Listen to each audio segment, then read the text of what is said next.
Good morning everyone and welcome back to another day of flying, and today we're going to be flying a round trip from Oslo down to Rome, back to Oslo.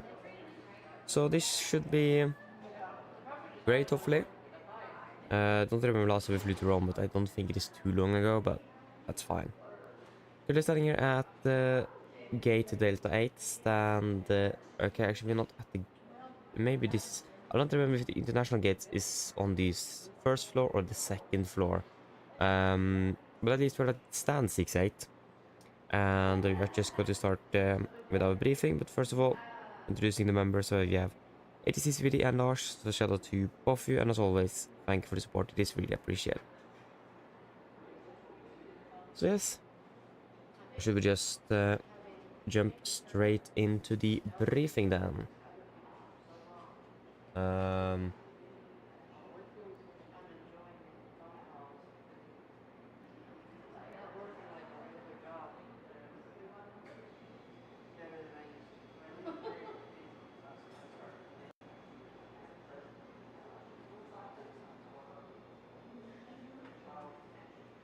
Yes, let us see then.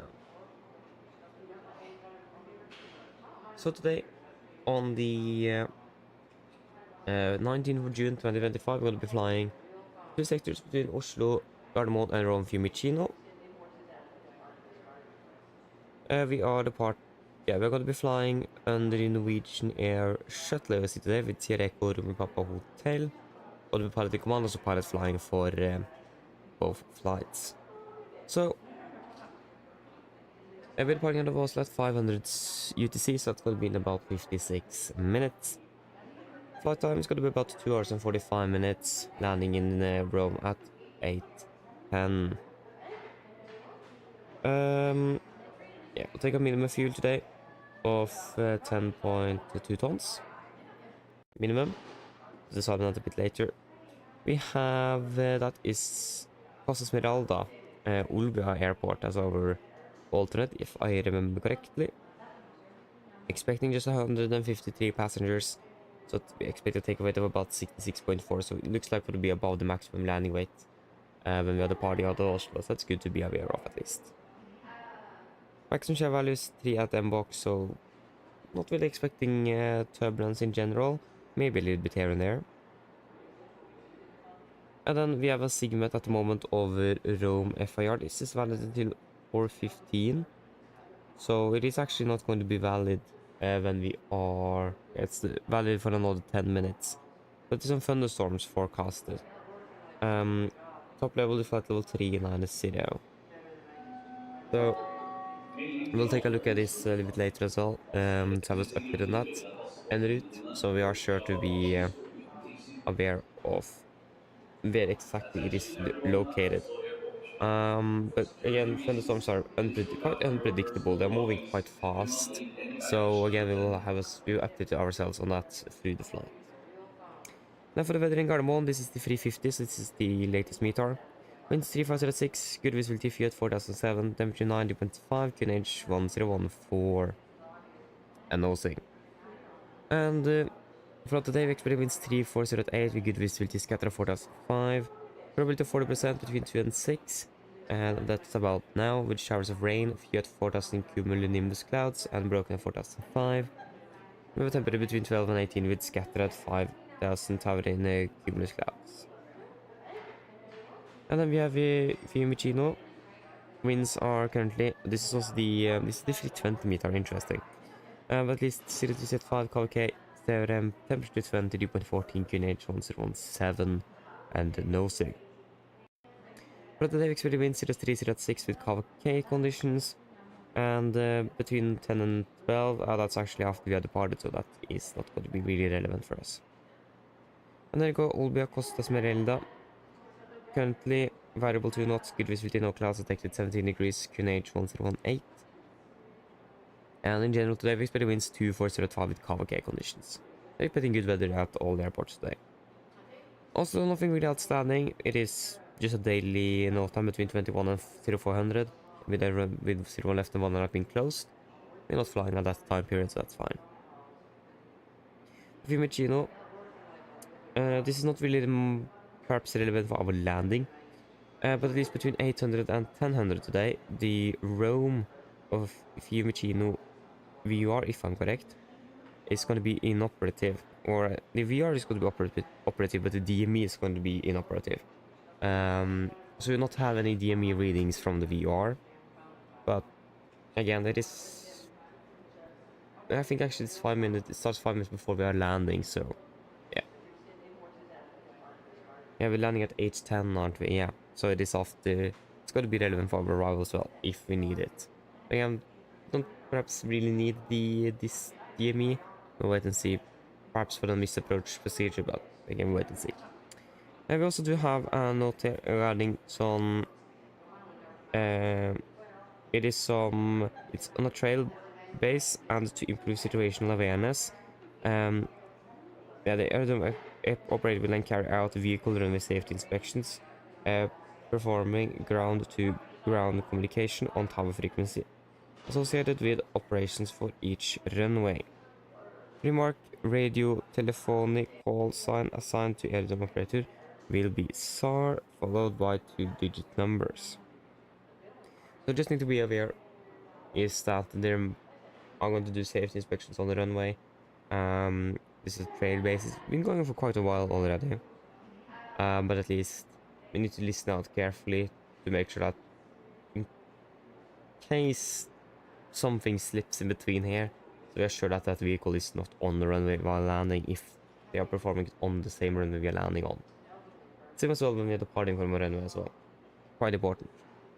We do have a new obstacle or mobile crane erected. It is going to be about 156 feet MSL, 148 feet AGL. So less than 200 feet at least, so that's good. And as well, a new obstacle, a crane erected.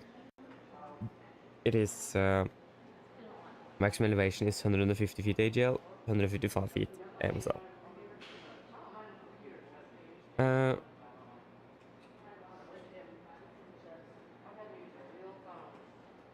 Yeah. But other than that, there's nothing really else significant. Again, just the ground ops, VR, and the 2 obstacles.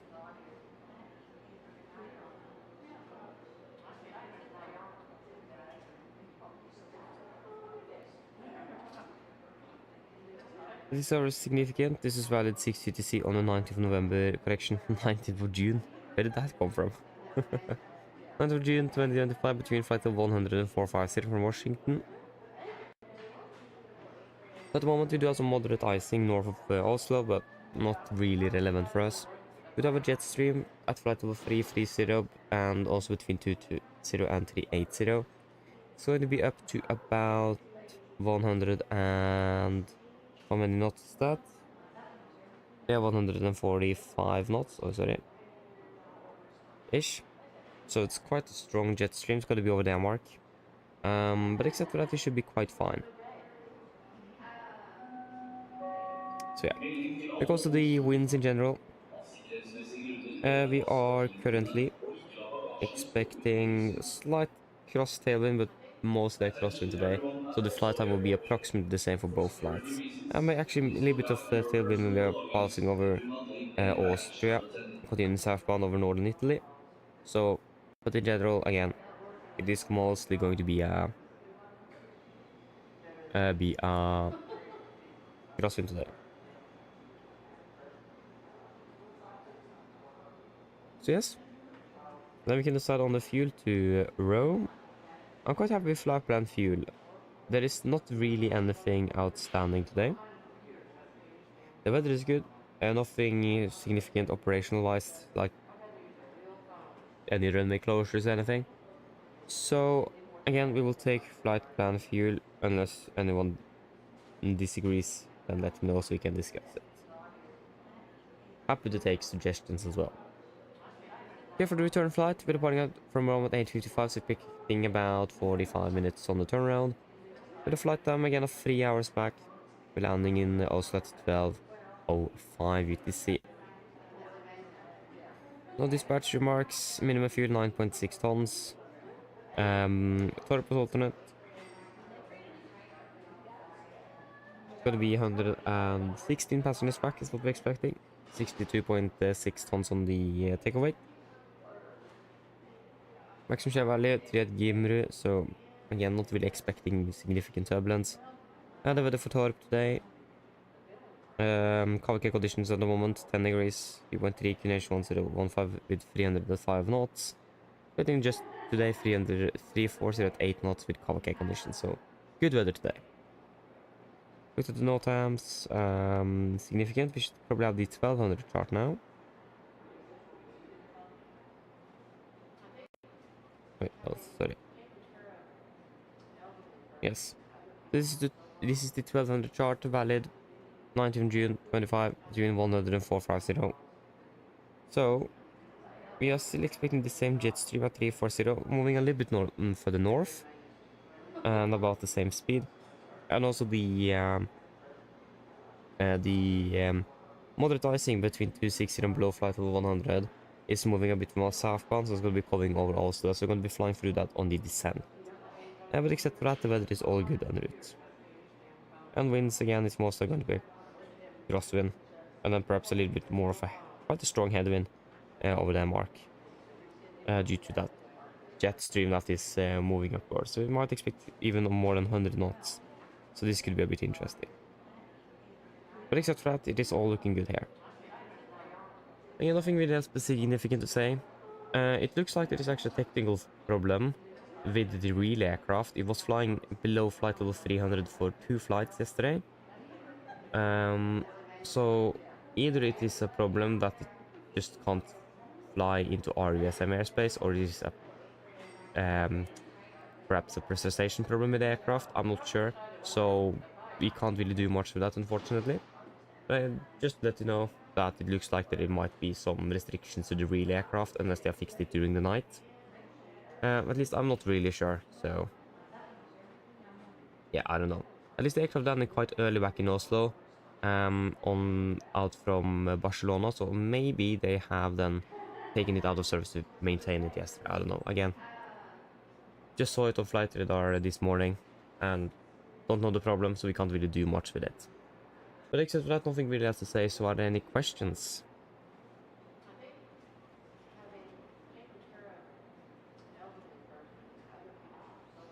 Probably not. Then our briefing is complete. Nice. Recording in 45 minutes. Jens, hello, welcome. Hope you're doing well.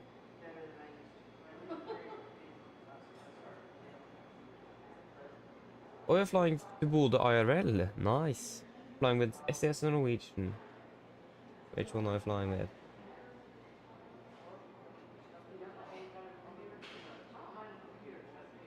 Felix Random, hello, welcome. Hope you're doing well. Yes, indeed. Yes, indeed. It's going to be that tomorrow as well, and then after that, I don't really know when I'm flying again. It's going to be a long break. So yeah. But regarding that, because the aircraft flew from Barcelona was stationed at base in Barcelona, I'm not really sure if they switched airframe for the return flight. That would make sense. Because it landed quite early. And like you would expect a return flight as well to Barcelona. Melding til alle Oslo-lufthavner. Av sikkerhetsmessige grunner bør dere passe på tingene dine og ikke la bagasjen stå uten tilsyn. Attention everyone at Oslo Airport. For security reasons, please look after your personal belongings and do not leave any baggage unattended. Oh, sorry.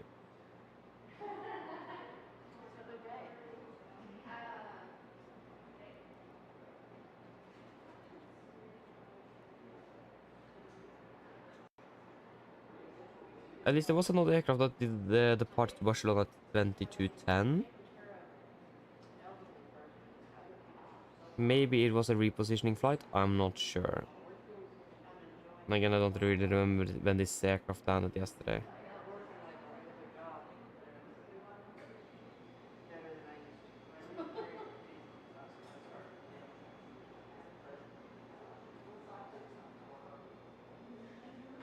Yeah, so most likely I should switch the airframes. Because this aircraft landed in Oslo at 2039 and they departed back to Barcelona at 2200 or something. 2210. So, not sure what it could be. Yeah. Again, it looks like there's a problem with the real aircraft, but don't really know what it is, so can't really do anything with that. So we just need to then think that the technical status of this aircraft is good then.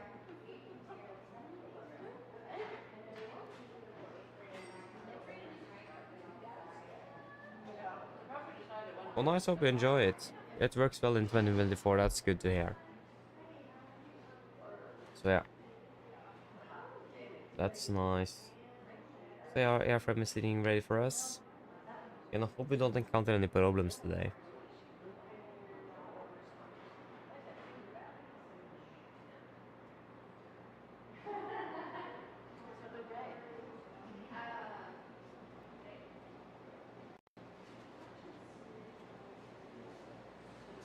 Hope we're going the correct way. Yeah, this should be the correct one.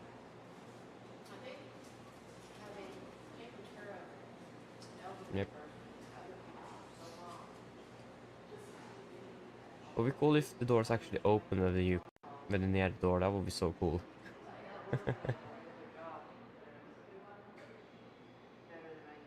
And we have such a trigger in the on the hangar doors here in Oslo. So yeah, I mean it is not impossible to do.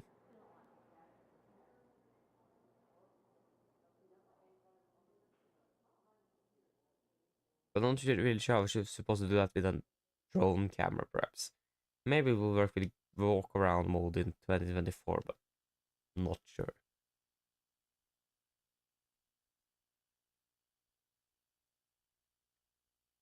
It's quite empty in Oslo this morning.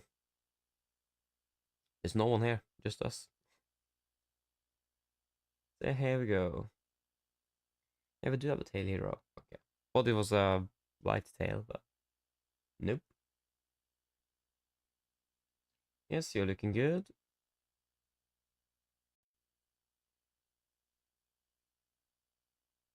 Let us just get that sound back on.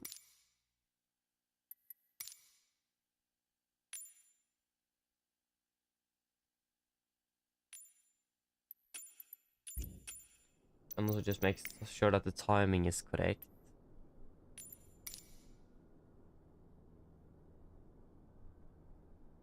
Yes. Go into the flight deck. There we go.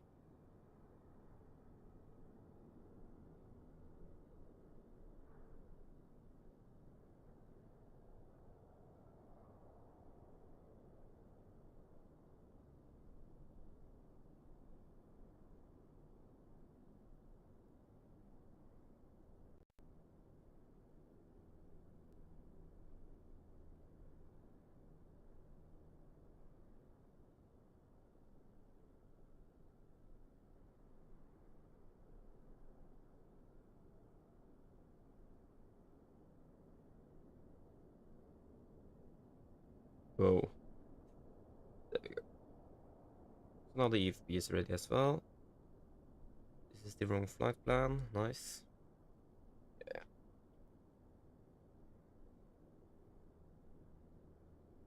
Yeah. BLX, no, I have no clue. There is so many things that it's a bit strange with the iFly, to be honest. And many things that don't really work as it should, so I don't really know. Like, for example, when it comes to the wind information, you can't just import that, you need to import the flight plan as well to get the winds. So maybe you need to import the flight plan as well to get the weights. I'm not sure. So it's a bit annoying as well. So yeah, I just don't know, unfortunately. I would love to know, but that's not the case. So yeah. That's why we haven't really flown that much with that aircraft. But also just because we really haven't got a schedule with the Max, but yeah. But let's see how it goes. But again, I just don't really know how to do that. Or if there is any way at all. I don't know. But should we probably check up the aircraft then? 3 airplanes there, fire extinguisher, circuit breakers, all good. Set. Up, down, park back, wonderful. Now we can power up the aircraft.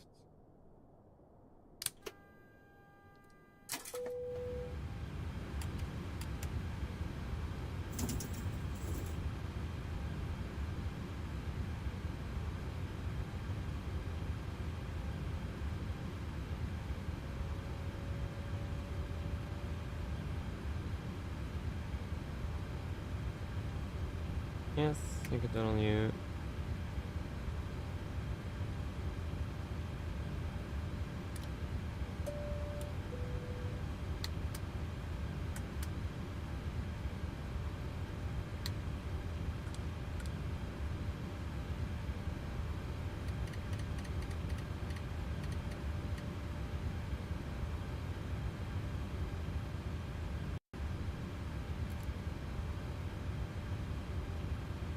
Yep, that is all looking good.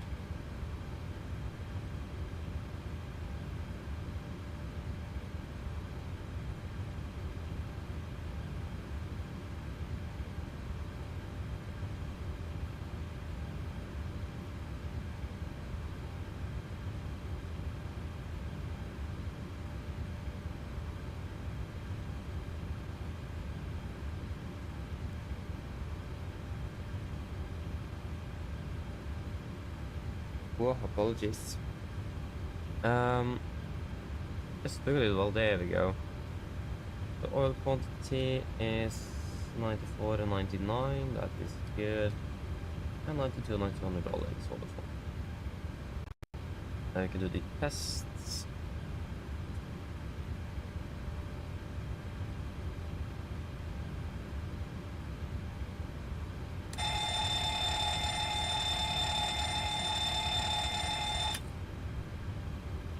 Working, and then there is here.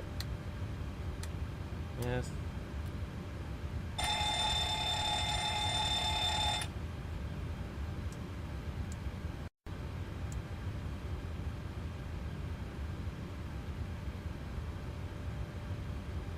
The pack light still doesn't work.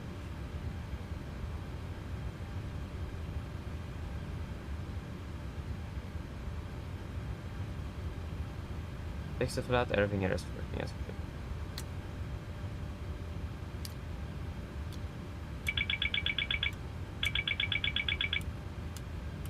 Need to wait with you. Good. Just excuse me for a moment, I'll be back soon.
I'm back. Apologies.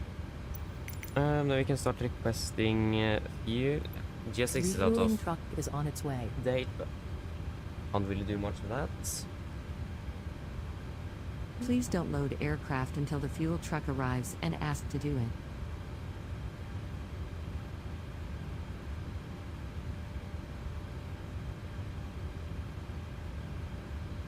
Now we should be able to do stick checker. Have past 4 minutes? I think so. Yep. Good.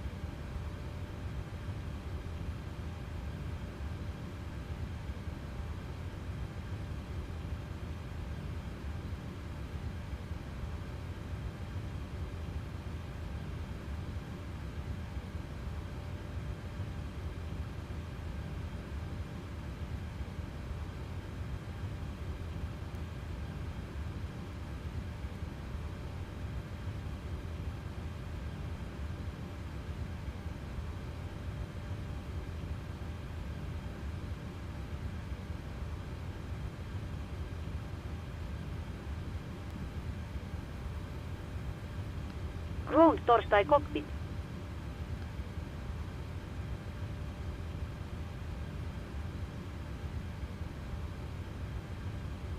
Go ahead.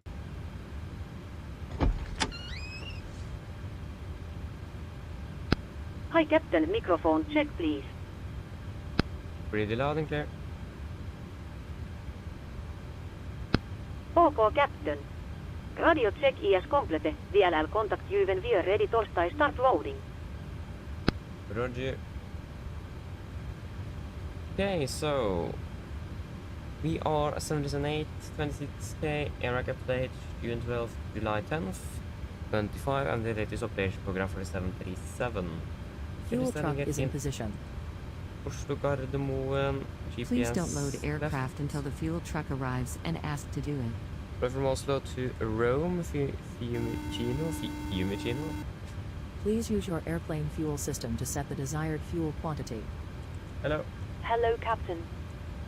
Okay, I've spoken to security and I'm told they'll be ready to send the passengers down to us in a few minutes. Yeah, thank you. No problem. Okay, so it's going to be Nordic 1870. First of all, enable the part. Yeah, we can clear you. That's fine. 1870. Departure runway 01 left. Vippa 1 alpha.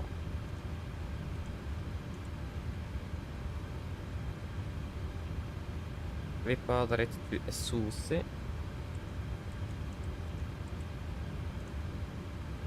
Direct to Giti.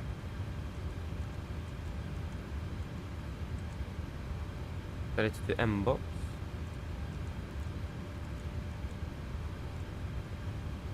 Direct to Kumam.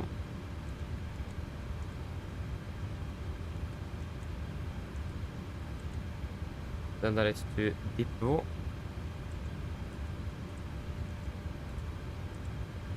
Direct to Nikma. And then direct to Retep.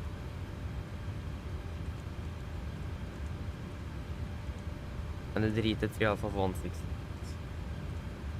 LS I think LS Whiskey 16 left. Retep 3 Alpha.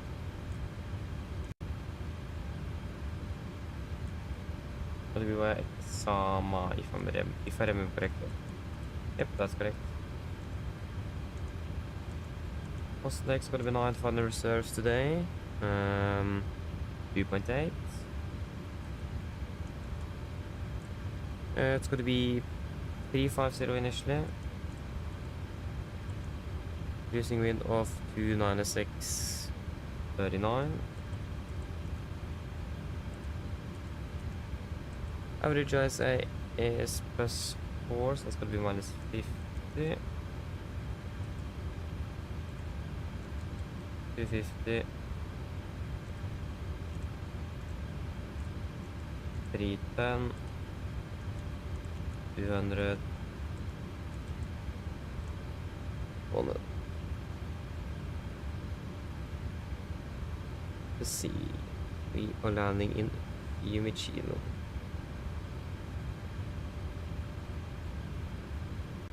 QNH is, yeah, QNH is 1019.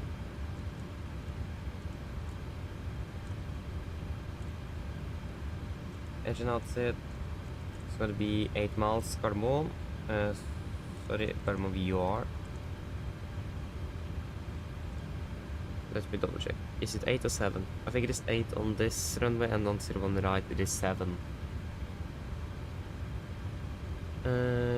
We have short field installed. 26k, A firm, that's correct. So we have the correct airplane profile. Echo November Golf Mike 01 left. It's gonna be track 8 DME. Third one. Right turn track 110.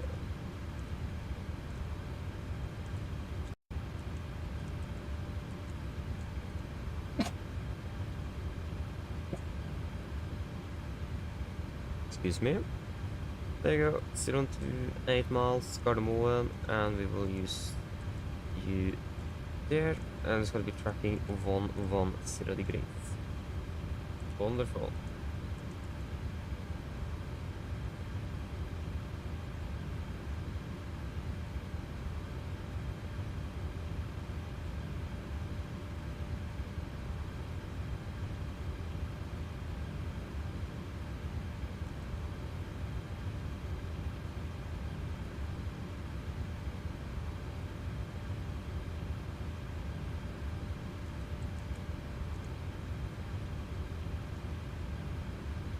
Yes, very good morning. Welcome up, doing well.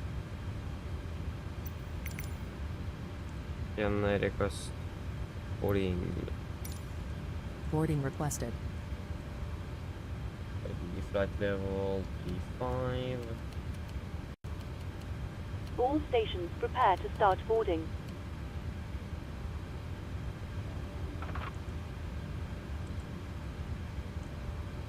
64, that's 14 feet. Close to high. No. What's the weather in Oslo at the moment? It's good. Finish 1014.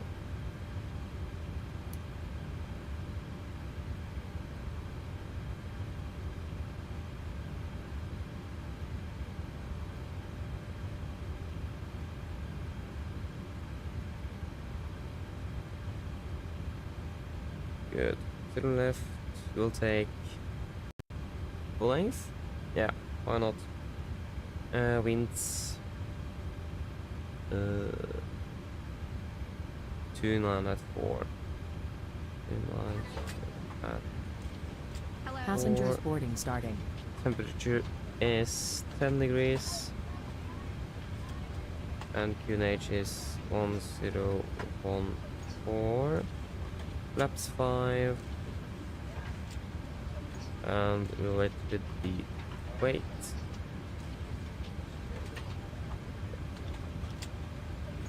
Going to be 16 left in Fiumicino. Winds there 0 to 0 at 3. Stay firm. That's correct. 20 at 3. Temperature is 19 degrees. And the QNH is 1018.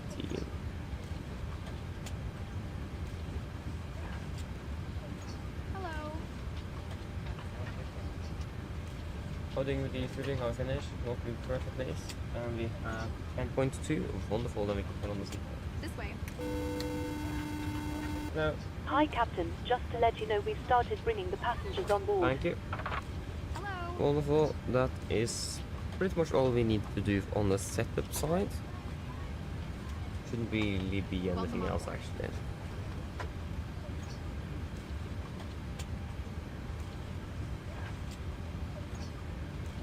Hello.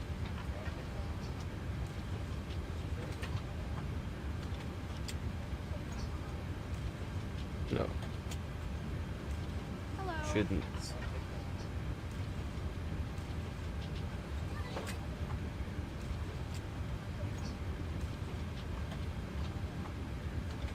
Hello.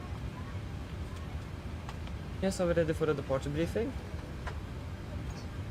Should be ready for that at least. Good morning. I have the emergency briefing to go through as well, so I don't think it is a bad thing to just do that now. Because that does take its time. City fuel weight 56.5.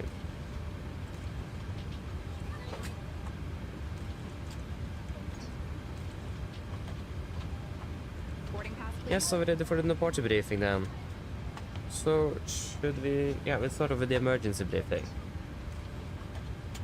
So below 80 knots, we will stop the aircraft for any warnings. Above 80 knots, prior to V1 will stop for fire warning, engine failure, predictive windshield warning, or airplane enable and safe to fly.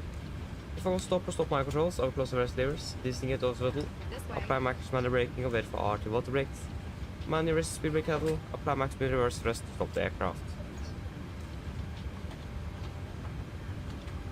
If you can stop, I'll wait for first levers closed, also disengage. Boarding pass, please. Max braking applied. I'll call speed brakes up, speed brakes not up, verify reverses and call the reverses status.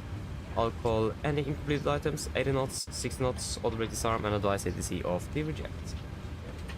Good morning. Once we got the complete stop, I will slow down the reversers, lower the speed brake, we will identify the problem, and I will pull out any necessary memory items that need to be accomplished. This way. I'll assist you to identify the problem and I will accomplish any memory items on your command. Then we will evaluate the situation. If no evacuation is needed, on PA remain seated, situation is under control. If the situation is unclear, on PA cabin to the stations. Then if we decide to evacuate the aircraft, I'll lower the flaps 40, we go to the back over of the QRH and read through the evacuation checklist. Happy? Hope so. So there will not be any actions below 400 feet except cancel any warnings and raising the gear at a positive rate. At 400 feet, we're going to verify heading select. Or we're going to engage heading select. We're going to be matching the outbound track 190 degrees. Also passing 80 dm from Gardermoen VR, take a right turn to a track of 110 degrees and then continue up to 5,000 feet. The weather is good at the moment in Oslo, just some light winds from the a little bit variable around in the north, northeast and west-ish. All runs available, so preferably 01s, but Hello. 1 hour should be available as well if we need that. We're expecting to be departing above the maximum landing weight, so we need to be aware of that regarding overweight landing and so on. But except for that, there isn't really anything else significant. Again, weather is good, and we should be able to return back to Gardermoen without any problems. Any questions? Probably not. We can continue on to the route check. Oh, May I see that your didn't boarding work. pass? Route check. There we go. So, we're expecting to be departing by the VIP of an for departure of the zero on the left. Hello. And continue to SOC. And then direct to GT.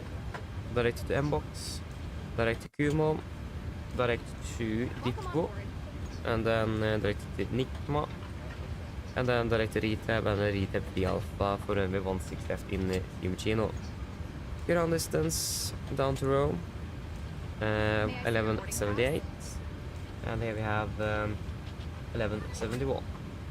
That's about 7. Yeah, that should be acceptable. Hello. That's acceptable. Estimated landing fuel in Rome at the moment is 4 tons, and in the flight plan, why do you always close? That's a Ladies bit annoying. and gentlemen, welcome aboard. Thank- While you're being seated, Thank please you. remember that all mobile And the devices flight should now plan be set to says airplane about mode, and 3.2, other so currently portable landing at about electronic 800 devices, above. such as CD-based laptop At least we're doing computers, good must be now turned off regarding and fuel. stowed for departure. Thank you. Yes. Mine damer og herrer, velkommen This way, om bord. please. Mens du sitter, må du huske at alle mobile-enheter nå skal settes i frimodus, og andre berbere elektroniske enheter, for eksempel CD-spillere og berbere datamaskiner, må slås av å oppbevares for avsette. Correction over to the taxi. Takk. So these are airport charts. 10-9, effective 20th of March 25. We parked at stand 6-8 about, yeah, where is stand 6-8 again? I think it is about here. Expecting a straight push. Could be we'll take a left turn onto hotel. Hello. And then left on November, and we will do a calculation out of Alpha 2 today. Wait, that didn't work. There we go, Alpha 2 for departure. No hotspots, tax restrictions, and no times for Gardermoen today. Frame condition, 666 dry. Correction, yeah, 666 dry. And the weather conditions well is looking really good. Proceed. Expecting the VIP of an alpha. Chart to Nashville Hotel. Effective 20th March 25. Party initially heading to Golf Mike 436, maximum 240 knots. Continue then to 437. Left onto 4390. Then to 614. Then to Nanon, Nedsa, and then to Vitpa. Hello. MSA in Oslo, 3,900 feet, maximum 250 below, flight of 100, initial 7,000 feet. And the DP2 is going to be new, so that means 15 feet AGL, because that's speed at 20, going to 220 knots. Retractor flaps are scheduled, and whilst we're passing 3,700 feet on QNH, we will cancel speed and continue accelerating the aircraft. And we do not have any threats for our departure today. Any questions? Probably not, then our briefing is complete. Hello. Hi, Captain. All passengers are now on board. Thank you. Can you just give us the code once we've received the load sheet? No problem. I'll bring it to you as soon as they send it up. Thank you. Go ahead. Hi, Captain. Just a quick update. Torstai let you know that we've started loading. I'll contact you again once we're done. Roger. Yes.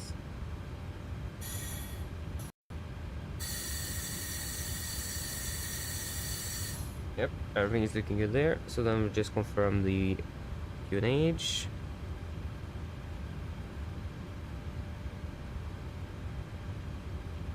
Yep. Clear for checklist to the line then. Okay, pins and covers removed. Oxygen tested 1%. Now transfer Roll display Torstai switches. cockpit. Normal auto, window eat. On, presentation mode selector. Auto flight instruments, we're tracking 102 QNH, 114 reading about 685 feet. That's 69, that's +5 on the standby. Park brake is set, engine start, levers cut off, taxi takeoff briefing completed. Clear for checklist complete. Hello. Hi, Captain. Okay, we've received the load sheet from ground. There's the passenger count, the crew count, and the total souls count. Plus yourselves, of course. Thank you. Okay, looks like we're all set to go whenever you're ready. Okay, great. We should be ready for pushback in about 10 minutes, so just give us a call once we're ready for departure back here. No problem. Thank you. Go ahead.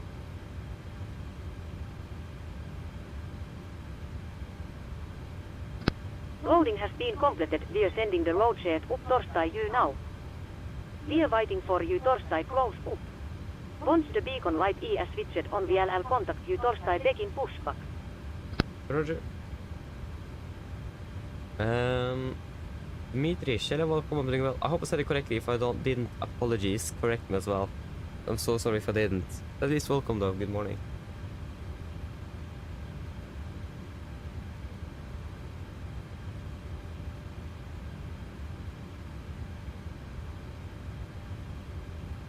Yeah, indeed. Are you using the Horizon then?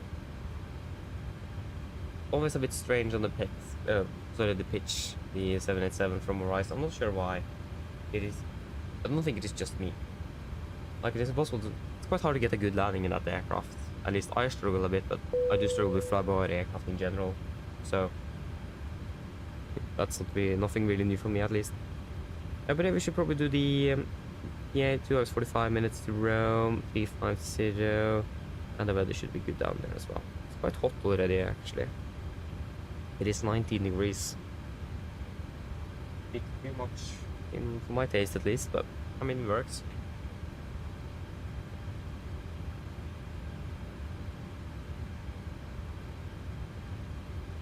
Yes.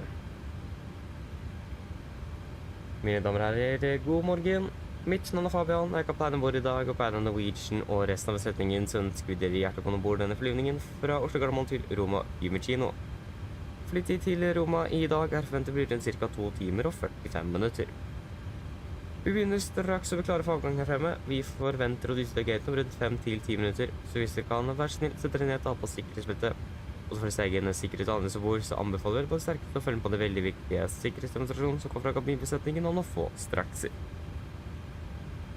Vi skal ta fra den den vestlige rullebanen her på Gardermoen, det vil si rullebanen som er rett bak oss. Så takk skal du ha i dag, så ventes ikke å være alt for lang før vi er ganske så klare for avgang.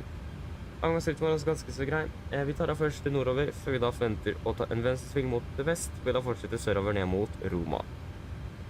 Vi forventer en marsj i dag på rundt 35 000 fot. Gode flyforhold er forventet gjennom flyvningen. Men som alltid, vi anbefaler på sikkerhetsfilter på, bare sånn tilfelle kommer bort til noe ufunnet turbulens. Å være i Roma for øyeblikket ser ganske så bra ut, med litt grann vind fra nord, det er rundt 19 grader og skyfri himmel. Ellers, siden jeg slapp av, så vi for en veldig fin flytur med Norwegian. Ladies and gentlemen, good morning. My name is Fabian, I'm the captain aboard today, and above Norwegian and the rest of the crew will wish you very welcome on this flight from Oslo Gardermoen to Rome Fiumicino. Flight time to Rome today is expected approximately 2 hours and 45 minutes. We are fairly shortly ready for departure from there, expecting to push back from the gate in about 5 to 10 minutes. If you may please set down, take your seatbelts, and for your own safety and others aboard, we do recommend to pay special attention to the safety demonstration that is coming from the cabin crew in just a few moments. We're expected to be departing from the westerly runway here in Oslo today, that's going to be the runway right behind us. So we don't really expect the taxi to take too long, for we are ready for departure. Our departure ring is well looking quite nice today. We're departing initially northbound, and then we're expecting a left turn to the west, before we then continue left again to the south, down to Rome. Expecting to be cruising at approximately 35,000 feet today. Good flight conditions are expected, but as always, we do recommend to zip it on just in case encountering some unexpected turbulence. And the weather in Rome at the moment is looking quite good, with just some slight winds from the north, 19 degrees centigrade and clear skies. Otherwise, sit down, relax, and we will enjoy this flight with Norwegian. Thank you.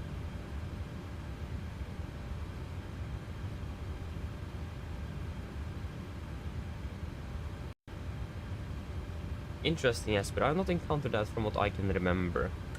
But if it is GSX, then probably just try to reinstall it. That will probably help. It is mostly a GSX problem.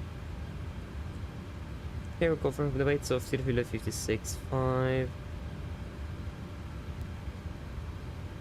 Zero fuel weight, are you? There you are.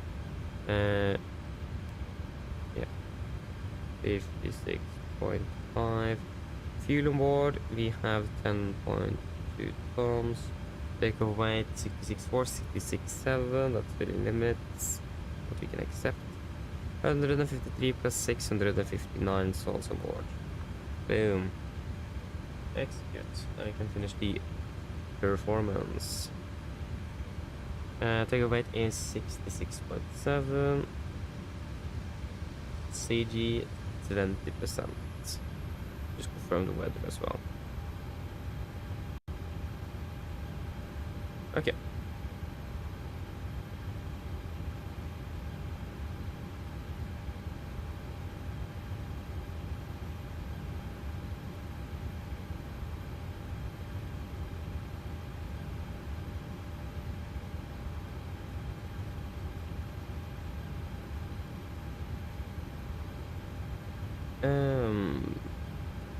Yeah, that will be a D-Rate 2 and 37 degrees. Wait, it didn't calculate from Alpha 2 though. Full length, no, Alpha 2. Should be about the same, nevertheless. It's 50 meters perhaps difference, 100 meters. In general, not that much, but of course it will. It is something. Yeah. 22k, 37, and 88.7. We have 88.7, wonderful. Flaps will be 5, trim at 6 units. And it's gonna be 29, 41. Wait, what? Okay. And 29, 41. And V2 is 45. 46. There we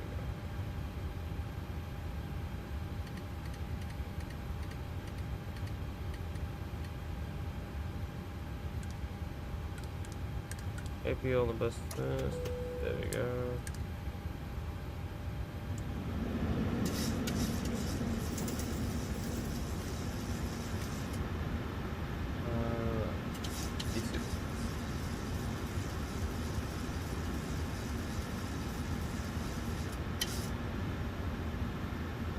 Good.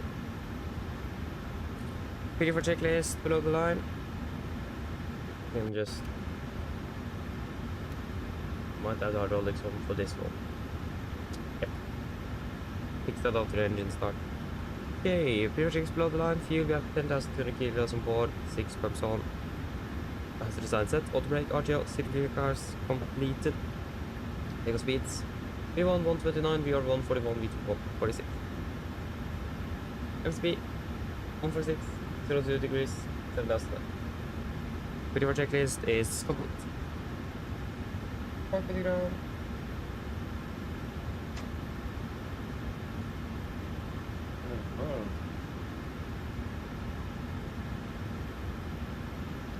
Go ahead.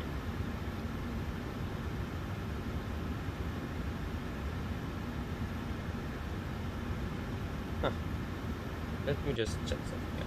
Now you can just do overhead. Quite low. It is, oh yeah, it's Hainan Airlines from Beijing. Just flew right over my house. Nice.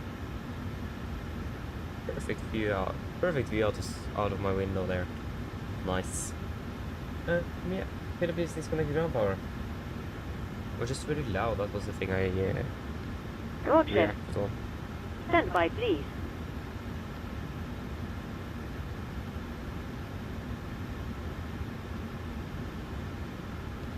Ground power has been disconnected. Thank you.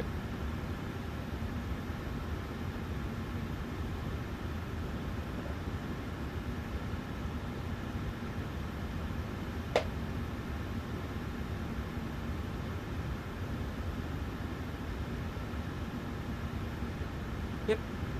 Then we are ready to go.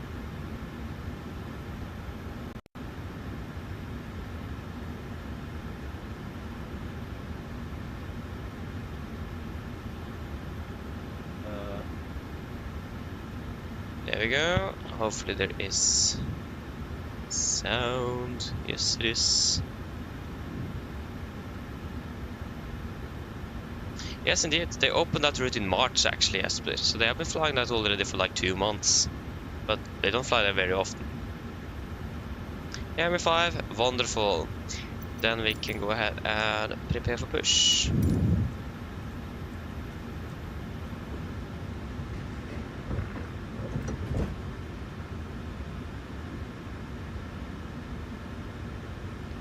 Ground Torsta cockpit. Hello, Captain. We are ready for pushback. Thank you. And Cobra will pressurize. And we have pressure, and that should also hopefully fix this disarm message. Thank you. It.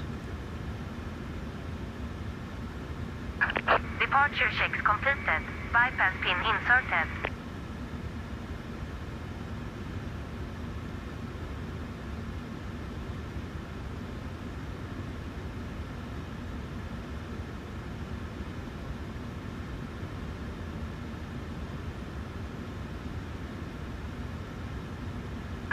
Locking gear.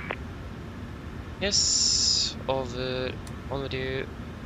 There, and then to advisory.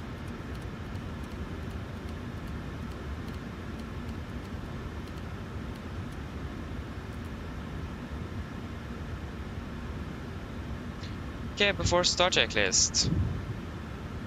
Flight deck door is closed locked, doors windows. Closed locked and collision light on transponder. Altitude off, rudder nylon trim free, and 0 before start checklist complete. Garmin traffic, Nordic, 1870 push and start out to stand 68, Gardermoen. Okay, couple driver clear push, brake set. Release parking brakes, please. Brakes released. Commencing push. All engines clear. Start at wheel. Thank you, start 2 in 1 sequence.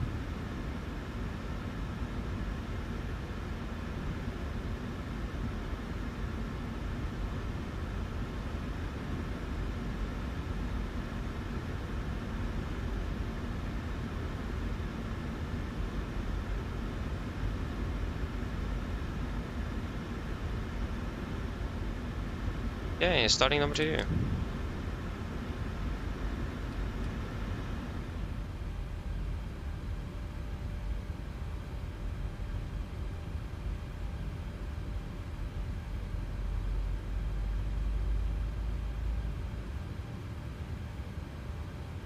it was 2 minutes early. Parking brakes. 3 minutes early. Brake set.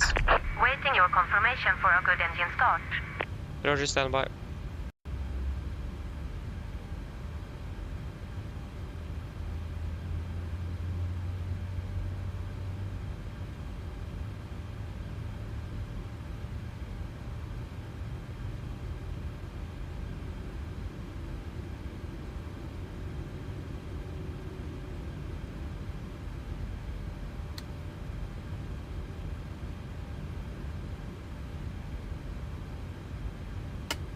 Go start to get out.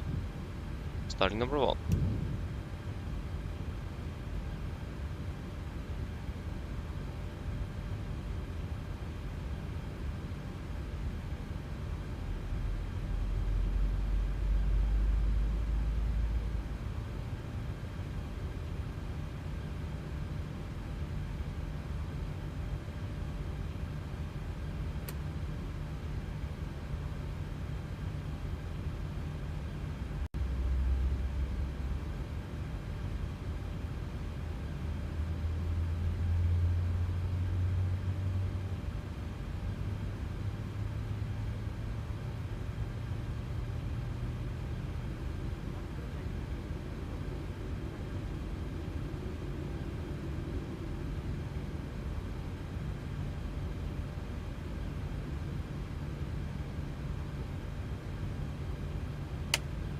Start to get out.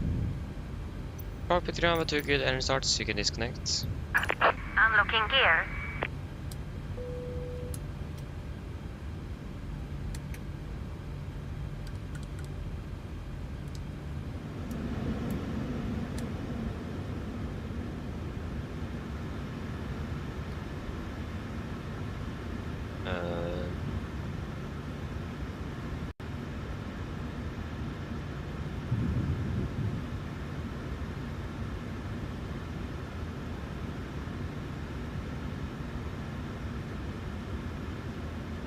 Taxi.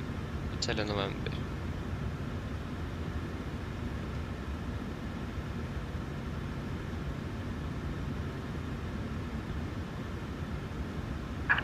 Tow truck disconnected. Bypass pin removed. Left is clear. Right is clear.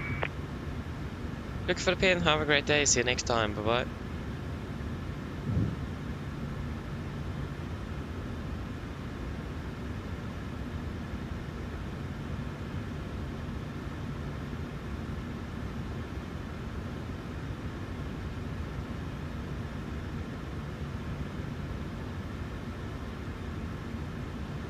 There you go to gear pin. Flaps 5. Flight goal check.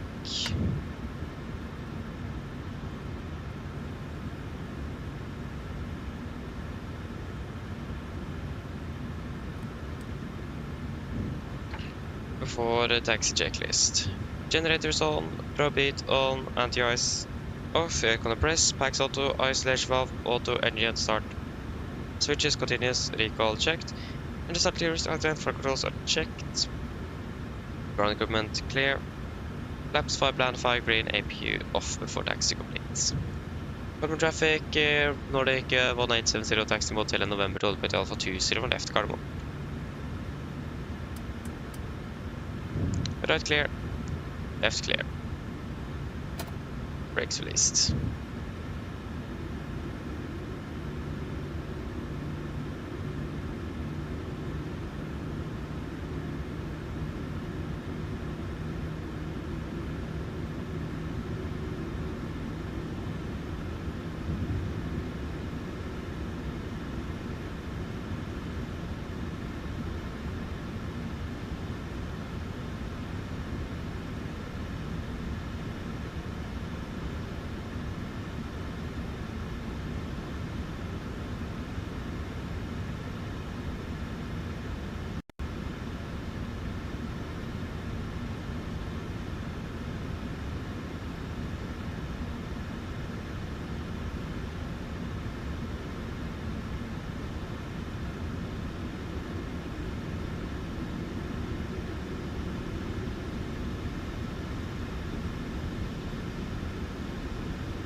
Yes.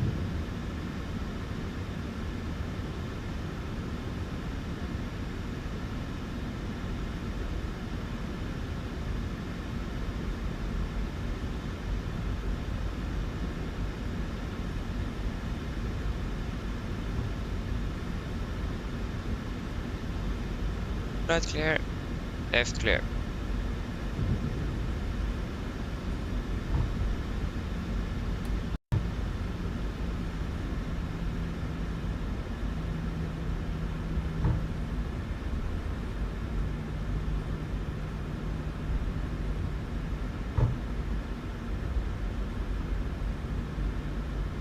Left clear.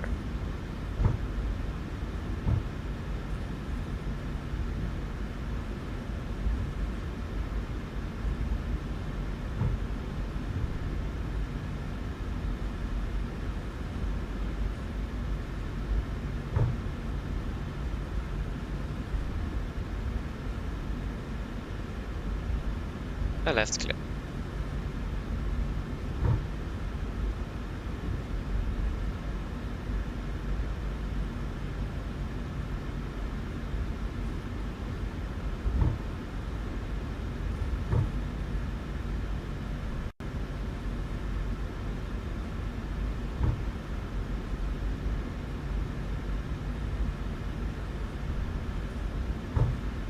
Right is clear, left is clear.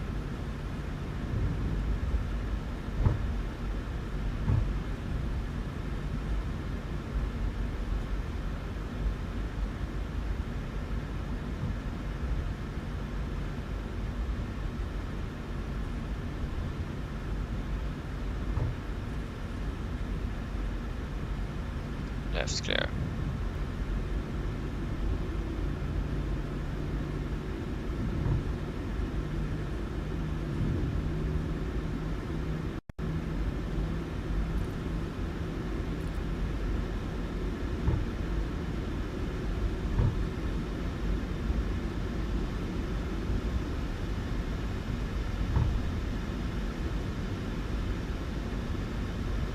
And left clear, right clear.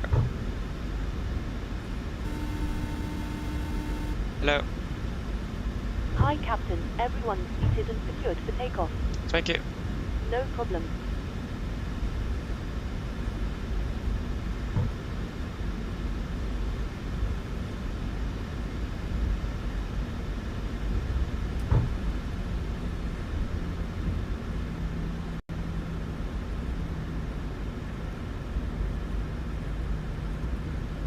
Right clear.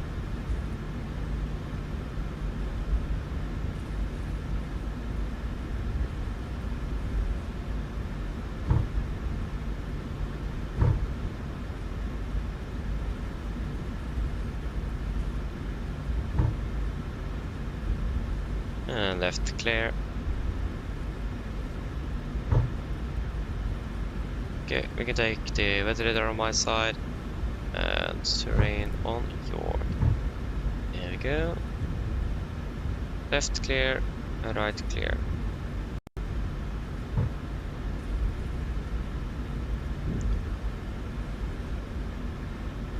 Okay, we can see the cabin. Potato checklist. Flaps, 5 land, 5 green, stabilizer trim, 6 in it, chemical, give on before takeoff complete.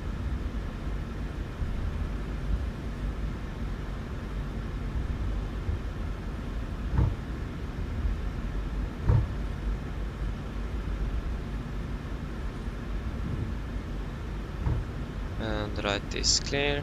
Approach path is clear, there's no inbound traffic.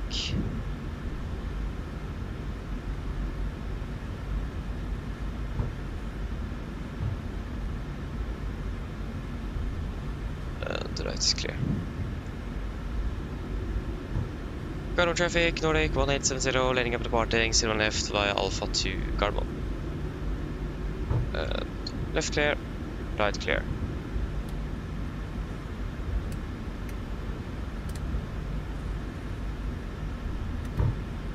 And we are left takeoff. Okay, are we ready?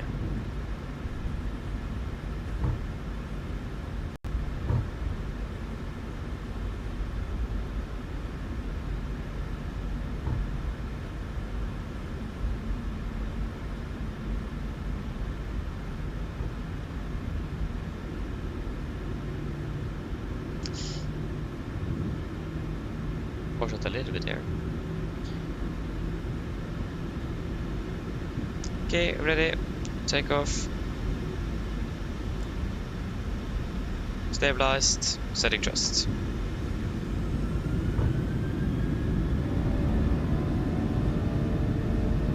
Take off set.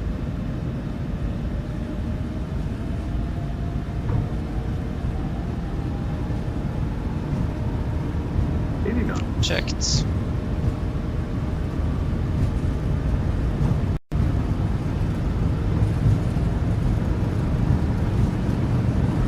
V1. Rotate.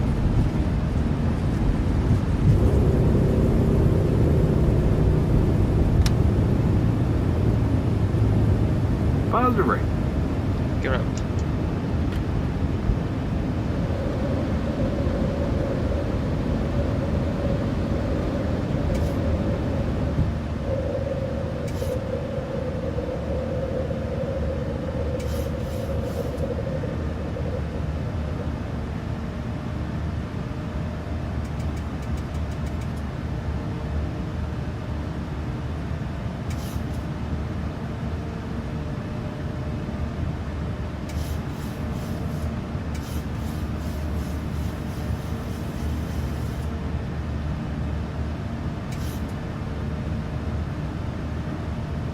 Flaps 1, speed checked.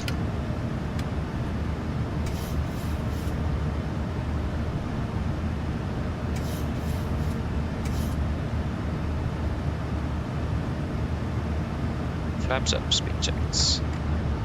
And speed to 20.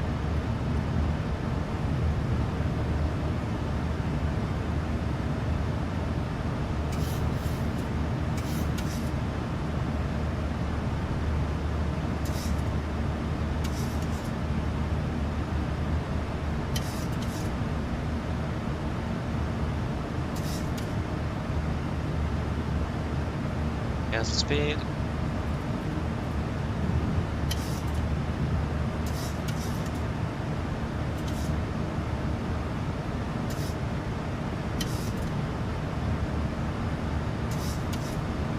Come on there.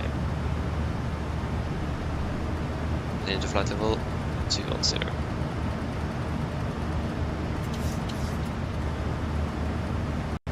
Consider set. Standard. Standard. Go off to takeoff checklist. Off to takeoff checklist. Engine blades. On. Packs. Auto. Landing gear. Up and off. Flaps. Up to light and altimeter standard. Set cross check for passing through flight correction. Passing through 6,000 feet. Now. Plus minus 0 after takeoff complete.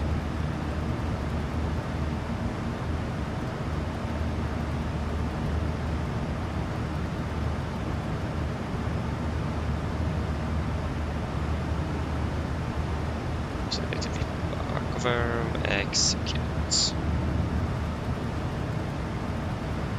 Also deleted derailed climb.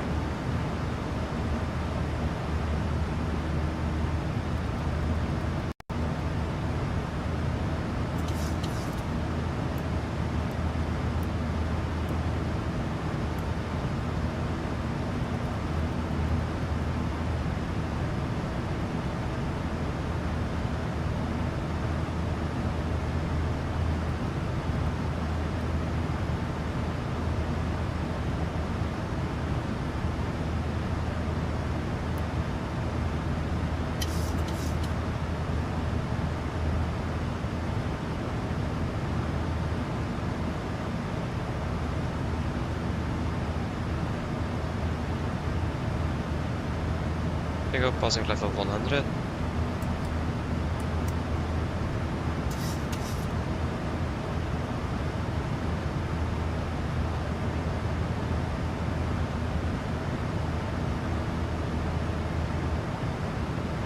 Yes.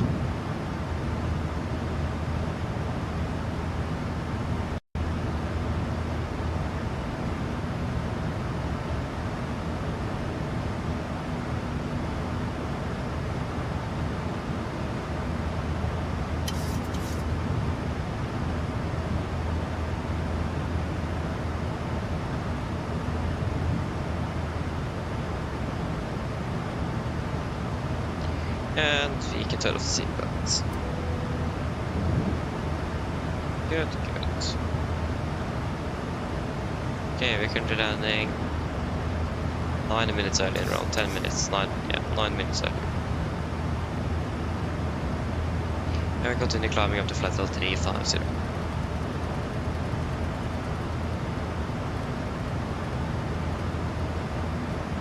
Set. Robin eller Volko, god morgen, håper det går väl. Åh, det är lite unfortunate. Ja. Soon summer break though. Very soon. Not long left.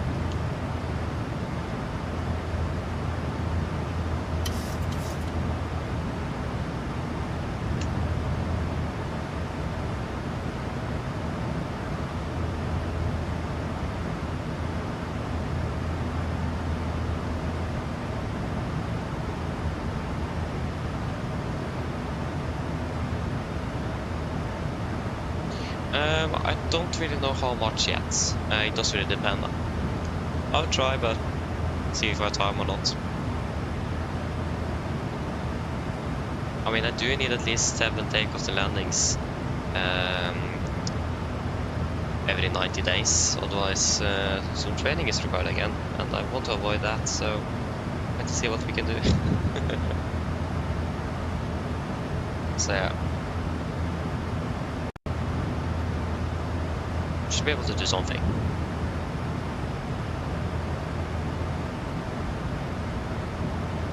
Just try to see when.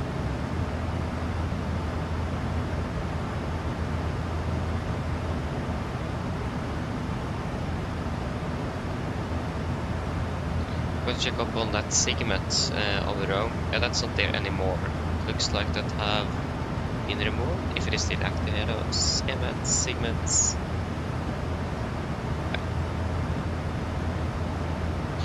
Yeah, it isn't there anymore, so we should be quite good. So we don't expect a thunderstorm forecast over Italy that said on the flight plan. It was valid just about 45 minutes before we departed, so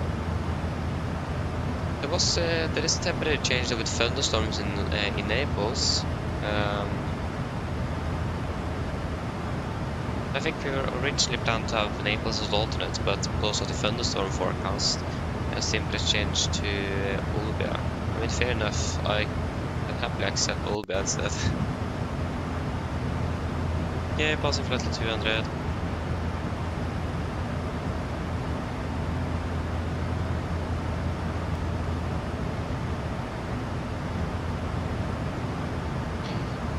So yeah, but at least can't find that segment anywhere anymore, so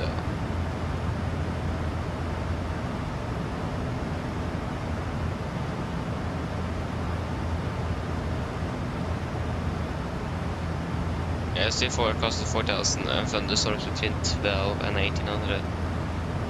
But that will actually just start about, yeah, that temperature is going to be valid 5 minutes before we land, scheduled to land in Oslo, so we shouldn't really be affected by that.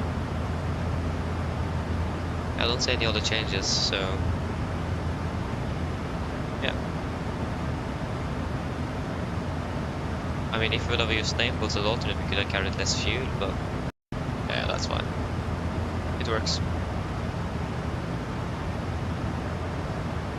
It's a bit interesting that they changed it, even though we do not have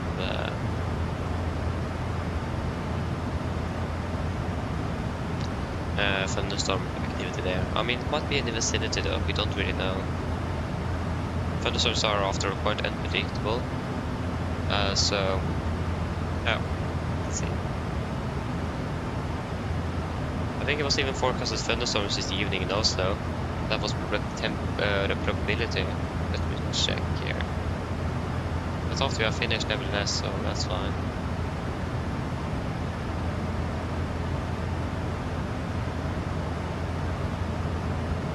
No. It is not. Nothing. Okay. Good then. Not complaining about that either. That was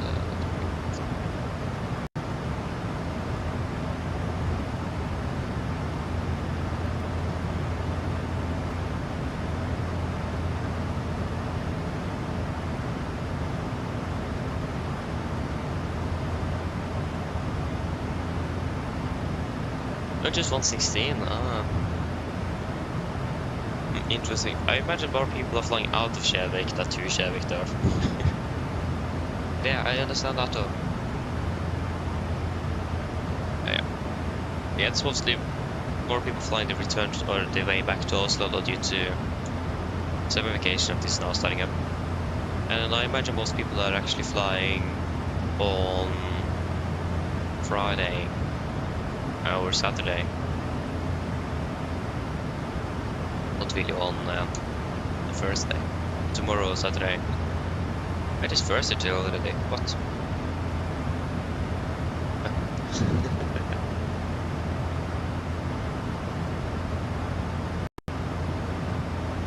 Oh, that's nice though. Congratulations when you're reaching 500. That's so close. 499. Yeah, that's great. Not bad.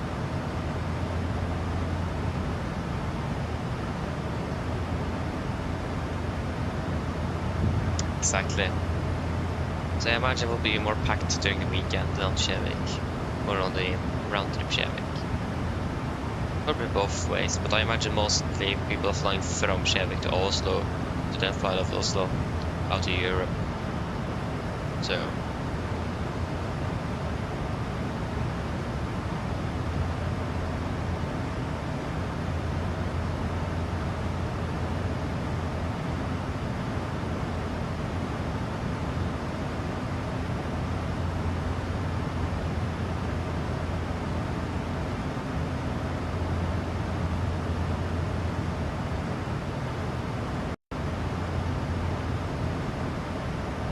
yeah, they're also flying back, of course, yeah, but it's in the start. I don't think there's many people in Oslo that fly to Kids and Sun and staying there for like 5 days and then fly back home, like a week. Yeah. But yeah, also that's the thing though, because they're flying, Norwegian is flying so many flights between, they're flying 3 flights between Oslo and Kristiansand just during the evening almost every day. So it won't be completely full either. But in domestic flights, if it isn't like just start of vacation or anything special happening, most of the flights will be, will not really be completely full. It'll be around, like I said, like 65% because it isn't that many out flying at that time and so on. But when the holiday starts, then it's packed. So yeah, it does really depend on that.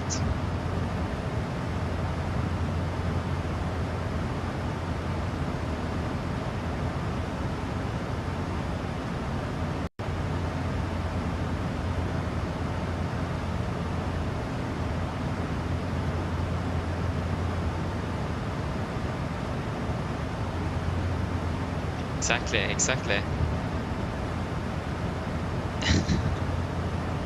Nice.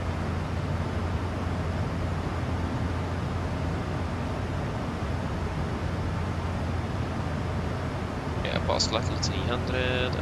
All the way there. The pressure station is looking good. That's what we need to check. Is the really aircraft still limited by technical fault, or are they able to climb up? How they rectify that?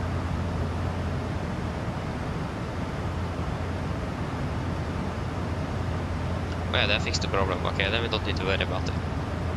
Because yesterday, when the aircraft was going to fly from Stockholm to Barcelona, they got delayed, and they've just cruised all the way from Stockholm to Barcelona at flight 280. And then on the flight to Oslo, they cruised at 280 and then 290.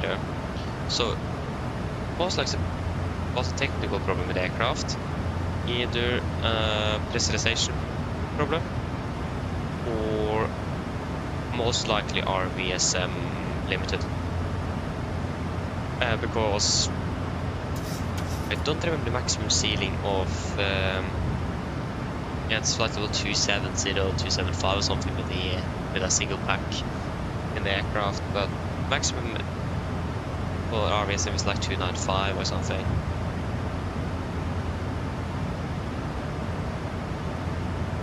Oh, it's actually 280. Why in the world did they climb to 29 then? Huh, strange. Again, I have no clue what the technical problem could be, but again, they were cruising below 30,000 feet on 2 quite long flights, so most likely was a technical problem, but again, not sure what it could be. At least the aircraft is climbing normally up to past 30,000 feet already, so I think it's fixed. So yeah.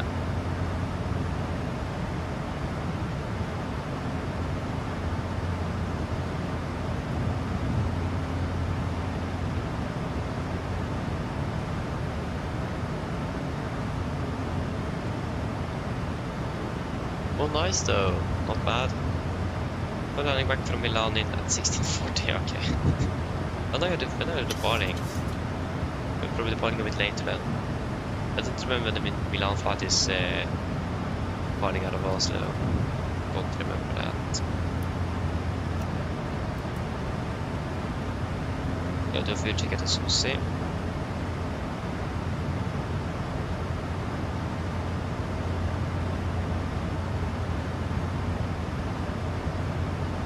Okay, departing at 10 or something. That makes sense. Okay, Robin. See you later then. Enjoy your day. Bye bye.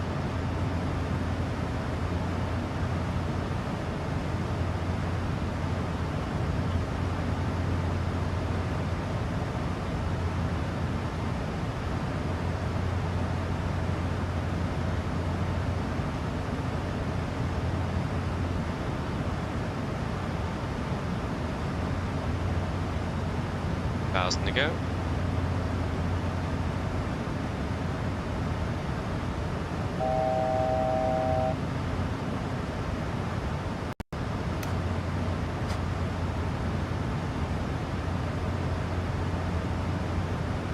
Then 40, yeah, that would make sense. Makes sense. It's gonna be a little bit shorter though than the Imagine or round trip, but yeah. Not bad though.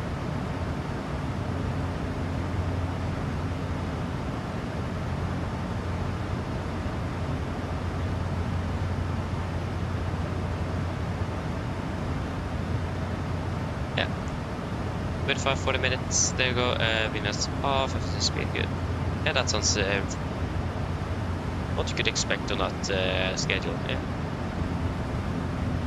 The SOC, 8.2 tons, we currently have 8.4 in the tanks. 1.9, we have currently burned through 1. Hey, what's happening here, Microsoft? Just yeah, we have burned through approximately 1.6. Yeah, we can take 1.8. And 19, we have flying for 18 minutes.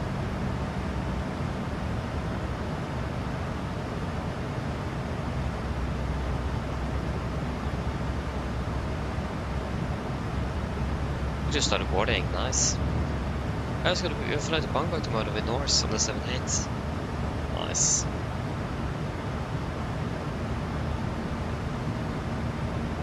Enjoy that. I mean, the 787 is a fantastic aircraft to fly. I would just like a more high fidelity version of it.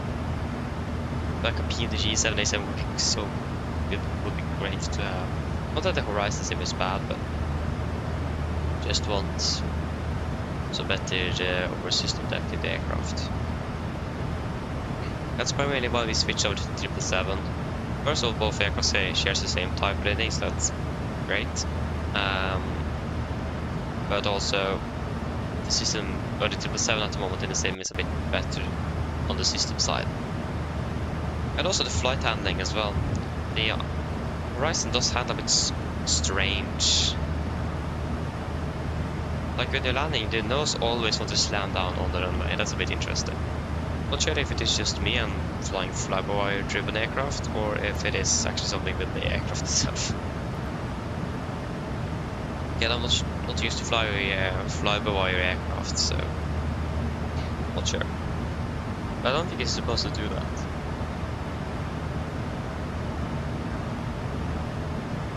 That's the thing.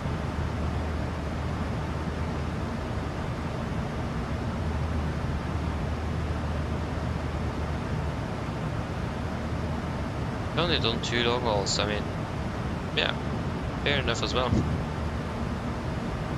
It is something completely different than flying short to medium haul. Even though some of Norwegian's longest flights almost feels like you're flying long haul. They're flying for so long. It's a bit... it's too long.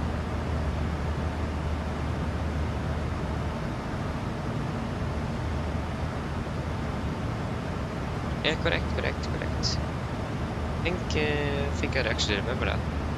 Yeah, basically we fly from Munich to Lufthansa.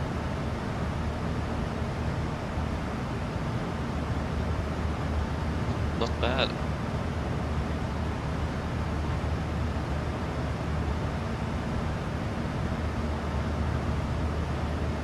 Yeah. That happens as well.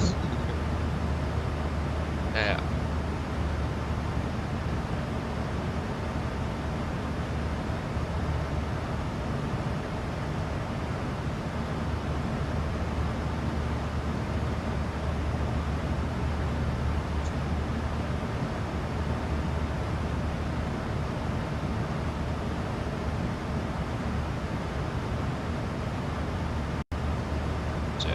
We do have a little issue though, because our schedule tomorrow is we're going to be flying to Trondheim. I think we're conducting 5 flights. We're ending the day in Trondheim, but I can't fly for like a week at least, so I think we'll just be deadheading home. Unfortunately. We're flying 1, 2, 3, 4. Yeah, we're flying 5 flights, so we're ending the day in Trondheim tomorrow. Again, we can't fly for minimum a week. So I think we'll deadhead home. I mean, I don't think Norwegian will let the crew have like off duty at like a layover airport for like a week. I don't think they do that. So I think we will just deadhead home. Unfortunately, we'd love to fly out of Trondheim, but just don't have the time to do it. I promise that the backup as well is not really much better, it's just exactly the same schedule, just to Bergen instead. So, well, then we'll be ending today in Bergen, so we need to deadhead home nevertheless. So I think we'll do that. So we'll probably deadhead on the first flight back home from Trondheim after we are finished. Could change, and then we'll just be sitting on the aircraft back home. I think that's the only reasonable thing we really can do, unfortunately. I mean, if we would have been flying for, like, if we were flying on like Saturday and Sunday as well, we would have conducted the flights out of Trondheim, but I'm not home, so not really possible.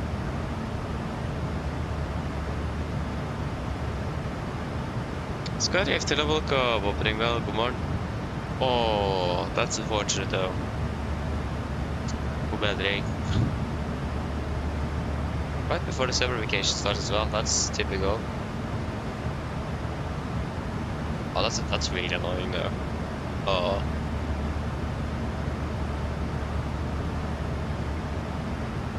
Yeah. We flew 2 days ago, short flight, round trip, Trondheim and Burgas. Nice. So yeah. But again, I would love to fly out to Trondheim on a layover, like we did in Stockholm, for like 4 or 5 days. But at the moment it is not really possible. And also I think I have an odd number of flights in Virgin Norwegian, because I ended the day at another airport one day and we just ended home again. So it isn't really a bad thing that we do that either, because then it will actually be an even number again. So yeah.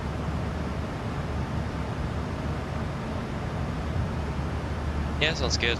Again, I don't think Norwegian opened the bases in Trondheim and Stavanger, so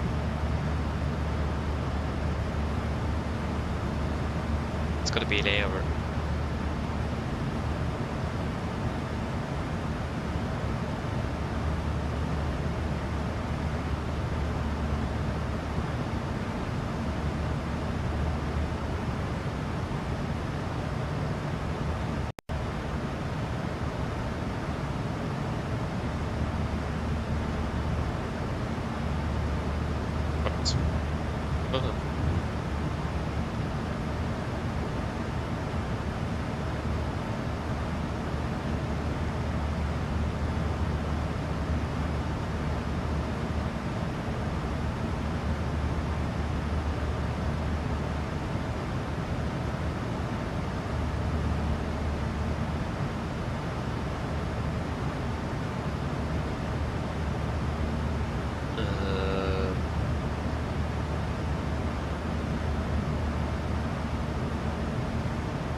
Okay.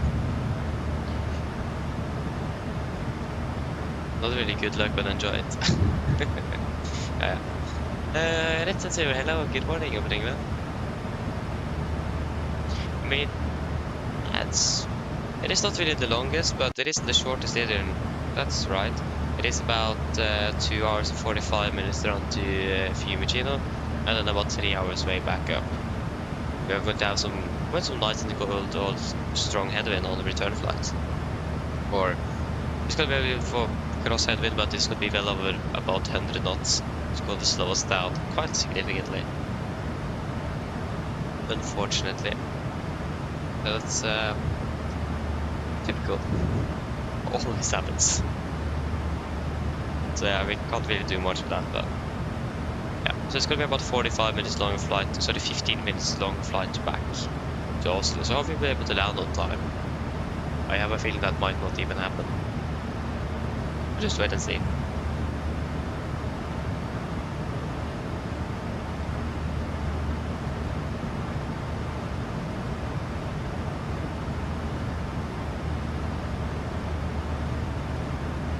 Let's see, if I remember correctly, it's gonna be is it MK or MM? It's either of them, let me check. Don't remember. I mean, MK and MM is almost the same name, so it's a bit hard to have track of that. I think it's maybe MK. That was the wrong airport. Yeah, it's MK Studios Fiumicino. Yeah, sorry. So sometimes it's just quite hard to remember the developers. There's so many different developers out there. Yeah.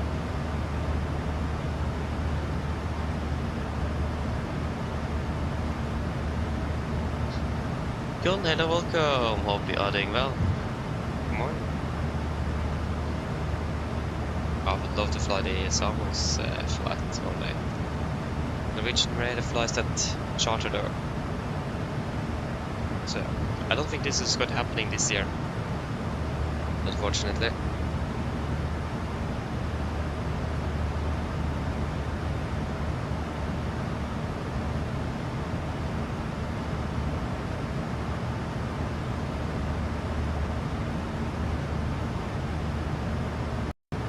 Yeah. Perhaps one day, but again, Samos will be so much fun to fly. I love it.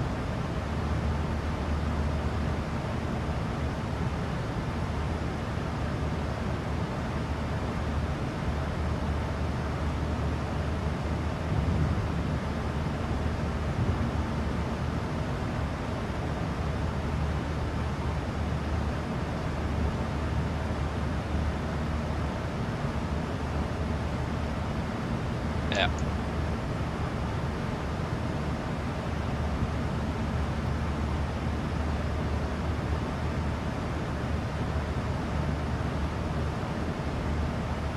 Oh, that's a good question, Rettison. That's a really good question. I don't remember. It is a few months ago already. It's getting a while. It is. I mean, they are working on the next And maybe actually they did update the PMDG of... I don't remember if they actually upgraded the 737 fleet after 2024 was released. I think they might actually have released a micro update. Because of some things they managed to solve on the 777 that have been causing problems in the 73 as well. I don't remember. But if they didn't, then it is going to be... Last time was probably before 2024 was released. Again, not really sure though. I mean, they have been working on the next update for this aircraft for more than half a year already. They started in November. So I really hope that it is coming sooner rather than later. Would love a new update for this aircraft. It is getting a bit old on the platform.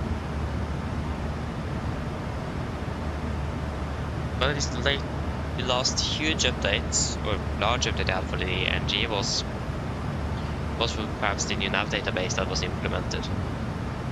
Except for that, I don't really remember. You can probably Google something and then we'll find out. Easy, simple.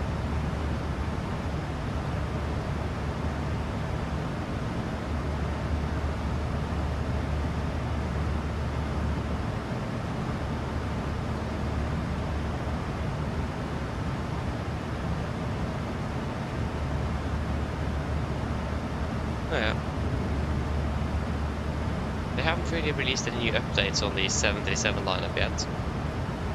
It's a bit annoying, to be honest. And again, if they're silent, that means they're working hard. So I can't really complain. They did release an update almost a week ago, yes, 6 days ago, on the 13th of June. But that was primarily focused on the 777 issue they are fixing. So we didn't have any news regarding the 73 or the 74.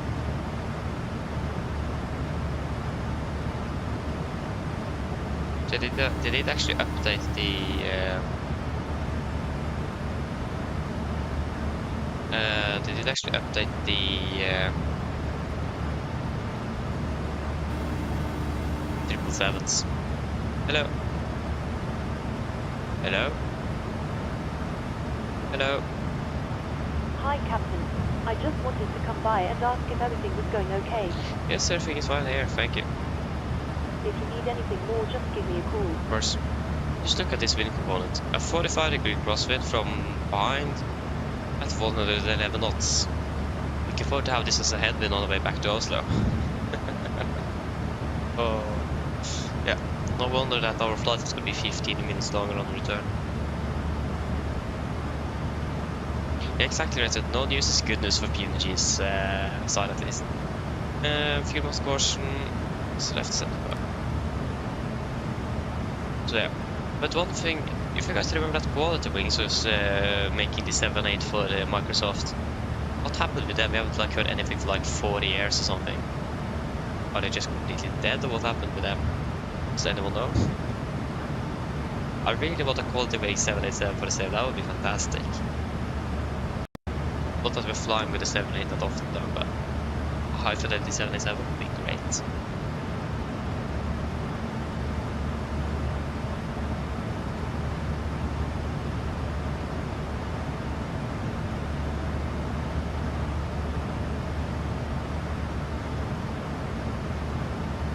So yeah, that is for PMDG's say. No news is good news. That's for sure. But all the developers, that's a bit. That's not really the case. That's a really good question. If you ask me, I will say no, because of some. There's still a few things that is not working as it should. Like. Aircraft always overturns in a turn. It bangs quite steeply at high altitudes. You can't upgrade the progress page, and there's multiple things that doesn't really work as it should. Regarding systems, the EFB is not that good. That's like the worst thing with that aircraft.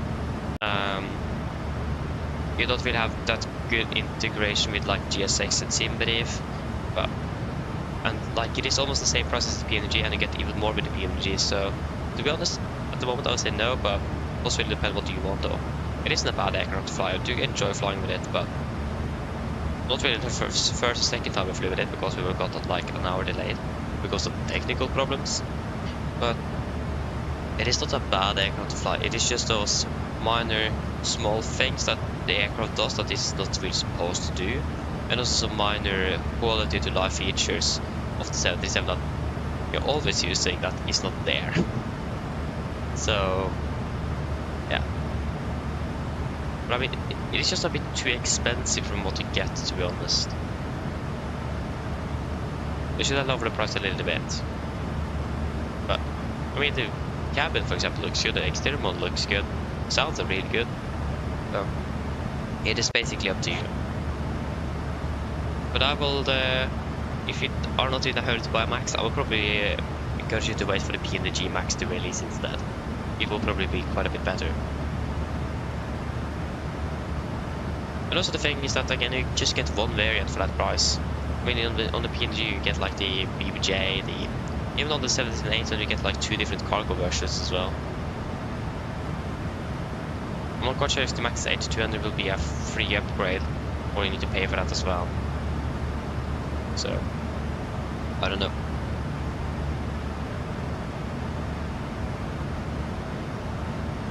Again, up to you.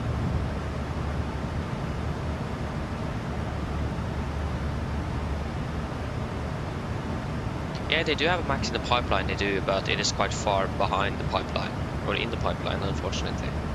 They were working on Max. I think initially the plan was to release the Max in between 777 and 747, but then they got a secret project. If I got it, that was like a collab with Boeing or something. They were helping Boeing with some simulation stuff. I'm not 100% sure. It was like a secret project, so they hold the Max on ice, released the 777s, or almost finished with that, and they started working on giving screenshots of the 74, and they're working on the 77NG update. So I don't think we will have the Max until after the 747 is released. So it is probably going to take its time before we actually do have the Max, unfortunately. Must cost fuel. There we go.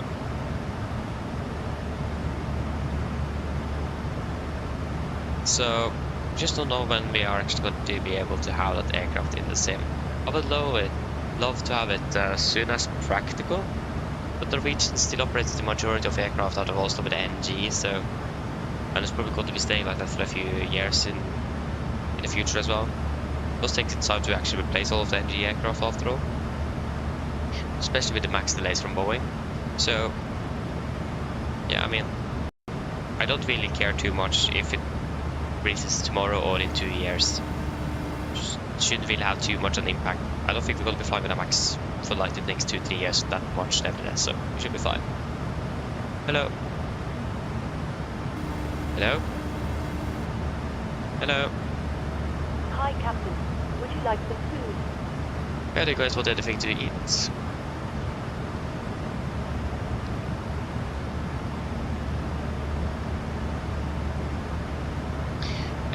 Yeah, that's also the thing though, it won't be for 2020, it will just only be for 2024, and I mean, I do understand it though. I do. It's probably quite an effort to make something for both platforms when they need to rework the entire 77 platform but to be able to work in 2024. So it is quite demanding to make it for both platforms. I mean, I do understand it though.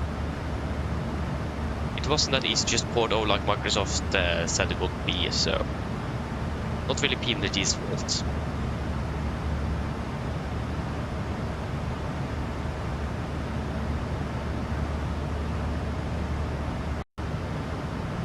Whoa, no, Jens, no. You can't check in. What?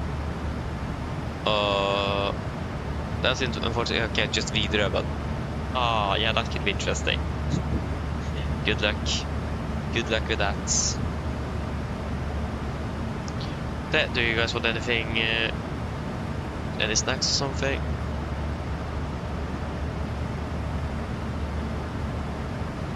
Nothing?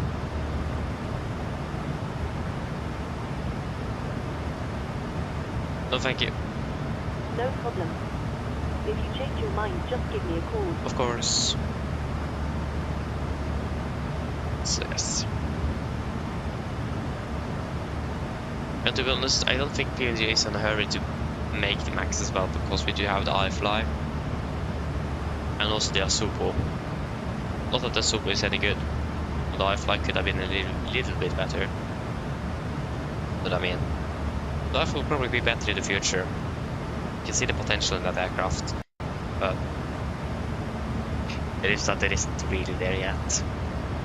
One thing I do really like though is that you can test all you can press in and test all the individual lights in the cockpit. That's something you can't do in the PMDG. That's something you of course can do in the real aircraft. But I do really like that. So there is a few things I know with the iFly that I do prefer, but I do really like the damn model that PMDG haven't yet. And I really hope PMDG is going to be able to have that implemented in the new updates. It would be great if you like had a failure system as well for the bulbs, because that's the only maintenance action 77 parts I love to do is to change the lights, light bulbs inside of the lighting air. Because you have two lights, one for, of course, for redundancy. So the only thing I'm checking when I'm doing the light test is to check that you have to check if one of them have failed. That's basically what they're checking. So, like if you don't have a light, it might be a circuit breaker that have popped, for example. So it might not be that the bulbs are out if both lights are out, but if one of the lights are out, it might be that one of them are failed. So then you will just replace it. Again, it is because of redundancy. That's a quite cool thing that the 737 parts are allowed to do. And again, I would love to have that simulated in the aircraft. Not sure how often it happens though, but it would be cool nevertheless. I think the CSS 77 Classic is supposed to have that model, but it doesn't look like that is modeled on release though. So yeah, at least it said so. Yeah, we're currently out on the map. We are currently we're currently over Denmark, soon passing over the border to Germany. So basically right at the border between Denmark and Germany. We are about here. Okay, not really right at, but very close to the border. So soon passing over to Germany. For 42 minutes. I will do a fuel check at the Yitter. We could actually need to do a fuel check at all waypoints and route because they're quite far apart.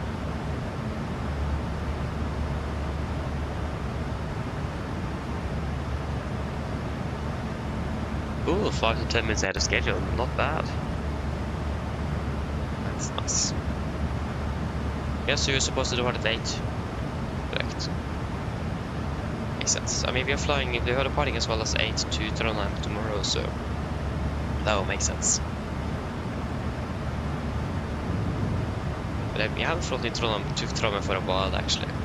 Most of the flights between Oslo and Trondheim goes through the layover at Trondheim, so we have not really been able to do that schedule for a while. Same with Bergen as well. Most of the flights between Oslo and Bergen actually now goes from the base in Bergen, not from Oslo. So, I mean, it does really depend a little bit here and there, but in general, it is mostly like that.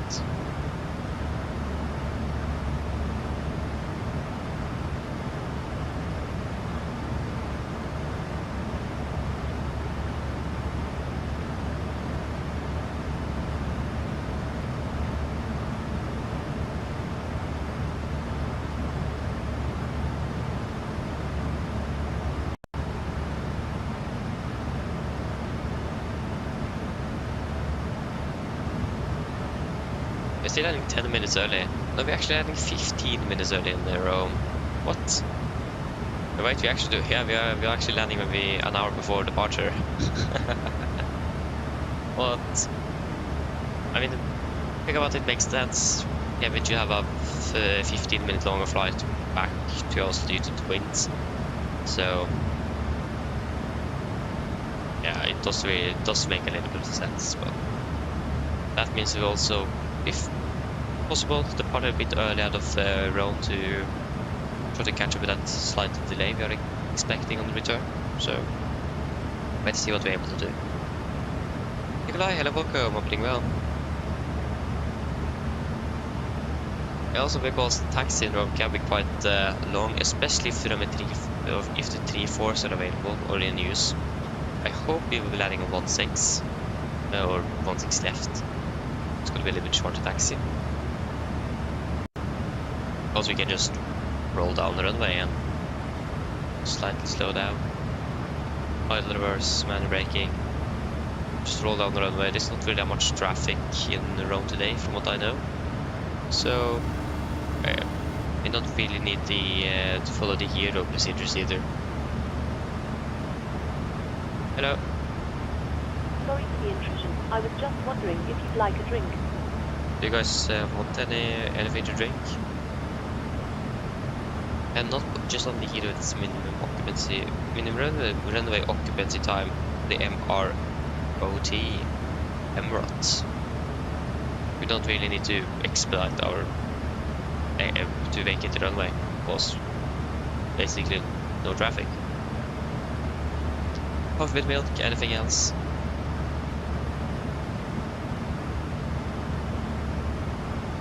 Yeah, again, there's one aircraft at Rome, or one aircraft flying to Rome, that's us. No one else is at Rome or departing out of Rome. At the moment it's just only one aircraft. That's us. So we should have a few machines for ourselves. Not bad. Yeah, anything else?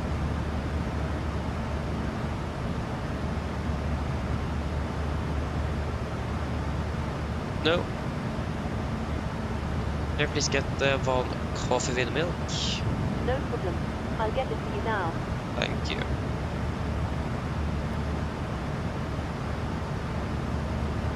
So yeah, we should be quite fine with that.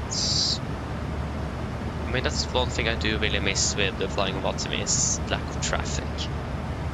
That's why, for example, beyond ATC will be great to use USA intentions, where you have basically live traffic, and also that they actually interact with ATC. And I would love to use it, but again, it's just that you're not really talking to a human anymore. And it can be quite fun to fly Watson as well, not gonna lie. So, yeah. And also I did struggle so much with the Beyond ATC, I was so mad because it didn't recognize my voice. I got really mad. I gave up the whole flight. So.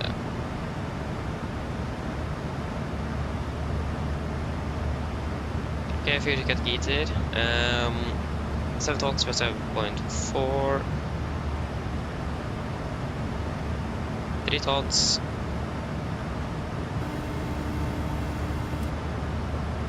2.8, 2.8, 48, 48. Hello. Hi, Captain. Your drinks are ready. They're in the storage compartment in our galley. Thank you. No problem.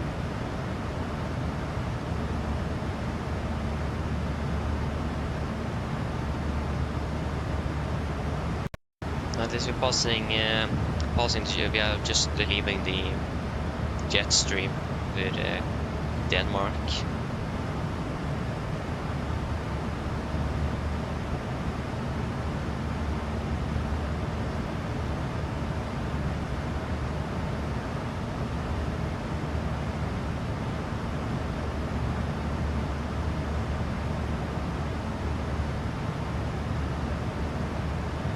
That's fine. The problem again is it doesn't look like it is going to be slowing down either. It's going to be increasing in speed, and that is not really great for our return flight.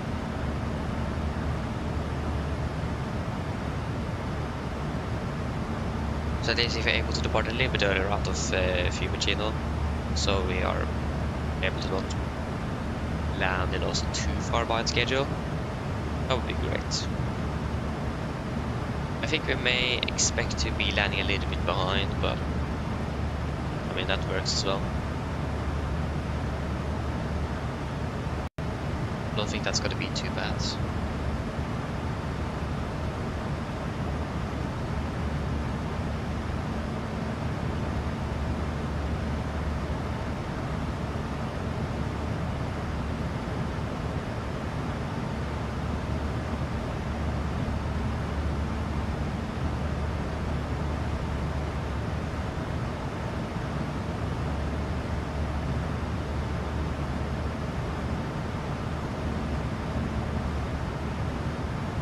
There you go. I'm using 1.6 F.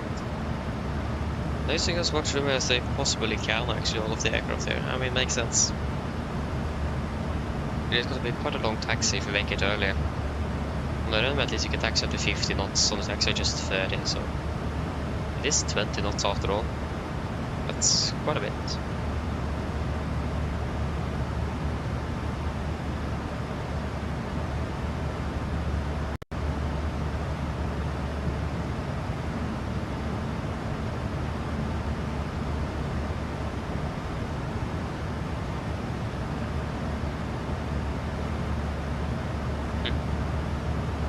Our track and heading is deviating by 11 degrees. That's quite a bit.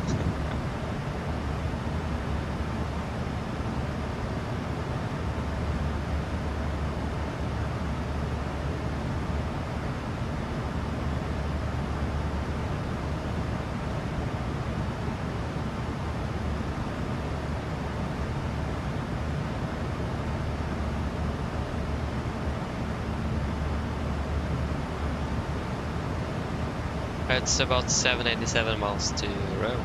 787. Nice.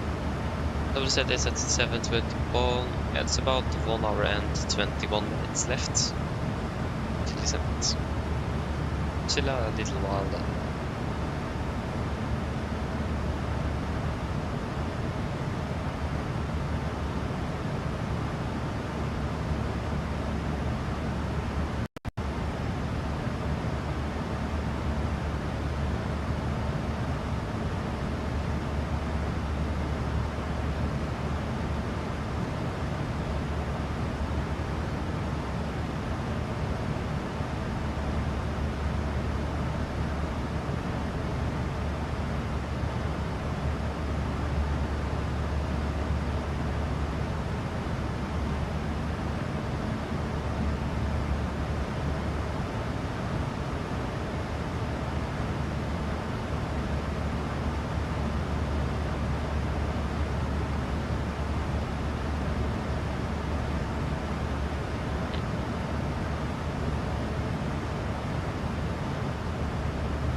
Descending. Unfair. I mean, I'm looking a little bit forward to the short ops tomorrow, though. I do miss some time flying more, staying less in the air.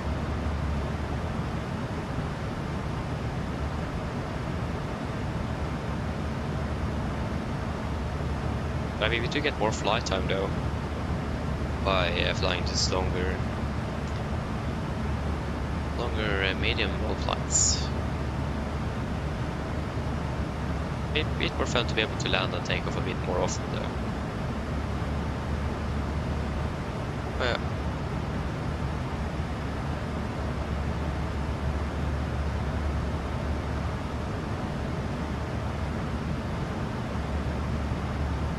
David, welcome. Hope you are doing well.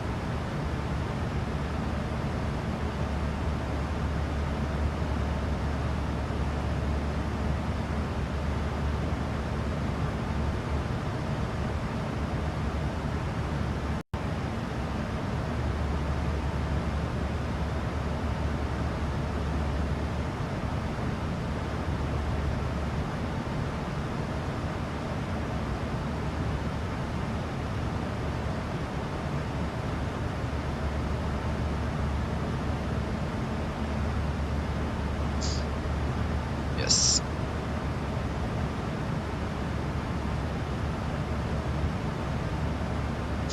Oh.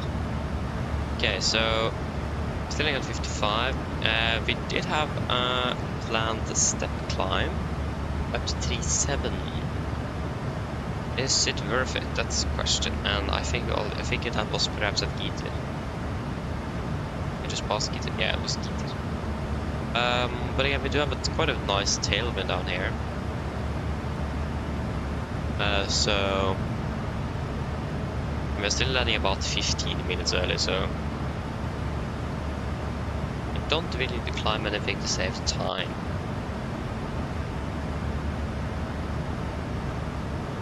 You may expect a little bit of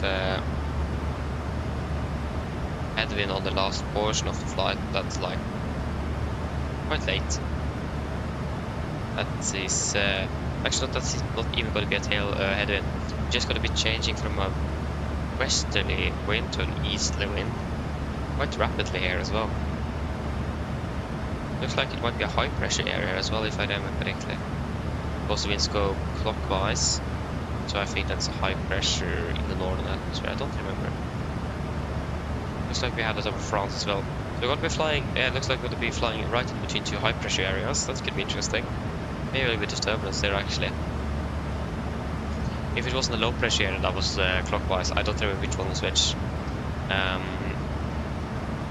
mean, that's quite easy to find out if you just find an airport in that area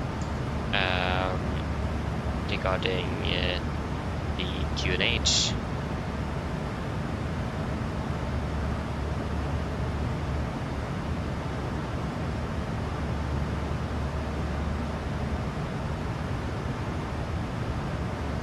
Here we have something, open airport, weather. Yeah, I mean, it isn't that high on the QNH, it's 1019, but it's at least above the standard pressure. So again, I imagine it is going to be, I think it is a high pressure system that's over there.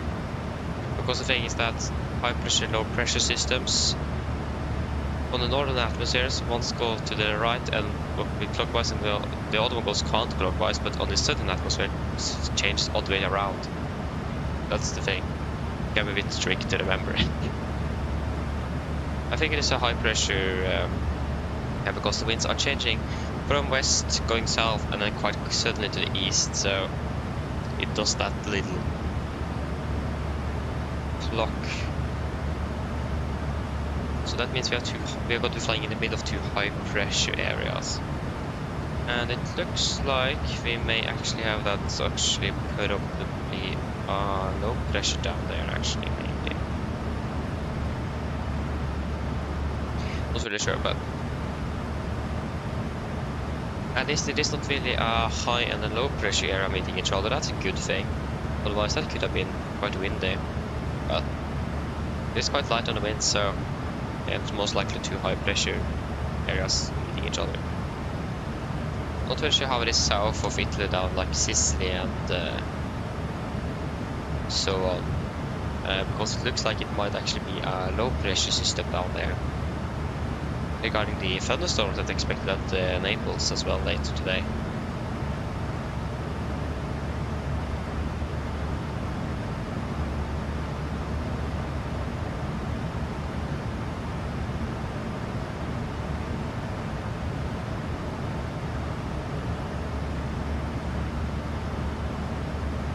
Yeah, we even have a bar here that's indicating 0 knots. Yeah, looks like it's a bit more severe lower down though on flight level. Yeah, we should be fine. Don't really expect anything significant. We expect a lot of wind. We're flying on the Alps at the same time, so maybe we will encounter a little bit of turbulence, but because I don't really imagine that. I don't think that's going to be happening. We should be quite good through there.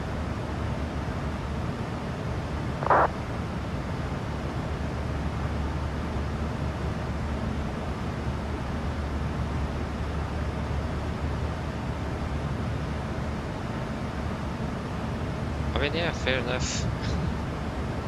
I understand what they mean.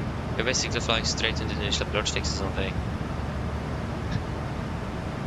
Sorry, the initial fix. Interesting. I mean, why not? I think that south flight is not that long. But it isn't very often to see an aircraft flying that straight, yeah.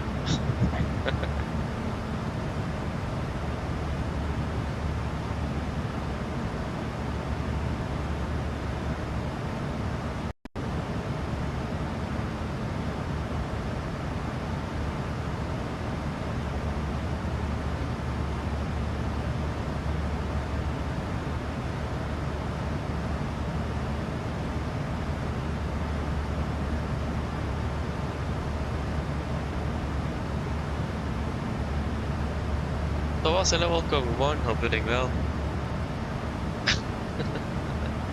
Yeah, nice. I've not been there in real life, no, but I've been flown there quite often with the Norwegian, though. I should check how many flights we've done out of Rome. I don't really remember. Rome, we have done 7 flights. I think that does include this one. So it's 14 flights. That's going to be the to and from. So we actually flown quite a bit, so that means after we are finished today, it's going to be 16 flights. So I flown quite a bit to Rome. Not bad. Oh, do I? I do. What? Yeah. I didn't know that. Yeah. Interesting. I mean, why not?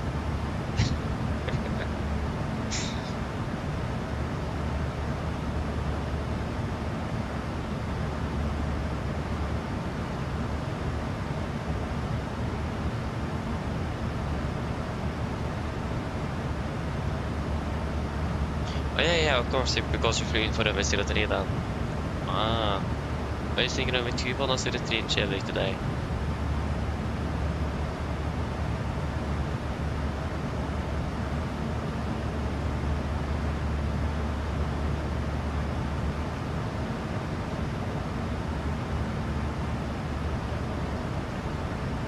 Are you using both? Oh yeah, of course, there's using 2-1 for landing instead of 3 for departure then. Ah, makes sense. And this was the thing, if you're landing 2-1, at least you don't need to backtrack. That's a good thing. I can see the 3 as well. Departing straight towards Oslo, so it's perfect. Nice. Not bad.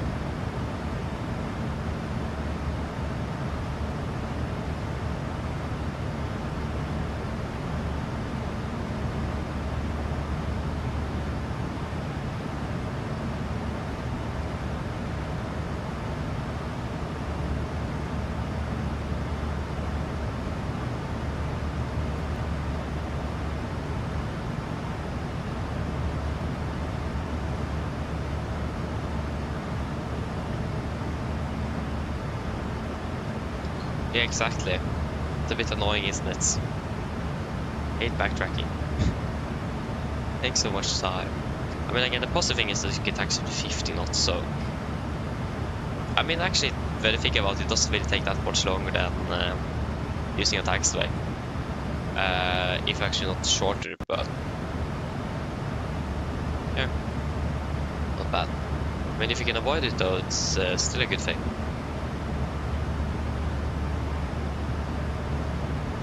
Yes. Already seen about halfway through the flight already. We're flying for about 1 hour and 4 minutes. Probably need some more food before landing as well. Didn't eat that much breakfast. And there in the further that place my... oh, there it is.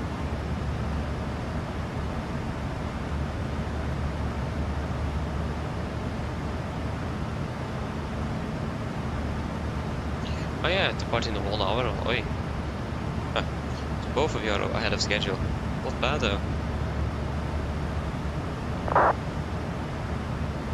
Always nice, isn't it, just to be ahead. I mean, I think the only time you're not allowed to depart ahead of schedule is, or at least you are allowed to, if you're all passengers that have booked a flight on board. If that's not the case, then you can't really depart before it is time to leave. So that's the downside. You need to wait for everyone to get aboard.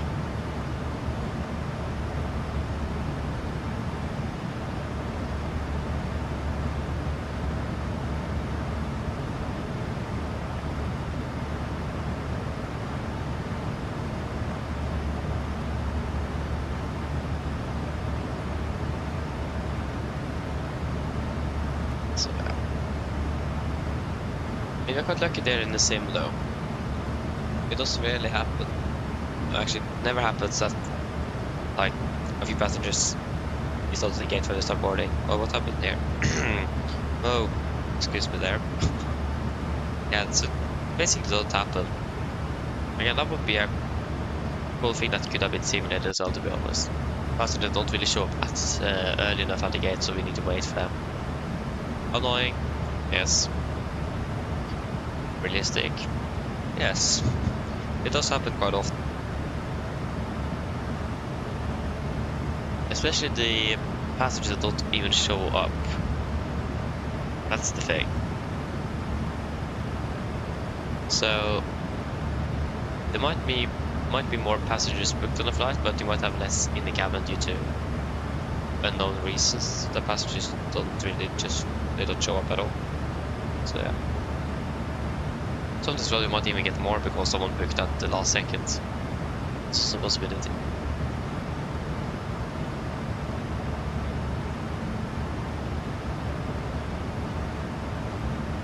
Oh wait, have they an update? How haven't I noticed that? What? I did the FS realistic update.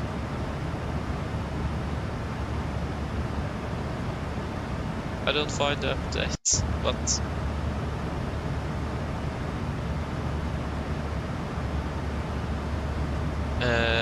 Altitude turbulence. Haven't that been there for a while? I don't remember. Where is turbulence? I can't even find turbulence here.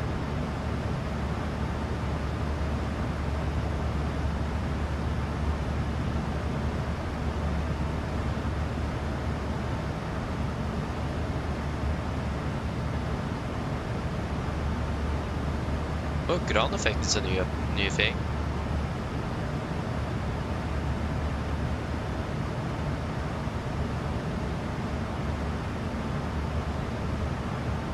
I just find general turbulence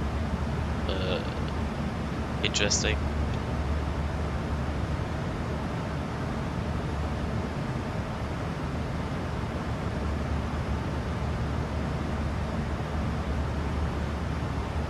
Yeah, Thomas, the next big city, that's a good question. Let us see.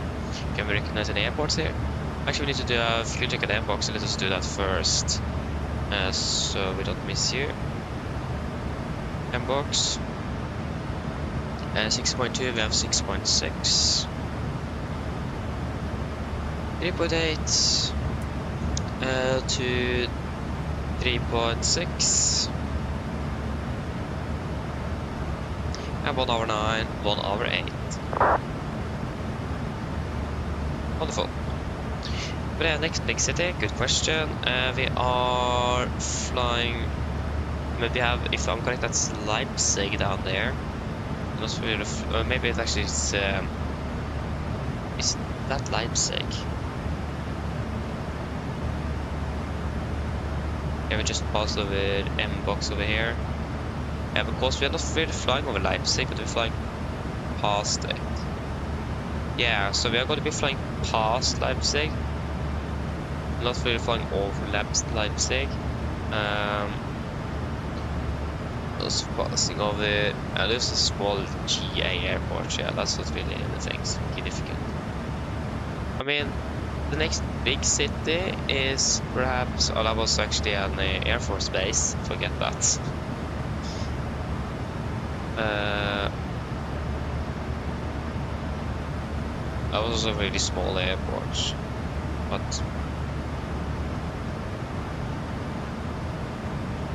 actually, that's a good question. I don't really know. We're not really flying directly over any big cities, but we're going to be flying beside. So again, the next one is going to be Leipzig. It's about 40 miles to our left. That's really the only thing. Perhaps you're flying past Munich. I don't think we're passing over though. That's a genuine good question.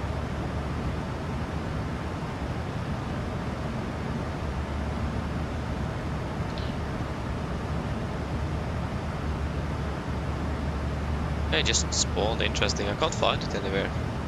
Ah, there I found it. This effect is in beta. Ah. But yes, but what altitude setting or turbulence setting are you using? And the same are you using Off, low, medium, or realistic. I think you said that we were going to reduce it down due to the aircraft could fly. Yeah, what are you using exactly?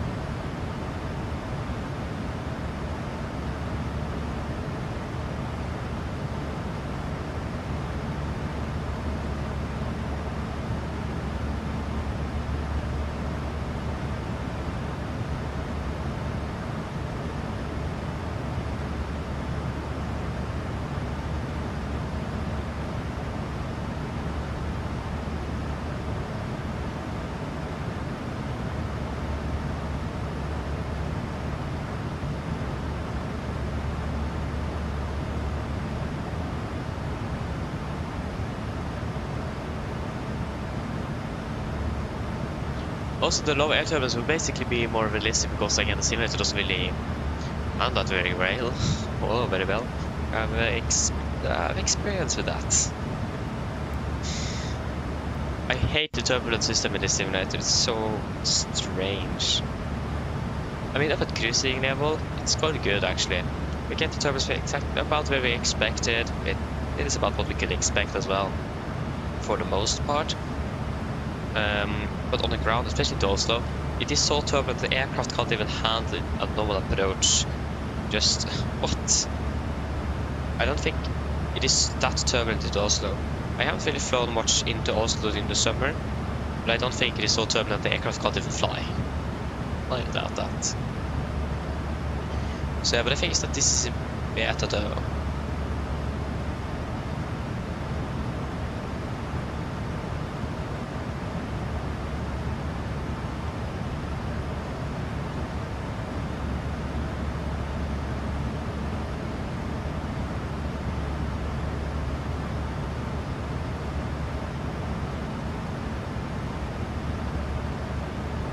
Oh, you went around, oh no.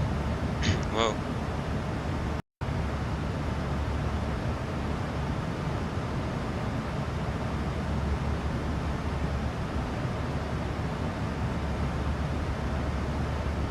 But yeah, to reduce it, you just go to the accessibility settings. And then it is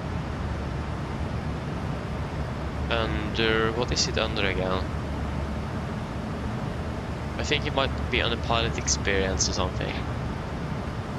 So it's under accessibility. I don't really remember all the settings that is in there, or like the different sections, but I think it is under there. It should be like on the bottom of there or something. I don't really remember. I think so.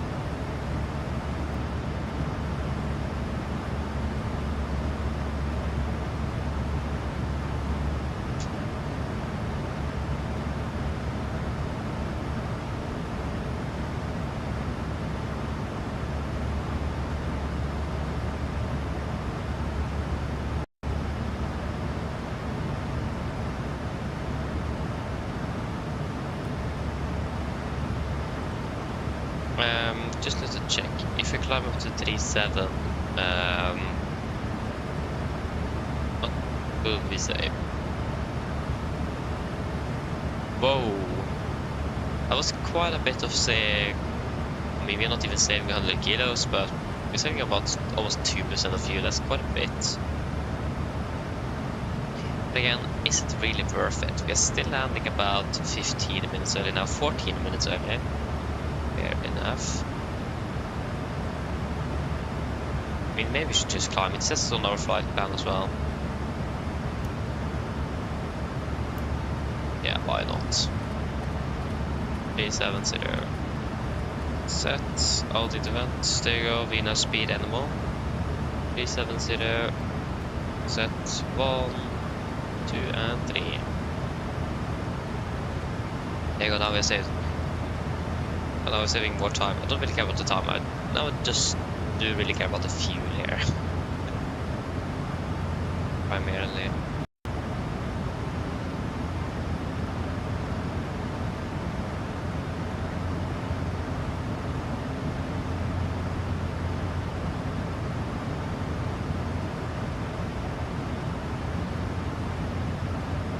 I think we'll be flying past Munich and Innsbruck as well, perhaps. Not really sure how close though.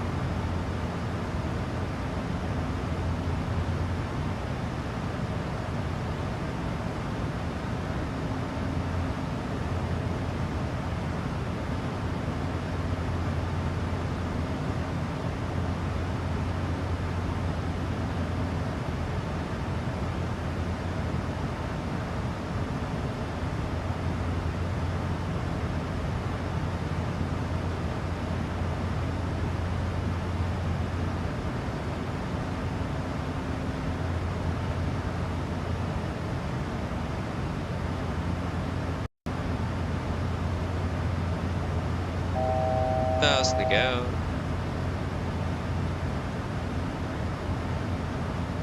Yeah, exactly. Again, I imagine the Microsoft Flight Simulator turbulence system that is just messing with it now. Again, it's just way too much. I'm not 100% sure how it is in real life. Again, I don't think it is that much because it's way too much. That's the thing. If it was a little bit less, that would make more sense, but yeah.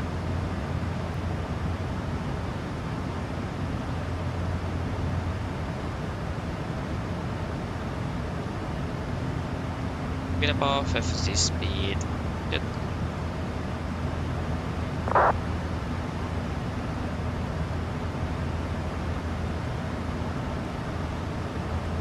Yeah, so 720, 414. Yeah, so it's less than an hour until December, so it's close into Rome. Okay, good luck again on the second attempt. Good luck.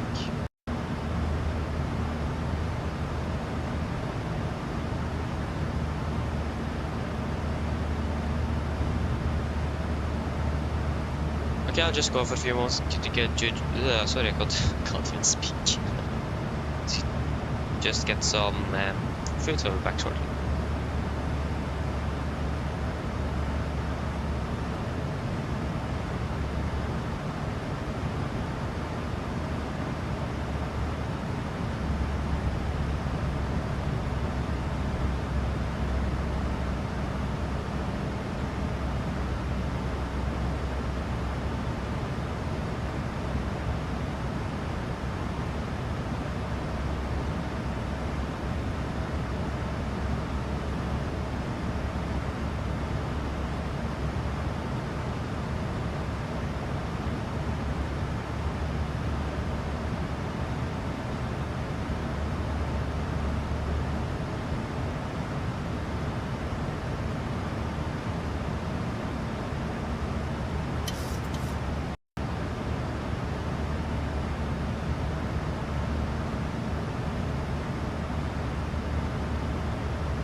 Yes, I'm back. Yes.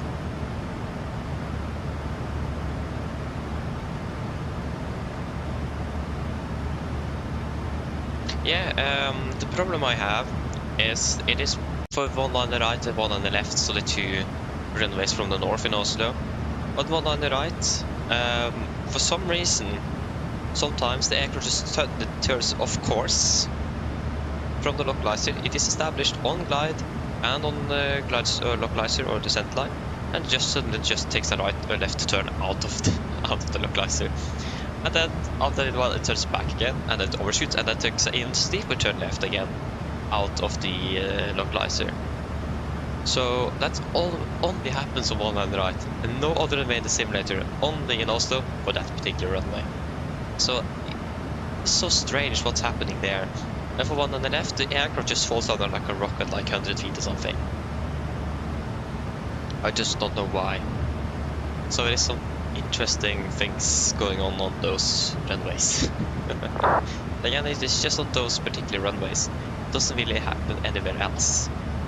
It is quite annoying, especially when the aircraft there turns off the localizer for the one on the right. That's the worst thing.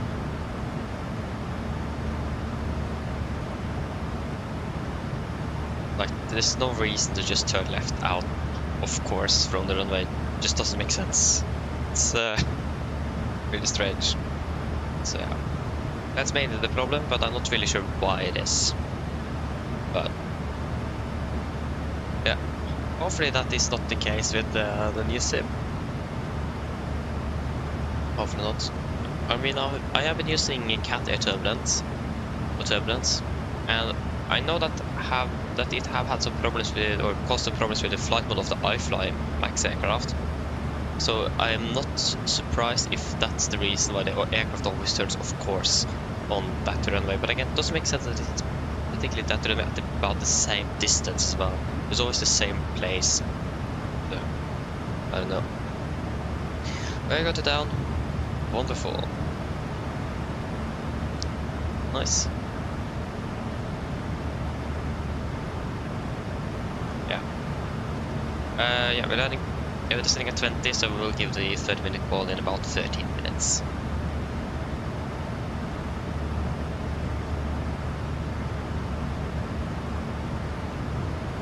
Oh, crosswind landing. That's always a little bit tricky. I do struggle with that.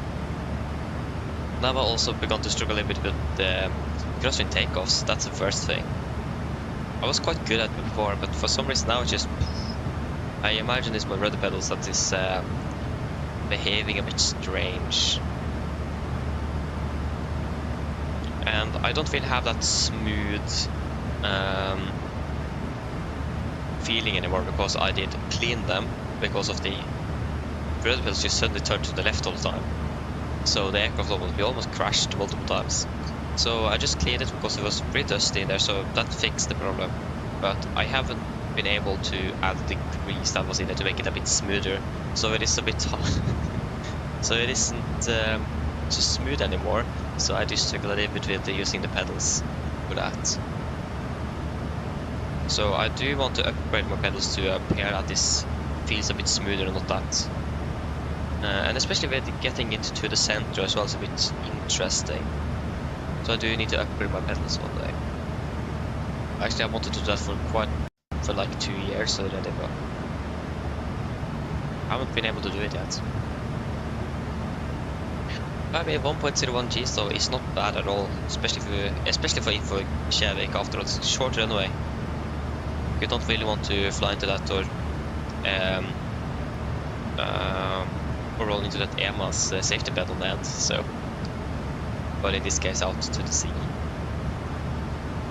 I mean, that is not a bad landing at all.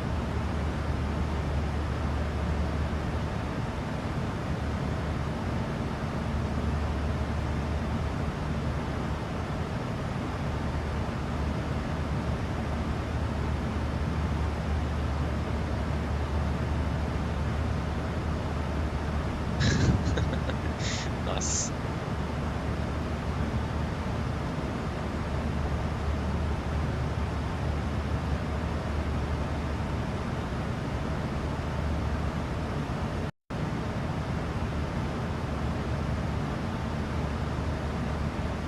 Okay, so 15 knots of crosswind.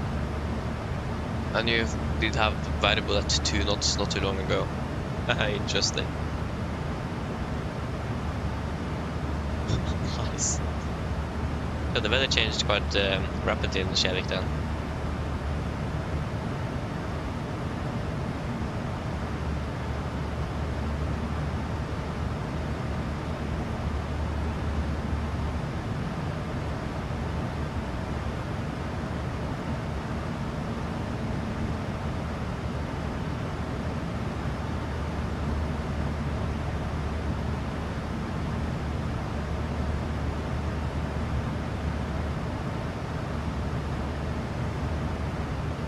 Well, just Nordic 7 Charlie. Yeah, of course you're flying that schedule, of course, yeah.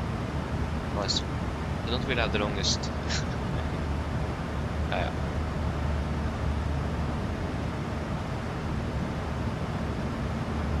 Not bad though.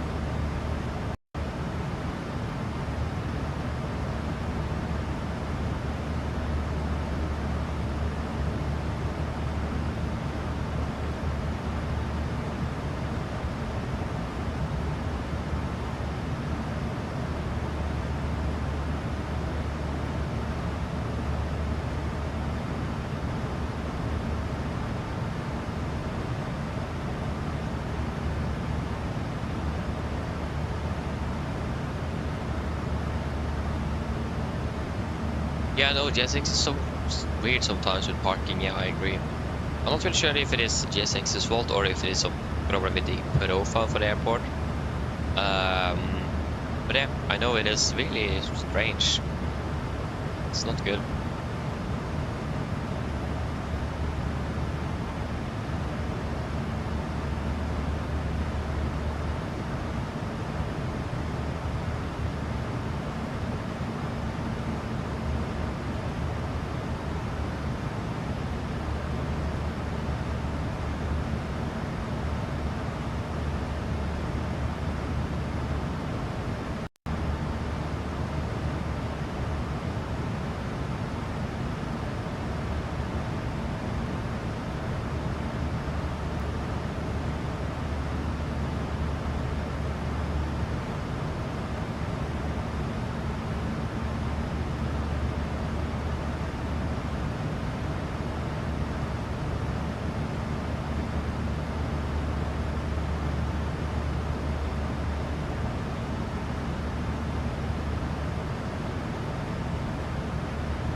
Sorry, there we go. You're welcome, hope you are doing well. There we go. we are flying over Munich, or not really direct over Munich, but at least we have the airport there. Not really sure. The city should be south of Munich airport, isn't it? I actually don't really remember. That looks like more a lake or farmland, maybe a forest. I'm not really sure where actually the city itself is. And if I remember, it should be south. Yeah, it's probably over there. It's not really easy to see on the in the sim here though.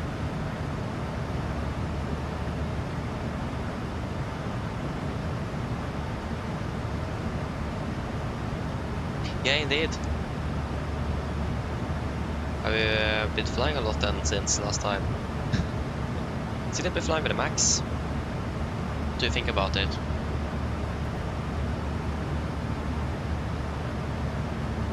Like, did you fly with the max before you started flying with it now in 24, or did you just bought it now and start using it now?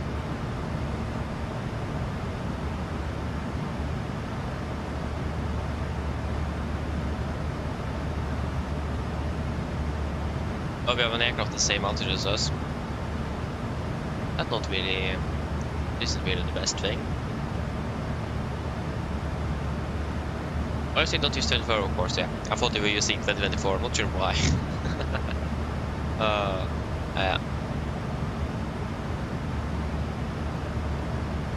Yeah, okay, so you also had it for release, okay. Or since release, yeah. They flew with it. I mean, make fair enough, I do understand it though. I'm still waiting for the PMDG.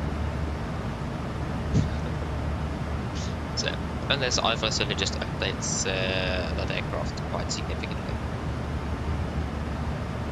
Like the autoflight, the FMC, what else? I also have heard that there is some, that the engine behavior is not really 100% correct either. And some other stuff. New EFB. Don't forget that, a new EFB. That would be fantastic. Not that I'm using that very often, but sim belief integration and so on, that would be great.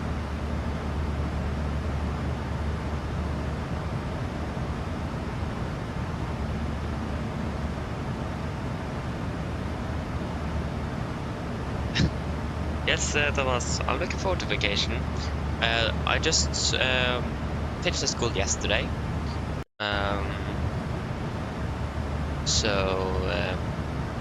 just started my vacation actually. So I'm going on a corps trip on Fridays. That's why I'm not flying on Saturday and Sunday, so because I'm gone for the weekend. And then on Monday I'm going to Stockholm, so I'm gone for the next 3 days there. And then we are back home on Wednesday. I think on Friday I'm gone again for like a week. And then after that I'm not sure what's happening. So I have to have some plans for the next for the first 2 weeks at least. So yeah, wait and see how what we'll be able to fly. I think we should be able to fly a little bit hopefully through the summer. But the plans are not really finalized yet, so I'm not really sure. We still have this requirement of 7 landings and 7 takeoffs for the past 90 days. If I'm not able to do that, then it's some training again in the sim. Even though we're just flying in the sim, but that's how it is. So we need to try to at least fly a little bit in those 90 days. I think the entire vacation is like 2 months, so that shouldn't be a problem in general. 90 days is quite a lot, so we should be able to do 7 takeoffs and 7 landings when we're flying short haul and medium haul. If you did fly long haul, that would be a bit more tricky to do, but yeah.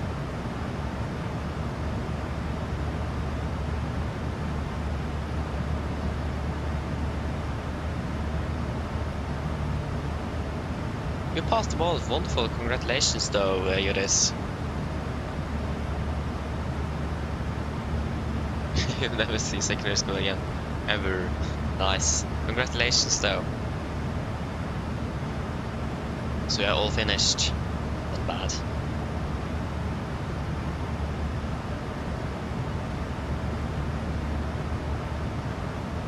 I actually was so lucky that I didn't have any exams this year. Not oral, not written. nothing. So I'm quite happy with that. So I was quite lucky with that. So that was really happy about that. Great. Yeah, I should give it 30 minutes till the center to give that ball to the cabin.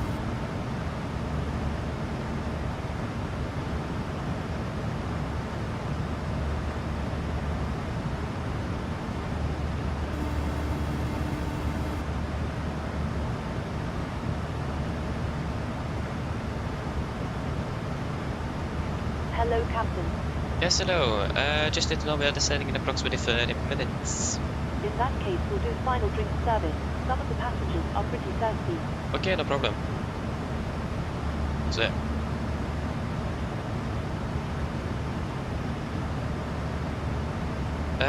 Yeah.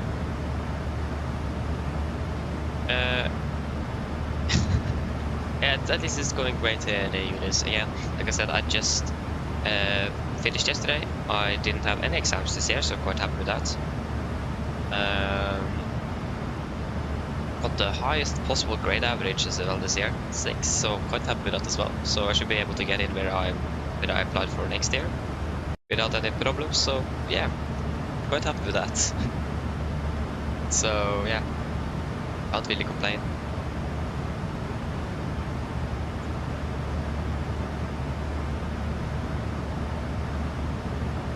So hopefully just two more years of school, and then 2 years as an apprentice for hopefully Norwegian if possible. Know that to work on the 73. That is the hope. Hello. Hi, Captain. Just checking to see if everything is okay. Yes, everything is fine here, thank you. Great. Call me if you need anything. Of course. So yeah. Also another thing as well. Yeah, we just hope that all the students in my grade next year and the year after that again is hopefully all applying for SCS and not Norwegian, so I have a chance to actually get to work for Norwegian. I would know that. I mean, I can just talk about this, that I've been flying for them for the sim for like, at that time, about 4 years already. So hopefully that will give a little bit high chance to actually be able to get a job there. Again, I would love it. That's like that's the dream to work for Norwegian on the 737. That would be fantastic. Yeah, should we do a fuel check at QMOM then? So 4.9 tons, we have 5.3 in the tanks. So it's still about 400 kilos above, so nothing will change there. We have burned about 4.9 compared to 5.2. And 1 hour 45 and 1 hour 44. Nice.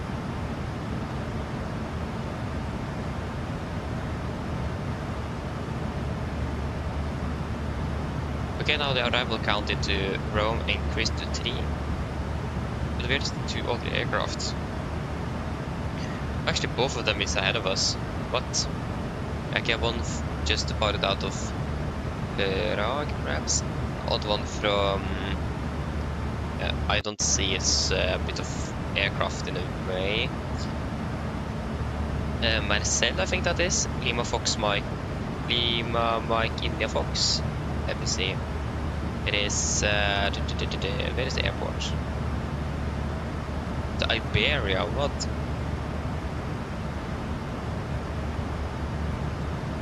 Sorry, it's Torino. What, Torino? Yeah, and then it's flying to Fiumicino, and then the second aircraft is flying from Vienna, not from Prague. How could I not see that? Of course, Prague is up there. No. Yeah, it is. Oh, sorry. But actually now we are the last one in queue. That's a bit annoying.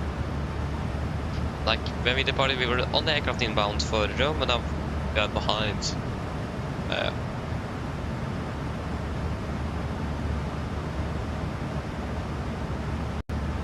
Wait, wait, what? Fleet?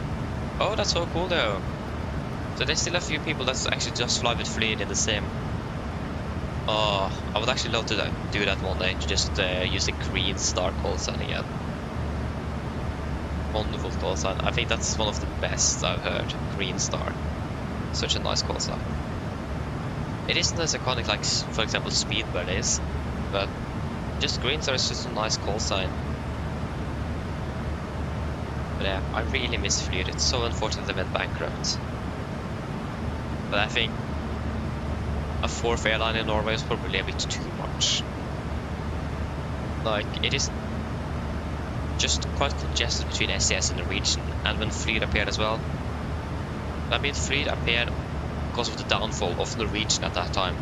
So, yes. But from what I've heard, I just sold the tickets too cheap and didn't really earn any money on any routes. So, yeah, that was a bit unfortunate. I will never had the opportunity to actually fly with them in real life, unfortunately. But I did a few flights here and there with Fleet in the simulator, but that is also quite limited. Didn't fly that much.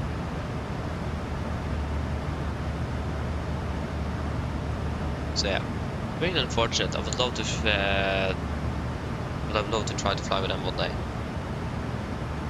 So basically one thing that's a bit funny is that Fleet basically started up with perhaps some quite nice leasing deals, because Norwegian need to get rid of most of their aircraft due to the pandemic and the economic struggle they had. And the funny thing is that when Fleet went bankrupt, Norwegian basically acquired all of their aircraft again. So they just swapped the aircraft twice. Fleet got Norwegian's aircraft, Norwegian got Fleet's aircraft. That's a bit funny. Yeah.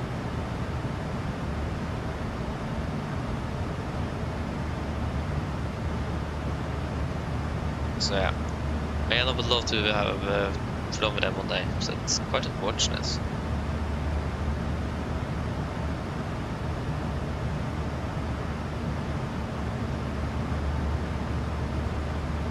Or German Eagle from German Airways. Well, that's actually quite a cool call sign as well. German Eagle.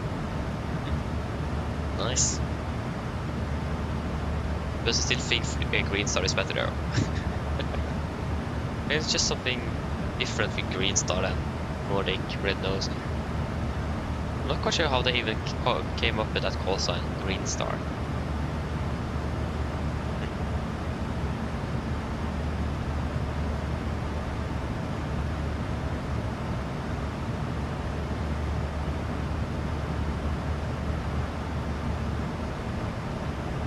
But they mostly fly for KLM. Ah, yeah. I understand.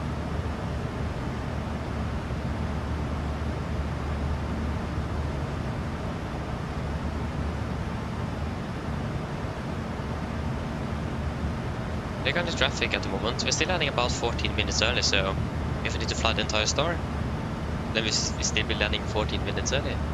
So doesn't really matter too much about that traffic, to be honest.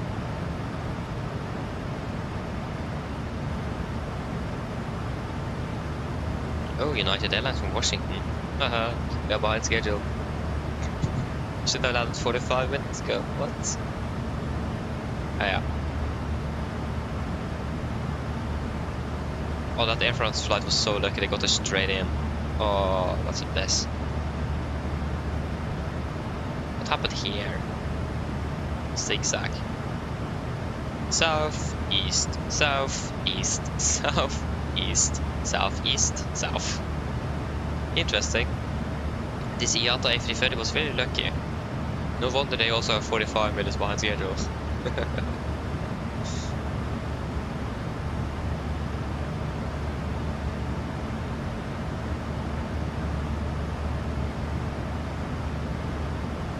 They're still using 1.6 at least, so that's really what I was looking for.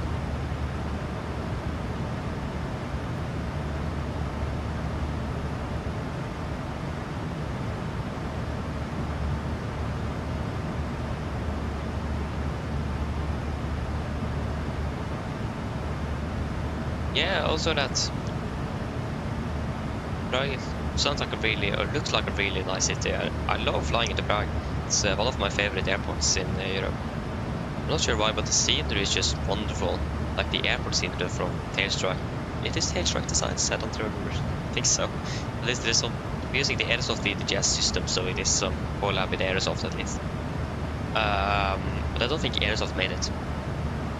I just don't remember. But again, it's a wonderful scenery. I love flying into that airport. So, and also seen some pictures of Prague. It looks really great. It's, I would love to fly into or visit Prague one day.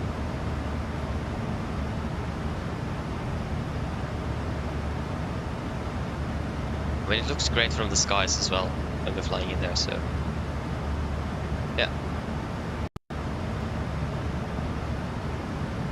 Need to visit it one day.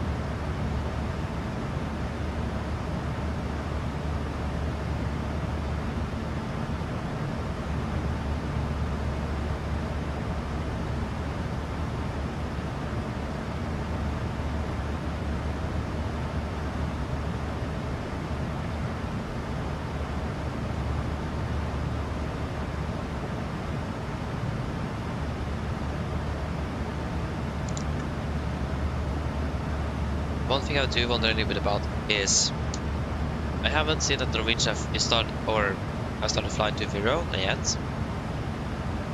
So I wonder if they're flying there or not. Not really sure actually. But that's also an airport I would love to fly to. It's a fantastic airport. And I don't think I've flown to Venice. I don't remember to flown there. Well, again, I'm not sure if Norwegian flies near this area either.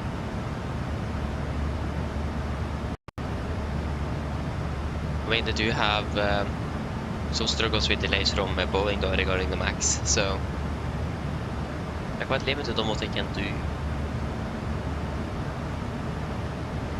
But also, if we could have flown into Ajaccio, that would also be quite a lot of fun. This is one of those tricky airports.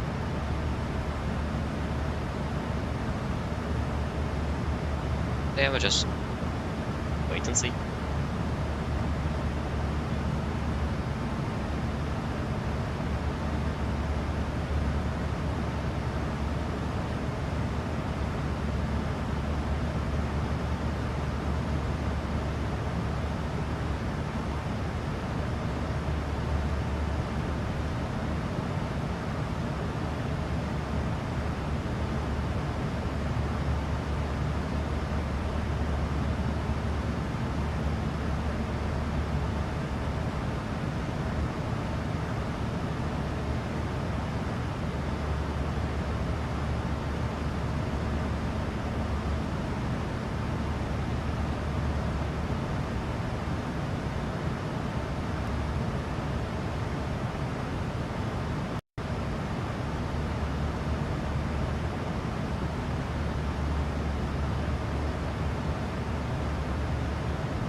Yeah, we should start preparing for our approach.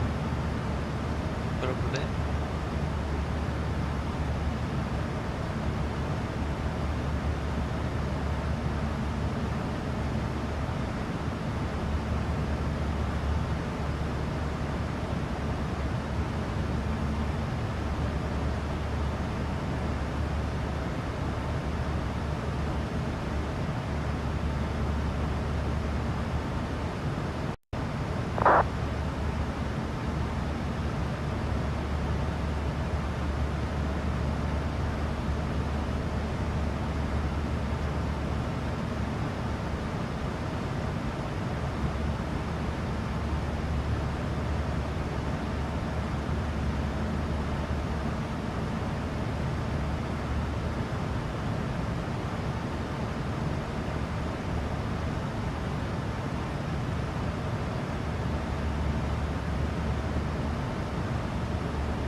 Hello. Sorry to bother you, Captain. I was just wondering if you'd like a drink. You guys want anything to drink before we are doing our briefing? Is it idea? Yeah, the Islands Whiskey is the first one here. Imagine that's what we are normally using. Again, there's a VR auto service.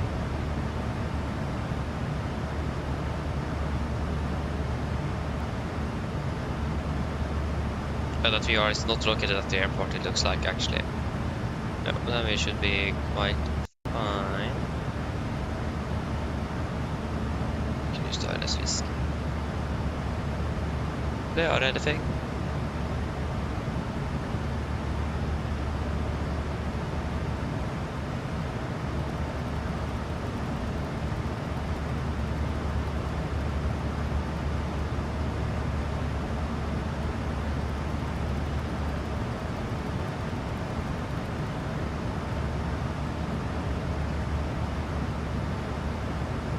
Nothing?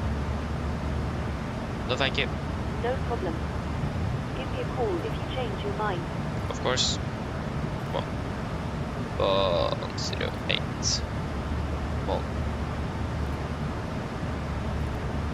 And 1081.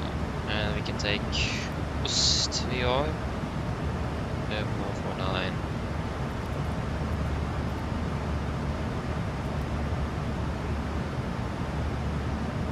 Minimums will be 289.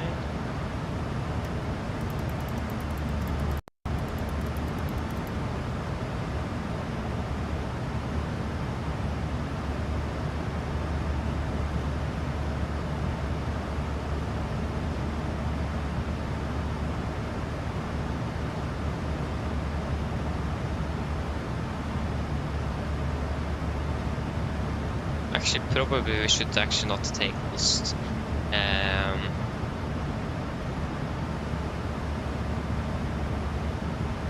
Yeah, we need actually Champagnano. Probably didn't say that correctly, apologies. Charlie Mike Papa VR on the 1114. But they missed approach, so we'll take that instead. I mean, we can take Ost VR on stamp on radio number 1, correction 2, so 1049. Just in case we need it. So yeah.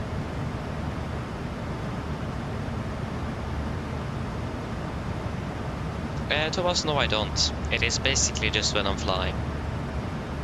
Outside of flying I don't really speak much English now. Just when I'm flying. I mean, when I'm flying as well, I'm flying for quite a while, so it's a few hours of talking, but yeah.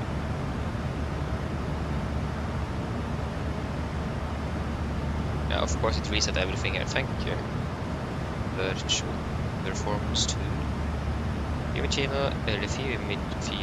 Sorry.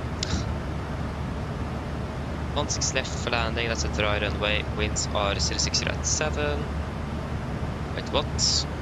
It's a tailwind, or cross tailwind, yeah, but that's less than 10 knots, so I don't think that's going to be causing any problems.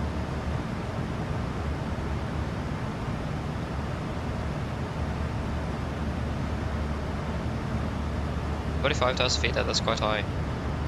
This is the wrong airport, so I'm looking at the wrong airport. There we go. Yep, that's still using 16, so we'll go with that.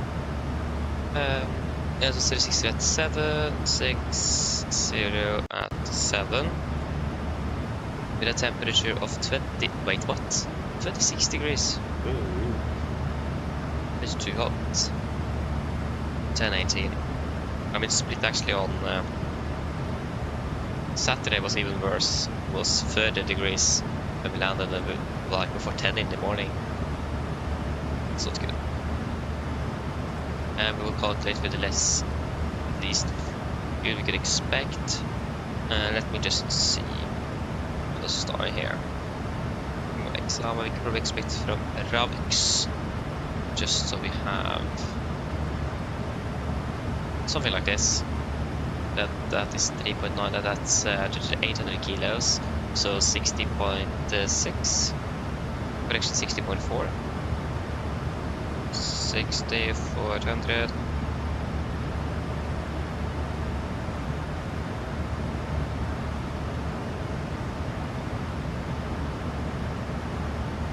Oh, interesting.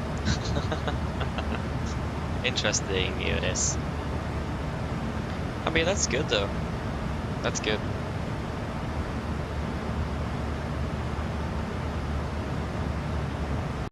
Yeah, so 146 and 141. Laps 30. 141.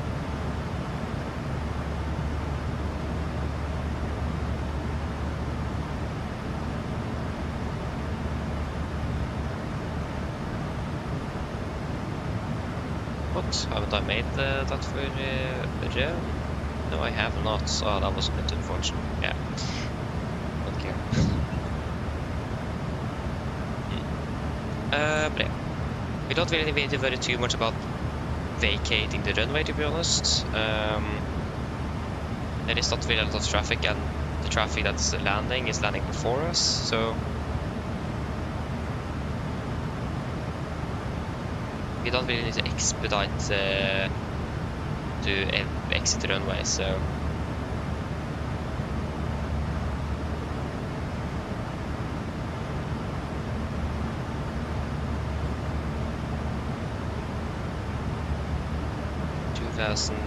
yeah, how much do we optimally want to use? That is the main question. If we can check Gino, taxi.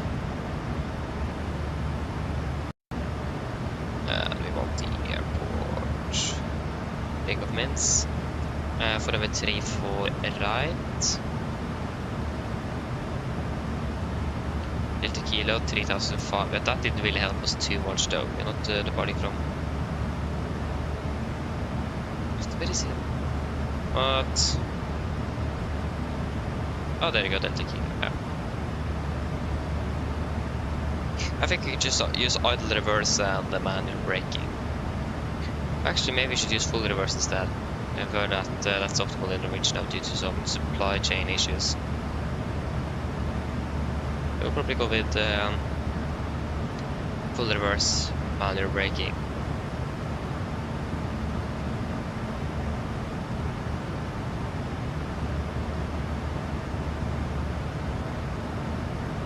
We still have 3 kilometers we can use though, that's the thing.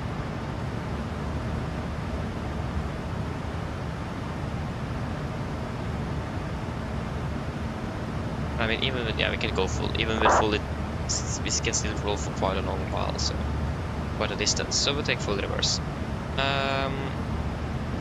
Yes, that should pretty much be it.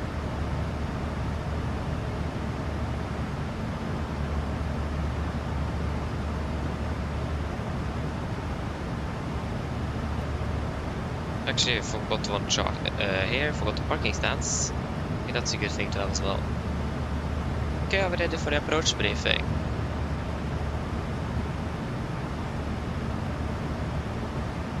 So for the approach briefing, we will start off with our stars. We're expecting the Radeon 3 Alpha Bravo.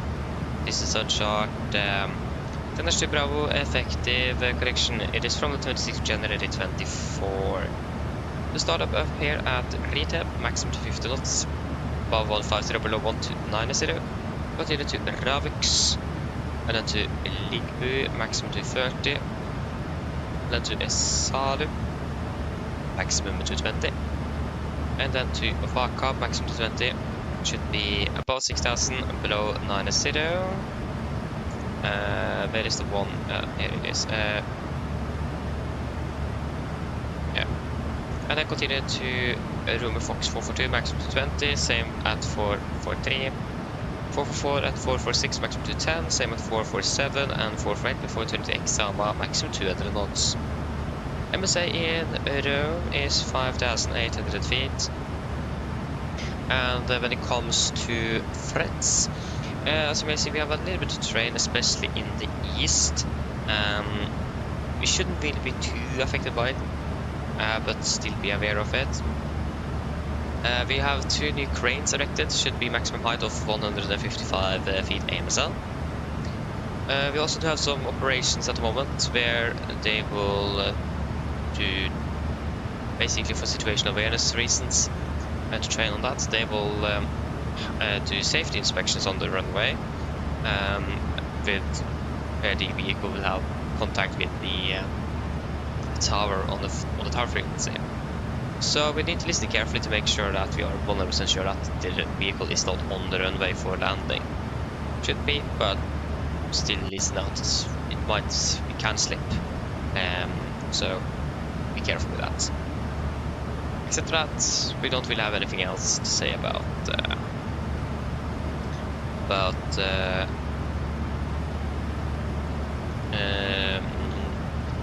there's at least no other threats. For the approach itself, we're expecting the ILS Whiskey for 16 left. Charts 11-2, effective 8 of August 24. Coming in by Exama, initial approach Vic 4000, maximum 200 knots. Then to Iribes 3000. And I got into Uxeru, initial fix 2500 feet. Should be about 10.9 miles from the runway. We're heading 159 degrees, our estimate is 108.1 India Fox Lima Lima.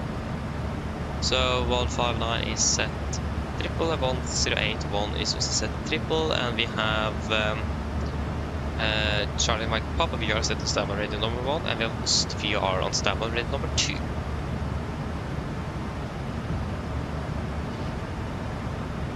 Almost good. So it's gonna be stand 3-degree glide, minimums at 289 feet. Transition level, it's gonna be flight level 70, and for the mist, if it go wrong, we're gonna be proceeding on 159 degrees, remaining up to 4000 at 450 feet, not before threshold for runway 16 left. Take a left turn, maximum 200 knots to inset and follow inbound radial 172 Charlie Mike Papa VR. Again, it's tuned on the radial number 1 on the left side. Maintain 2000 until DME to 15 DME or radial 175 Charlie Mike Papa. Then climb in order to cross 10 DME, radial 172 Charlie Mike Papa between 3000 and 4000. Proceed to Charlie Mike Papa VR to be reached at 4000. Missed approach required a minimum climb rate of 4.3% to 2000 feet for ATC reasons.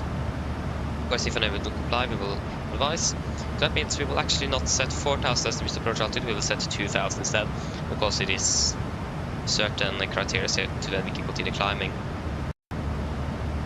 So if I'm correct, we can start climbing at 15 DME, maintain 2000 until 15 DME, then climb in order to cross, So that means we'll set 2000 on the missed approach, because we can't climb higher than that for the initial part. Other than that, we have pilots cleared for ILS approach procedure from initial prefix Exama are required to strictly comply with level cross constraints. Iribes Maven at 3000 feet. Steady due to parallel approach operations. That's also a thing. We have 2 parallel approaches, or 2 parallel runways, and we have approaching landing aircraft of both of them. Other than that, we have a warning here, and we have some speed restrictions. So it's maximum 80 knots at 8 DME from the runway, and maximum 160 knots at 4 north miles from the runway.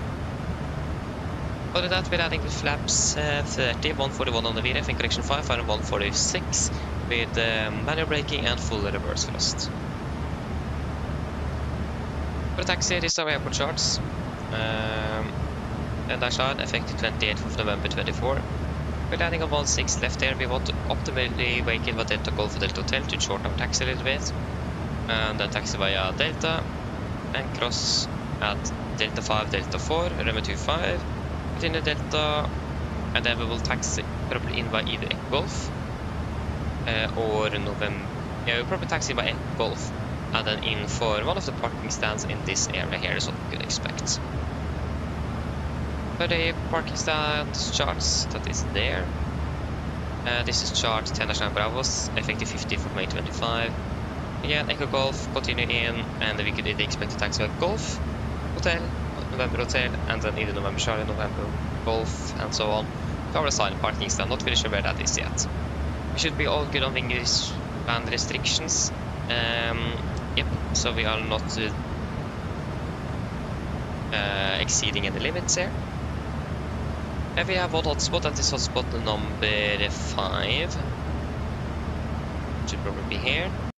Hotspot number 5, be sure to have the right of way before crossing taxiway delta.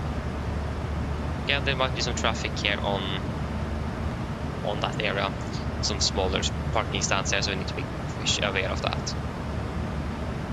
Except for that, there is no real auto-1. There is a VR of the service, but I couldn't really find it on our approach plate, so I don't think that's going to be too much relevant for us. But at least nothing else to say.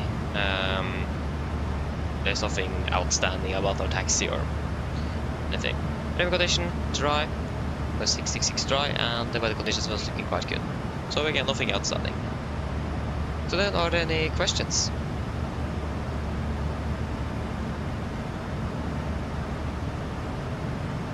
Probably not, the Navi briefing is complete. And I go and let's reset MCP altitude, so we can start descending down to flight level 150. 150 set, and descent checklist. Pressurization landing altitude set to 0 feet, recoil checked, all the brake off, landing data. VFO for fall minimums to 89 feet, approach briefing, completed descent checklist complete. Take over within a path retard, and we are descending. Wonderful. No questions? Wonderful. That is fantastic. Not complaining. Means I've done a good job then. So yes. Okay, just excuse me for a moment, I'll be back shortly.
Apologies. I'm back again. Pass that to, yeah, we had actually not passed 300 yet. That's great. Well, I think 25 minutes out of schedule, not bad.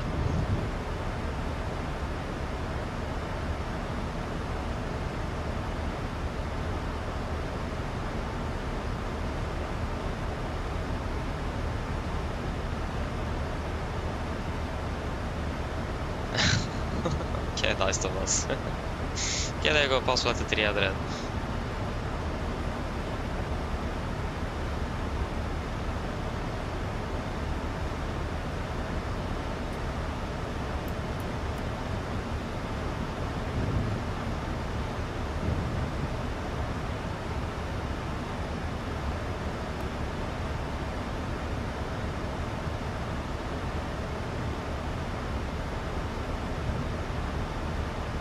Yeah, we only need to do the PA, so expecting to land at 57. I expect to be landing in about 30 minutes. The weather should be nice as well. Cordomo is not really the correct airport though. Landing in Fiumicino. Yeah, it's good weather. Slightly winds from the east, 27 degrees. It's way too hot. Come okay. Oh, it's so hot here. Need to find out what we're going to do with our AP, if we can use the AP. I don't think we are allowed to use it. I think we're air conditioning at the stand, hopefully. Otherwise, the passengers won't really survive that long in the cabin. What were I going to look at again? Yeah, the charts. I want to just double check the name of the airport. I don't say because I correctly. Fiumicino, I said correctly. Fiumicino, yeah. Mine damer og herrer, dette kaptein snakker. Som dere kanskje lagt merke til, så har vi begynt nedstigning vår ned til Roma Fiumicino, og vi forventet til å lande om rundt ca. 30 minutter. Været i Roma foreløpig ser ganske så greit ut, med litt grann vind fra øst. Det rundt 27 grader, og det vil se ut som det blir fint og skifritt i tillegg. Ellers forholdt det veldig fin flytur med Norwegian. Vi tar godt å fly med oss. Vi håper vi ser dere på neste flytur, og så ønsker dere en fin dag videre. Ladies and gentlemen, this is Captain speaking. As we notice, we now start our descent out towards Rome Fiumicino, and we're expecting to land in approximately 30 minutes. The weather in Rome at the moment is looking quite good, with just some slight winds from the east. Quite hot with about 27 degrees centigrade, and it looks like it's nice and clear skies as well. Otherwise, we hope to enjoy this flight with Norwegian. Thank you for choosing us. We hope to see you again on the next flight, and we wish you a pleasant day. Thank you.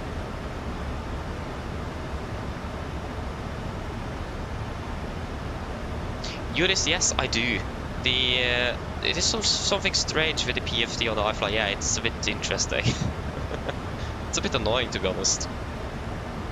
Yeah, I also saw that. Looks like a very fast PowerPoint presentation. Like the type where you just click quite fast through all of the slides. If you understand. Yeah, it's a bit strange, it is. I'm not really sure why.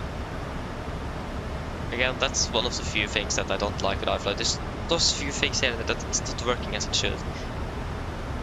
But still buggy, that's quite annoying. But yeah, do you also find that the iFlight banks quite hard at high altitudes? Do you also find that? Like we flew, but we have been cruising at over 30,000 feet. The aircraft banks about 25 degrees. That's a bit too much. That's like the same thing even back at like 5,000 feet. But well, it might even back to 30 degrees at that altitude, but at low altitude, of course. Actually, doesn't really happen too often. But at least I found the iFlight bank quite sharply at cruising altitudes. It's a bit strange because normally it shouldn't bank so hard.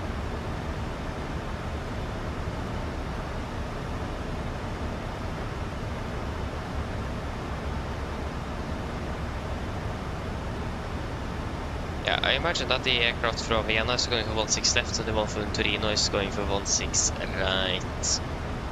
At least that would make perfect sense.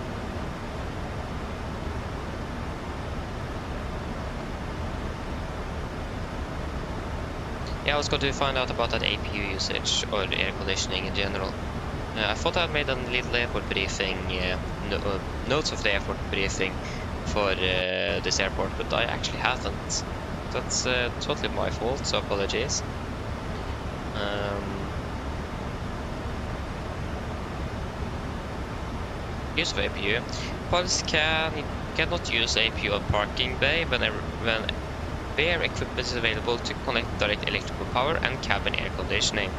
If equipment mentioned above is not available, it is compulsory to use mobile ground power, keeping the APU off. If aircraft is not equipped with connection for electrical power or air conditioning, or mobile ground power is not available, or only for wide bodies, the outside temperature is too high or too low, pilots may use APU for the time strictly needed for departure and arrival procedures from the assigned gate. Yeah, so that doesn't really apply to us, but we should have air conditioning available then at the gates, from what I've understood, so that's that. As long as you have that, I'm happy. Again, 27 degrees is quite hot. Especially if you have over 100 passengers inside of a cramped cabin. And you have a metal airframe that is observing heat. Great, isn't it?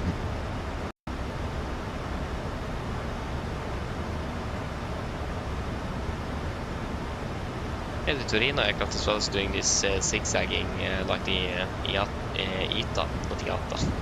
The ITA Airbus from JFK.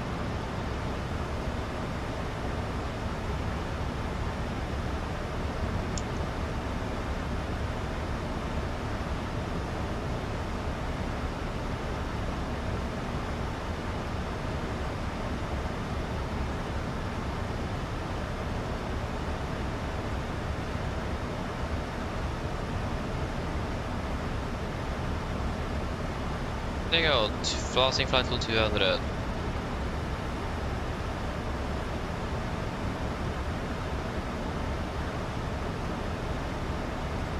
Yep.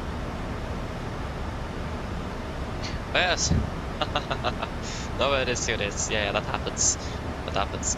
But yeah, I have noted that I didn't see that on the iFly. Yeah, the PFD is a bit strange regarding low FPS. It doesn't really update that well. So yeah, I've noted that myself. I did. It's a bit annoying. That's again one of the reasons I do like flying the NG at the moment with PNG than the Maxwell I fly, because of that, things like that. But also, have you noticed that the aircraft banks quite hard at high altitudes, like 20-25 degrees, when it like should have maybe 10-15 degrees.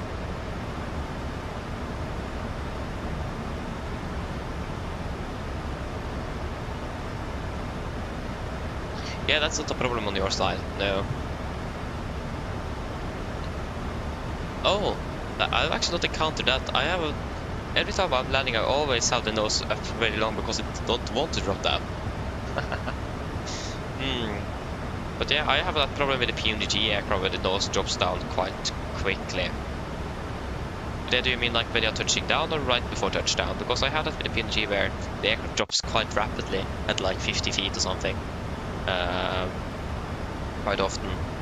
But I have not really encountered that with the iFly. I found that iFly is a bit more stable, but still feels more like a fly-by-wire aircraft, to be honest, than a 737.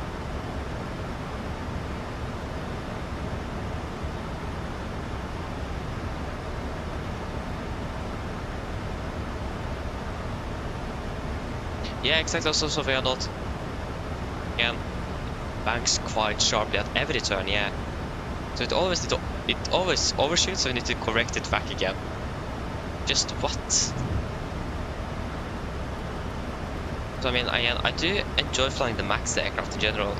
It is a nice aircraft to fly, it is, but I would still prefer the PMDG version of it. I think PMDG will do a better job than iFly have done. Unless iFly suddenly updates that aircraft significantly.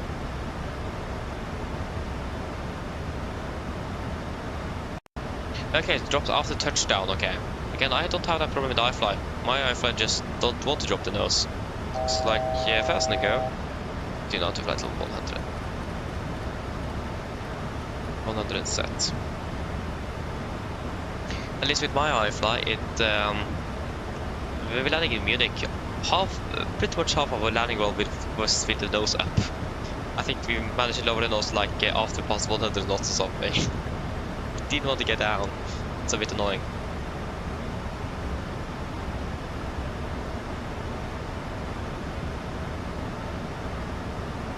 Yeah, we give it a 15-minute call now. Not to, just to be sure.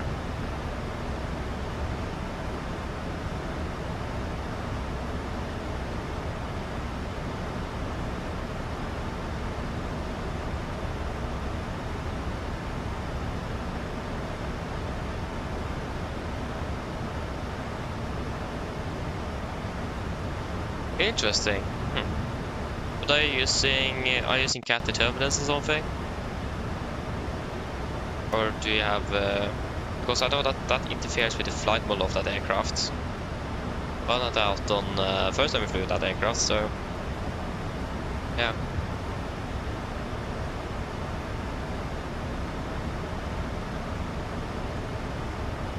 Should we take a direct to Romeo Fox 444? Are we able to do that?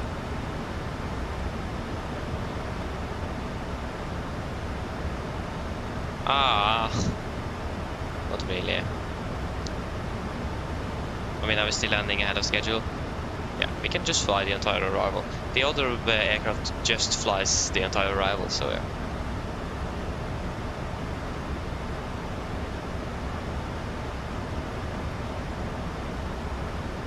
Yeah, I also did that. So I bought the real cat air turbulence add-on from Sim Market, and that have just made the iFlies do some strange things, and I think it also does impact the PMDG as well. So basically now I have no turbulence at all. It's quite annoying when you're expecting to be flying through turbulence and you don't get any turbulence. I hate it.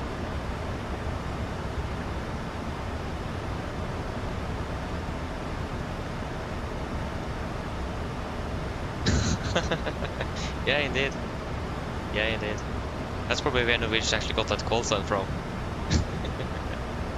Oh, nice. Yeah, I love that call sign, Red Nose.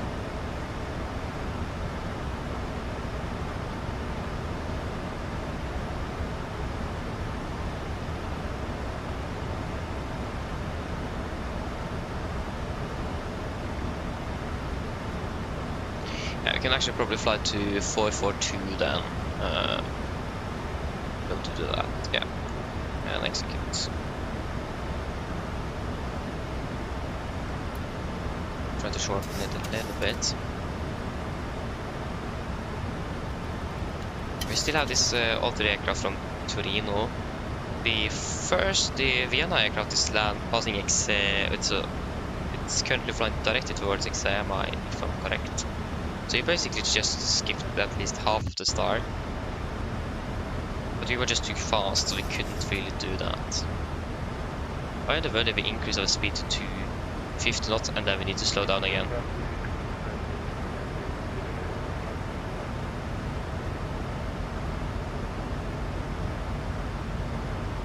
We just need to wait a little bit for the second aircraft. I don't really know where they are flying, or if he's going for 16 left and 16 right.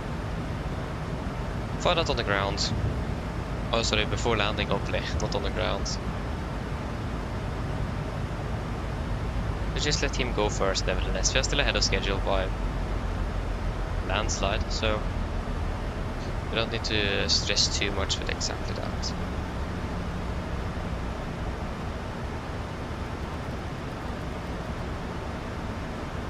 Okay, the QNH in Fiumicino is 1018. We'll catch a glider 2005. Continue down to 2,500 feet. And QNH is 1018.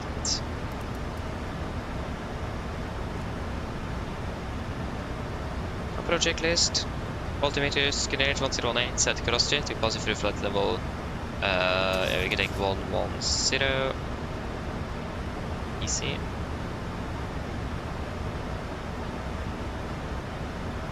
Now, customize zero go. Project list complete.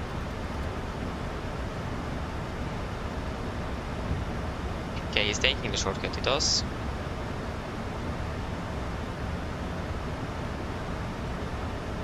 I think actually he... Yeah, you're probably talking about the other aircraft. I'm talking about the Iberia aircraft from Torino. Because he's now flying down towards the initial approach fix. Hello. Hello. Hi, Captain. All passengers are seated and secured for landing. Thank you. No problem.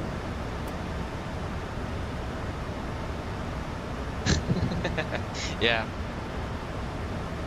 Should probably have be a bit more clear about that, so apologies on my side as well. But yeah, talk about the Iberia, from Torino. He's flying southbound now. And I think he is doing the approach of 16 right, hopefully. They go past flight level 100.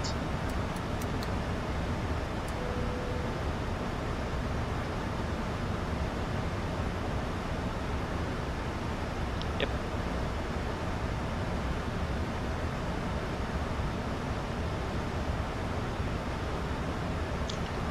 And again, we don't really need to hurry to get down on the ground. We are still landing quite ahead of schedule, so at least minimum 10 minutes.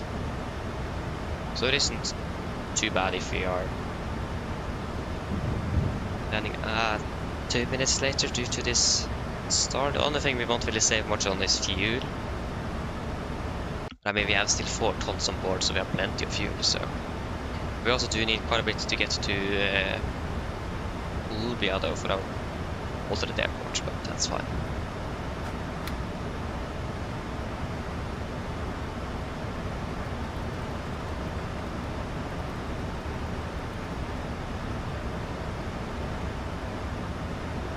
Nice scenery here though. Interesting mountain. I mean, wonderful placement though.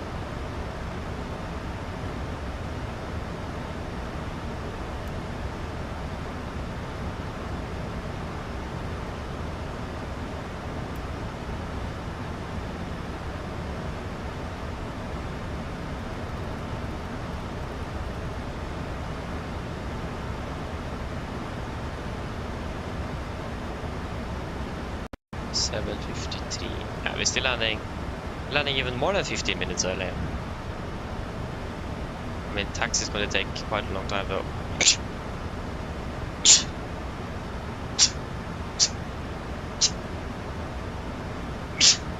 Well, apologies.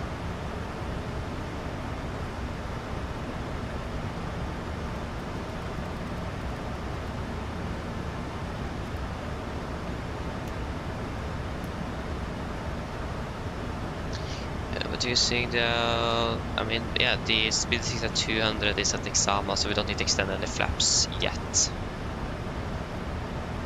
Our wrap up speed is 205, so yeah.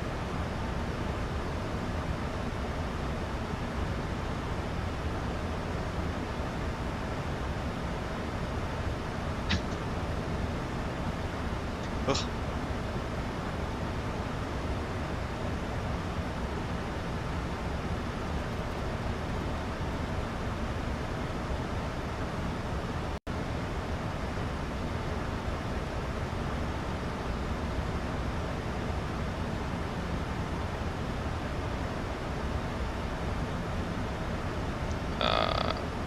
There, please. There we go. Actually, it looks like he might actually go for 16 left. Yeah, that was a good thing that we did this for most of the start, and if he's landing down there. It looks like he's much closer to 16 left than 16 right at the moment. Yeah, you can see on the ND at least. We are about 10 miles behind, so should be fine. We should slow down a little bit as well. We're exceeding the speed limit after all.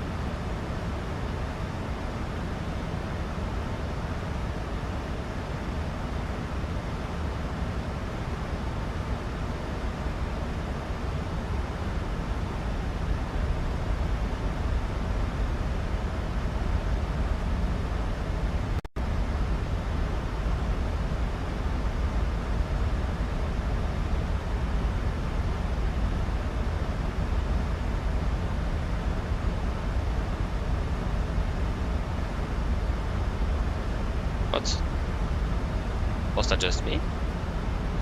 Did you guys see anything about regarding the standby instrument there? Did it just go blank for a second? Oh, maybe it's just me. It's probably my sunglasses. Oh, yeah. It looks like he went for 1-6 left. Yeah.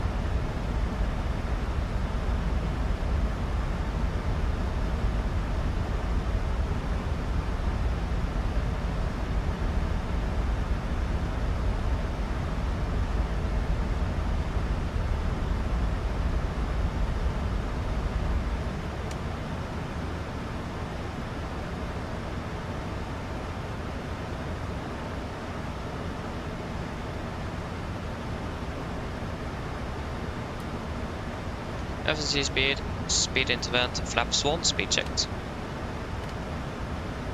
Speed 200.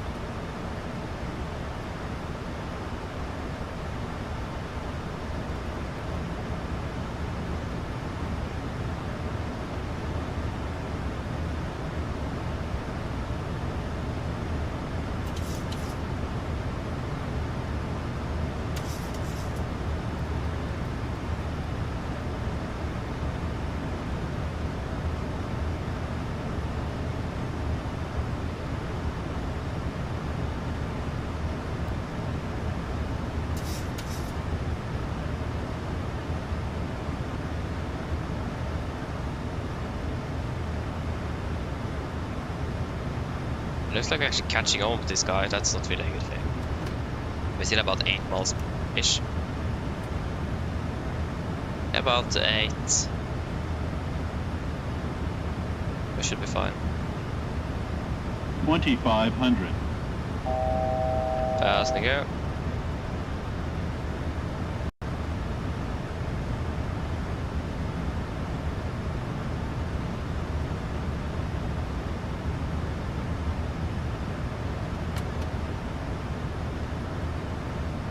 How many miles out? 14. Yeah, we can arm the approach. No closer captured. 459.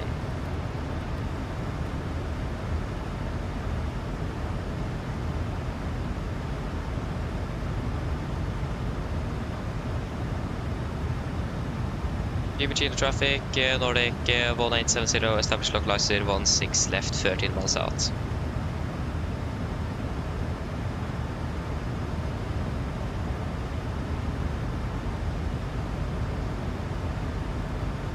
Flaps 5, speed checked. I can reduce down to 180 knots. This was operation with the Iberia in front. It's about 7.5 miles away.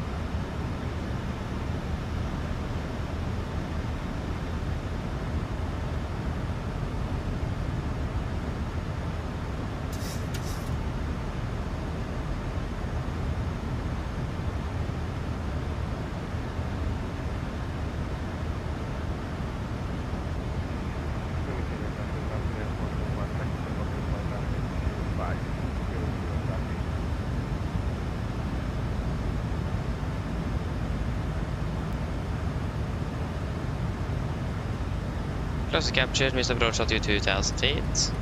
Set.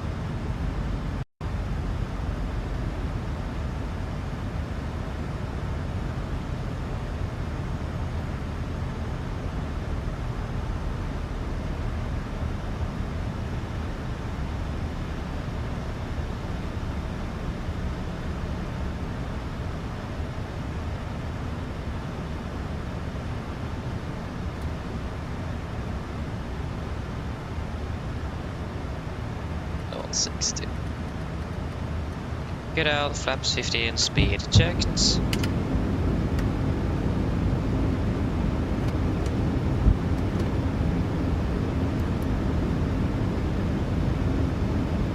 Cabin crew, sit for landing please. Landing checklist for laps. Chemical given, engine start switches, continuous, speed brakes, arm to landing down, flap, stalling 15.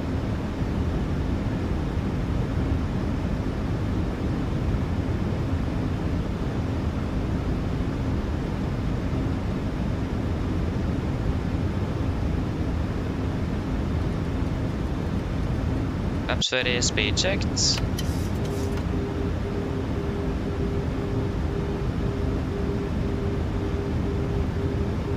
Complete landing checklist, flaps, 30 black, 30 green, landing checklist complete. Rush 1000, we are stable, and I hope the runway is clear. 1,000. Keep chill traffic, Nordic 1870, short final 16 left. Can't see the Iberia aircraft. I haven't heard anything about... Okay, yeah, vacated. The runway is clear.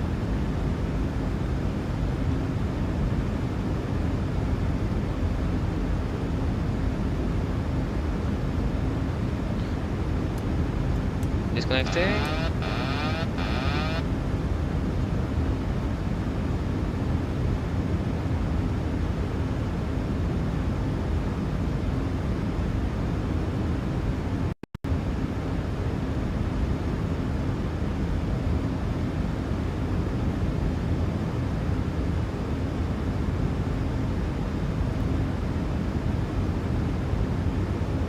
$400. 100. Contact. 300.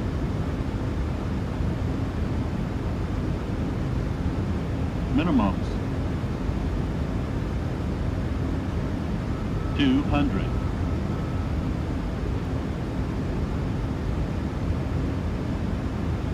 100. 50, 40, 30, 20, 10. Speed X up, 2 reversers.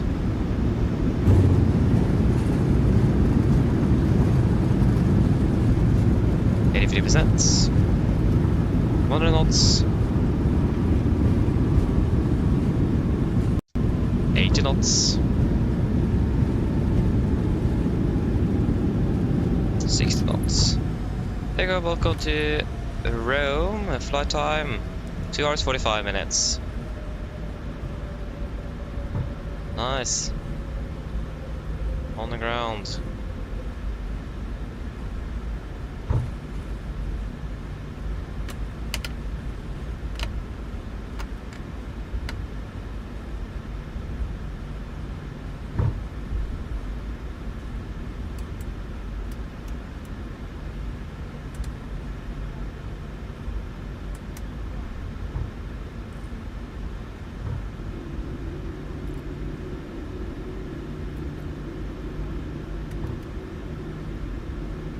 Change traffic, Nordic 1870, runway 16 left, vacated. Now just where in the world have we parked? Or are we going to be parking? We haven't parked yet.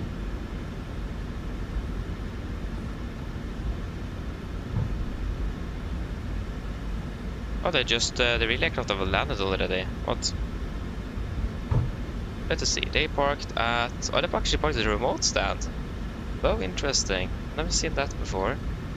Parked over there, so the second there.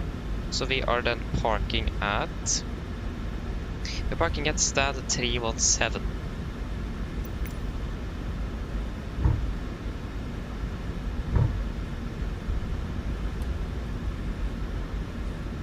Um...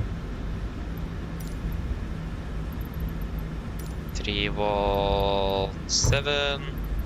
No, it's probably Swiss. Right clear and left is clear.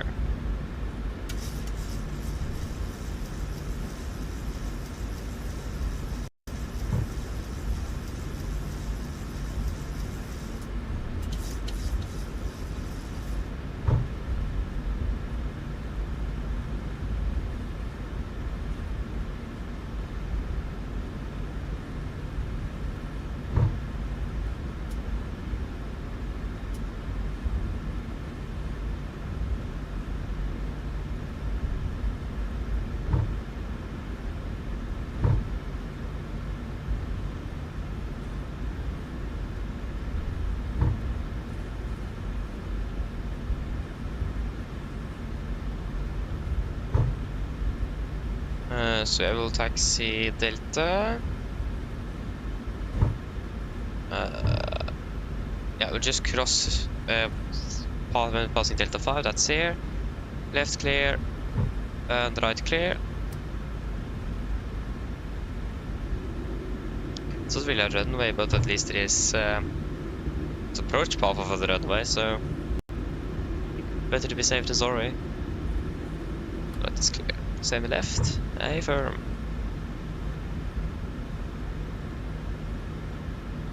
Up to 15 then.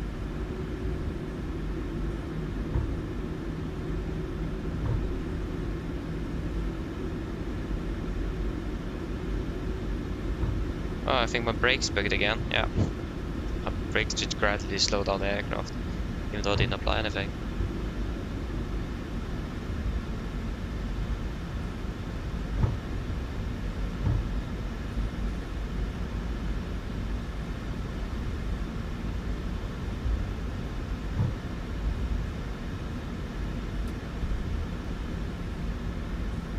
There you go.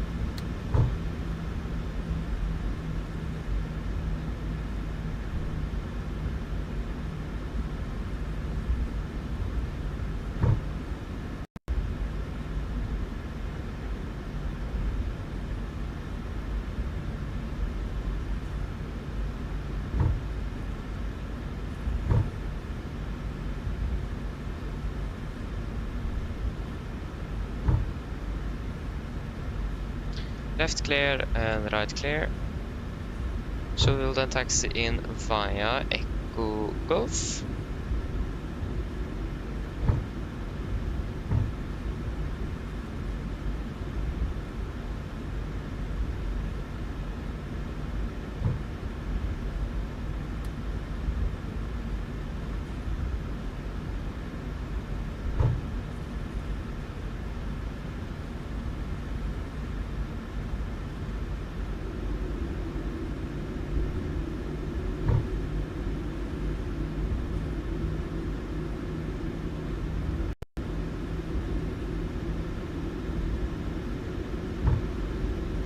Delta 3, yeah. So Delta 2.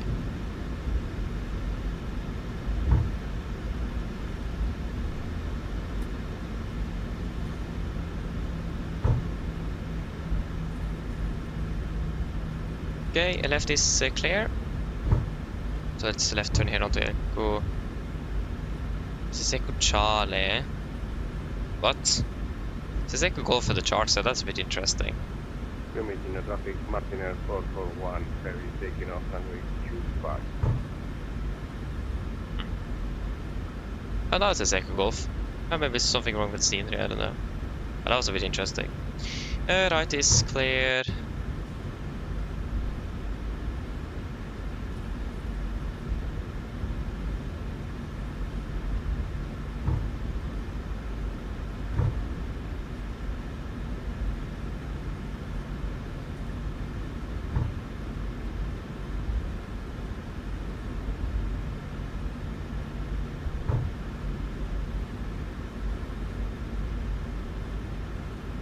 Right clear and left is all clear. So Echo Golf and then just one hotel and then November Echo.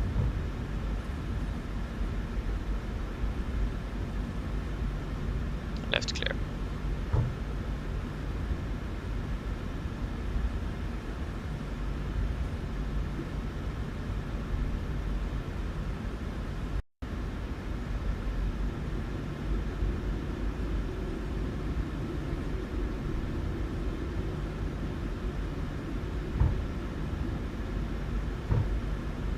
Left clear.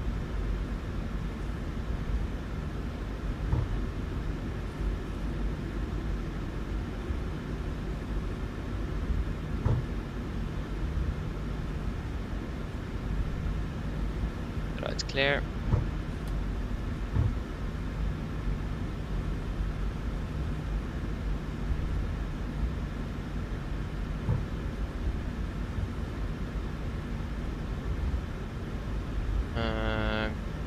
Yes.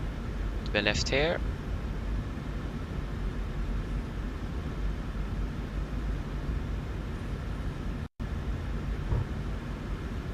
can fire the APU.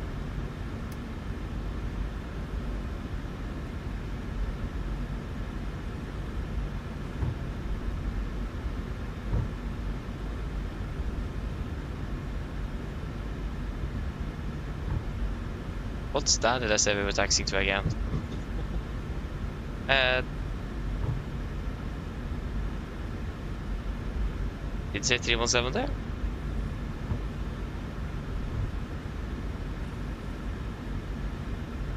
What? This is 315? The scenery is so broke. What? The scenery is so incorrect. What? This should be stand 317. Interesting.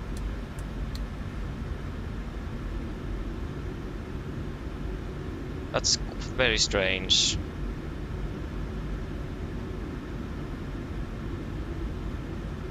At least from what the chart said, this should be 317, not 314. Huh.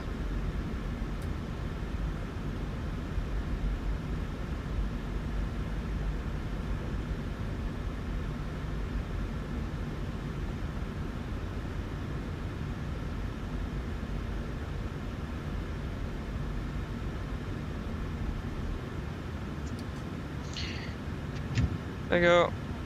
Park brake set, APU is available, and shut down 1 and 2.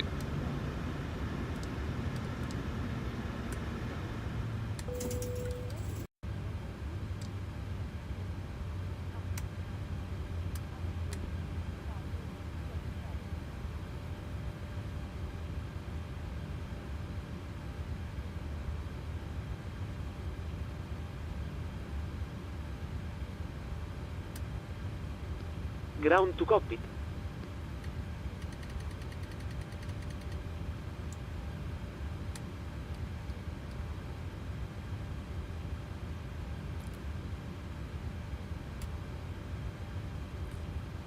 Go ahead.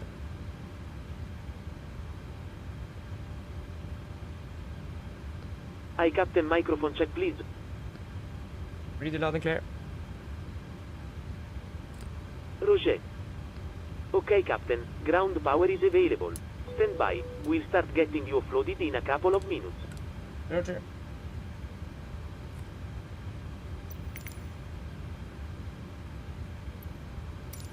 The boarding requested.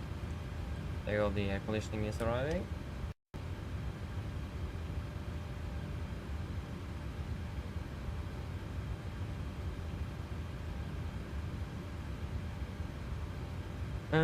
Yes. Current checklist to the line. Fuel pumps off except one for APU. Provid off. Auto panel is set. Flaps up to light. Parking brake is set. Engine start. Levers get off. And weather radar off. Shutdown checklist to the line is complete. There we go. Air conditioning is up and running.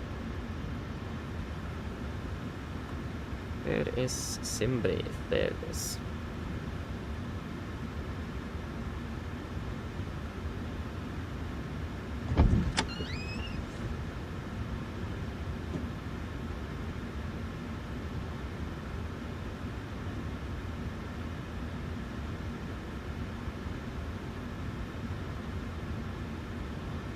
Passengers bus is coming.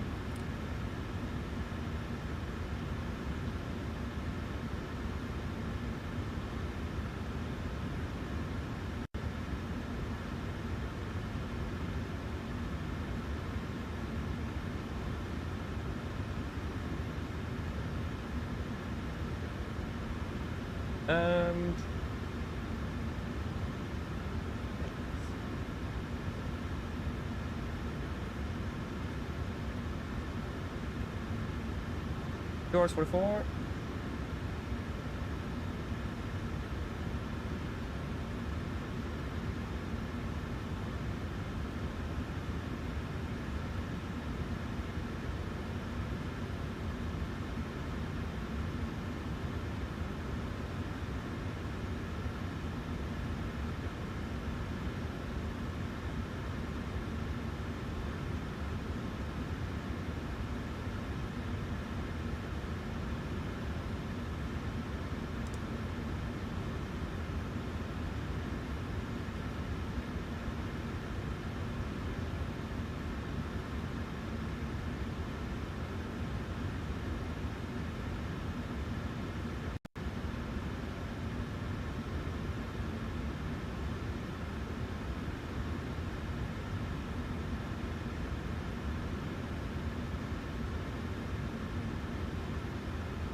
What? Didn't I just find my flight plan?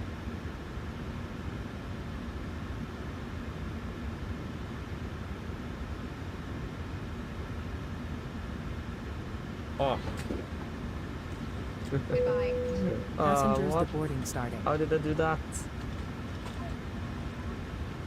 I didn't write down the IKEA code. Nordic. November Oscar Zulu with an M instead. So it was Mike Oscar Zulu. That was really impressive. Come on, it didn't work. There we go. And shuttle checklist below the line. Technical completed. DFB completed. Shuttle checklist complete. Cool.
Yes. And then we need the return flight, of course. First of all, we will decide on the fuel. And come on. Oh man, come on. There we go. So for the return flight, we need a minimum of, yeah, we'll take, I'm happy 9.6. The weather is good both here in Rome and in Oslo, so I think we'll take 9.6. Just so, again, we don't really need anything more than that. I need to remember to update GSX when I finish today.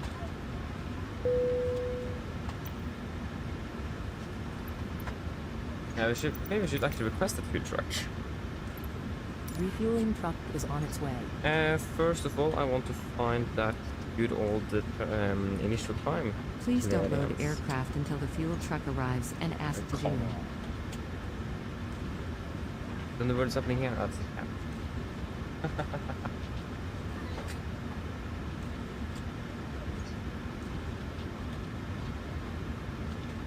Ground to cockpit.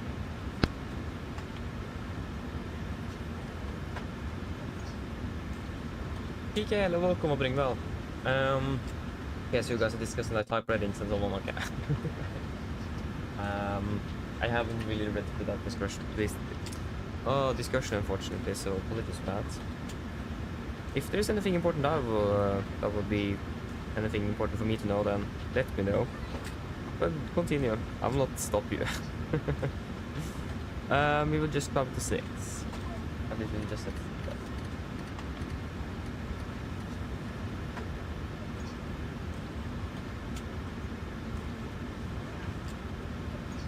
Oh, that's not the OFP, there we go. And the route that is there. Lima, India, Romeo, Fox, flying from Rome to Oslo. Passengers bus is coming. You're not the Nordic, but the Nordic. 1871. Departure runway is going to be runway 25. It's going to be via the Sosev 6 Romeo departure. Where in the world is that? There is Sosev 6 Romeo via the Sovan 7 Alpha transition. After Sovan, it is going to be Lima 995. To Amtel. Fuel truck is in Amtel position. direct to Gcap. Please don't load aircraft until the fuel truck arrives and ask to do it. Cab direct to Please use your Reno. airplane fuel system to set the desired fuel quantity. Direct to Pony. Direct to PMS.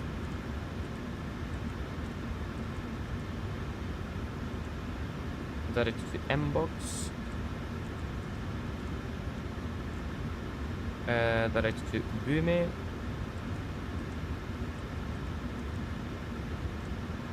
Direct to Gimre.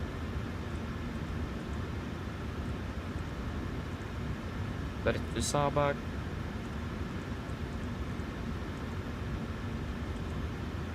Direct Center.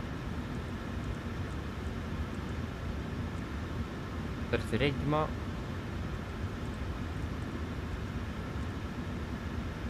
And then Lima 997. Luni.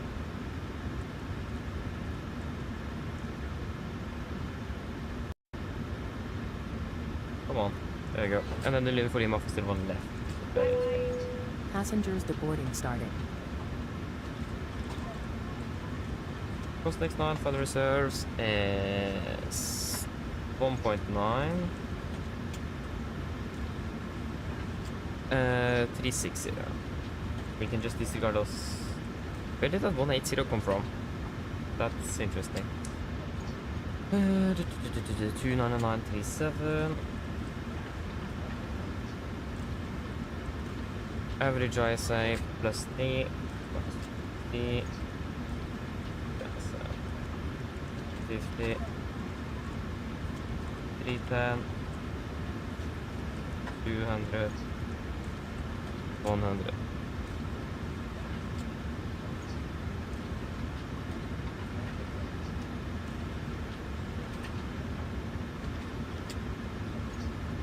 Consider 16.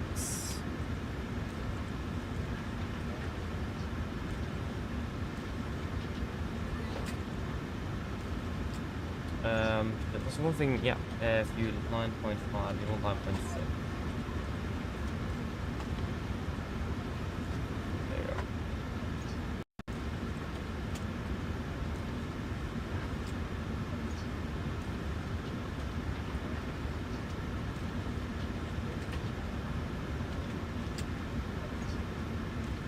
There you go.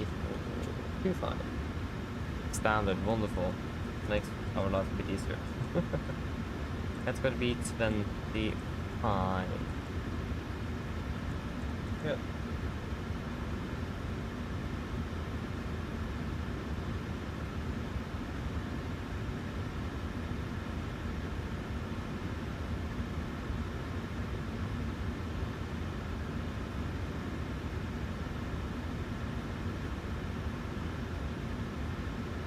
There we go.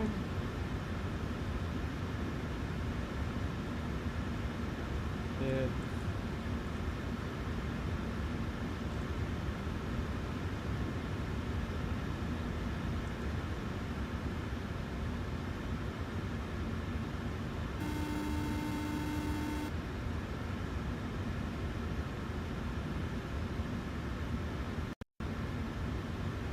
Hello. Hello, Captain. We're all done back here. Everyone's offloaded. Fantastic landing, by the way. Much appreciated. Thank you. If you need anything more, just give me a call. Of course.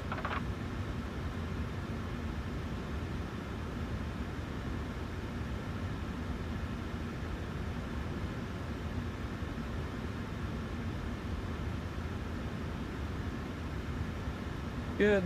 Refueling is still undergoing. Yeah. We are departing. There's a bit of time though. Not gonna lie.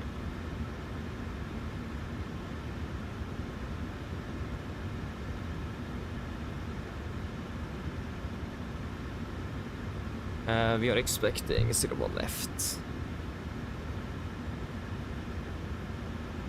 Oh, it's quite windy. Getting windy in Oslo. 01's at 12 knots. Whoa. I mean, not unexpected though. It's good weather, so when it's clear skies in Oslo, it's probably also quite windy. That's fine. It's just a straight headwind at the moment. As long as it doesn't start gusting as well.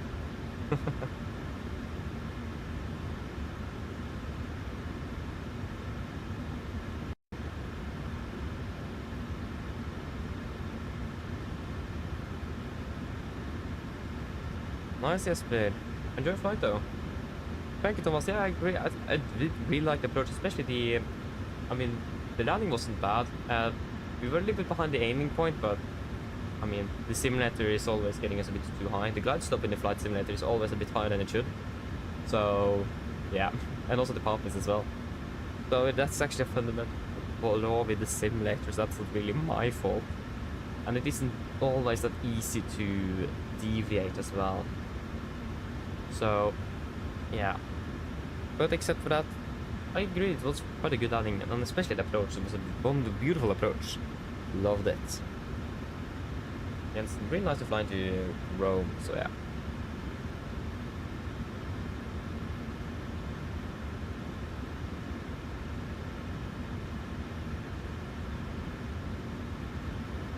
The filling is complete with 9 seconds.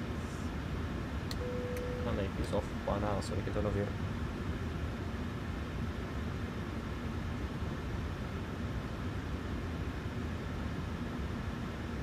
And now, once again, there is no one else here in Rome. Oh, it's a bit annoying. There's no one here. Yeah,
Yes. Really much traffic. How is it looking in the cabin regarding temperature? It's quite nice in the cockpit at least. Yeah, it's actually really good. Wonderful. The passengers will actually survive the stay here on the ground. Bad thing.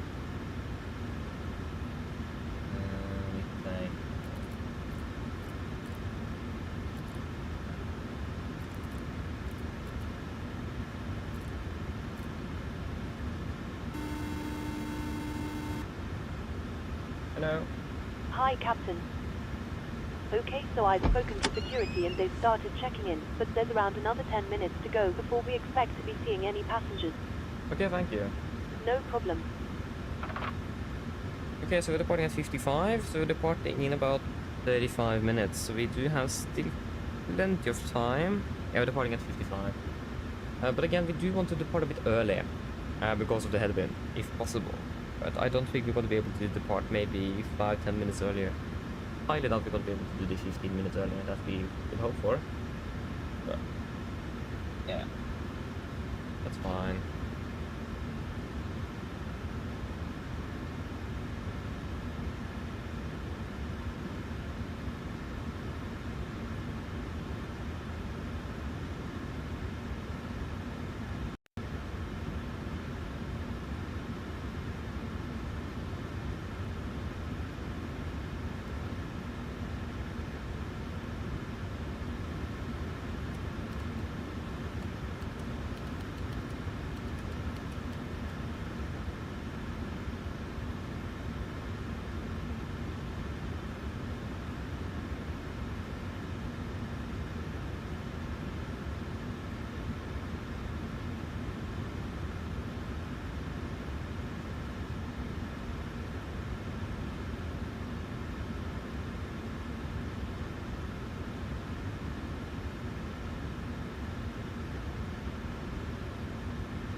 Yeah, I can understand that, Jesper. Again, you should enjoy it. Sounds fun.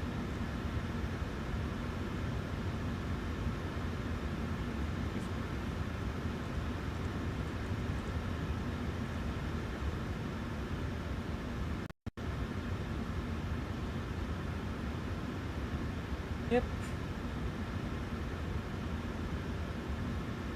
Should we do the party briefing? I mean, why not? We have time. I'm not really ready though. Sorry, I forgot the party from one of the runways, so it's a different runway heading, of course. It's 247 degrees.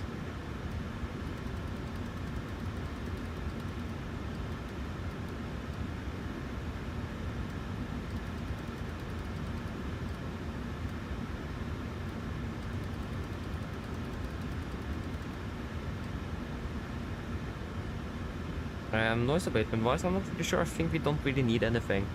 We're flying out of the sea after all. Not really much, not many houses over there. But I think we should be quite fine with actually, we are not really always using the 6-room. We're actually normally using the 5 Alpha. Maybe we should change to that because it's a bit faster as well. That's also what we have been cleared for previously out of here. Just change that, so save 5 Alpha.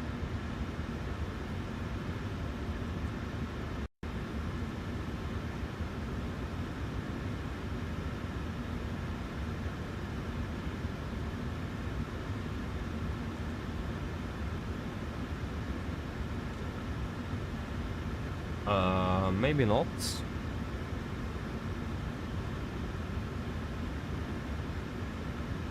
What? Oh, that was the wrong. Of course, that was the wrong one. Sorry, that was Sosav 5 Alpha.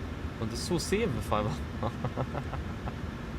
Oh, they're so similar names, so hard to easy to miss. There you go. A little better. Still using 2.5, it says that we have quite some nice tailwind. Oh yes, they are indeed using... Oh, there's a lot of traffic here at the moment waiting for departure.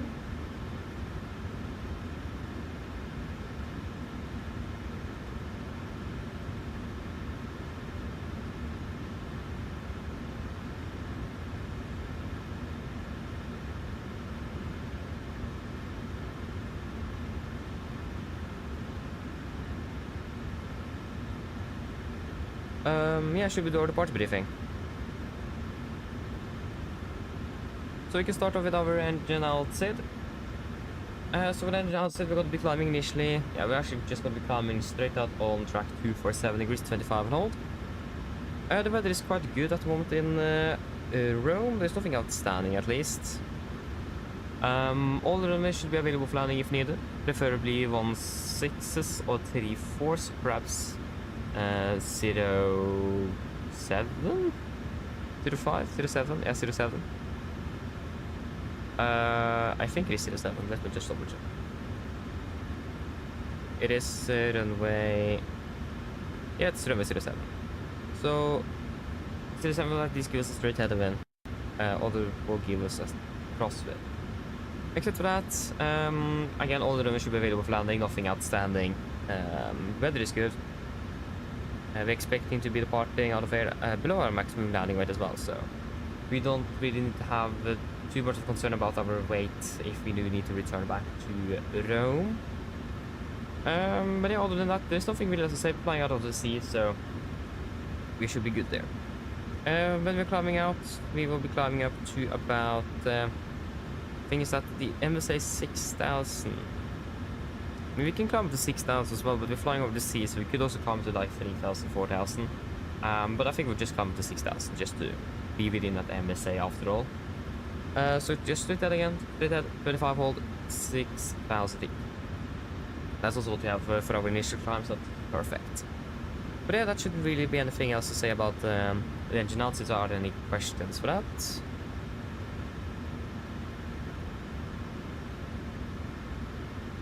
Probably not, then we continue over to the route check. So for the route check, we start about the departures departing by the Su 5 Alpha, by the Su 7 Alpha transition. And then continue to Su Lima 995 to Amtel, direct to Gicap, direct to Breno, directed to Pony, directed to TMS, and directed to Mbox, directed to Boomi, directed to Gimru, directed to Sabak, directed to Exenta, directed to Regma, and then Lima 997 to Lunip, and then the Lunip for Lima in for Oslo. Ground distance 1150 compared to 1133. Oh, that was quite yeah, that's because of the different SID we are using. We have planned for a different SID that we're actually using. That is probably why, but we just better make sure that it is actually all good.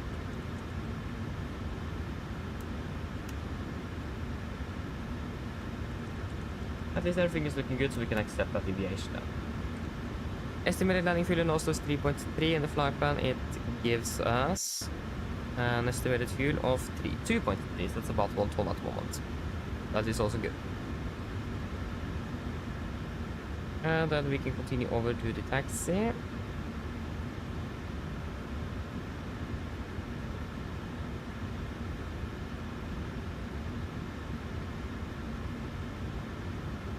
We can start with our airport charts, correction parking stand charts.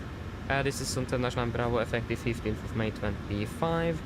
We parked at stand 317. In the sim it is actually 314, not really sure why that is. 317. We are expecting to be pushing facing north, taxiing up by November Echo. Hotel, and then November Golf, and then November, and then Bravo. On the airport charts here, this is 10-9, effective 28th of November 24.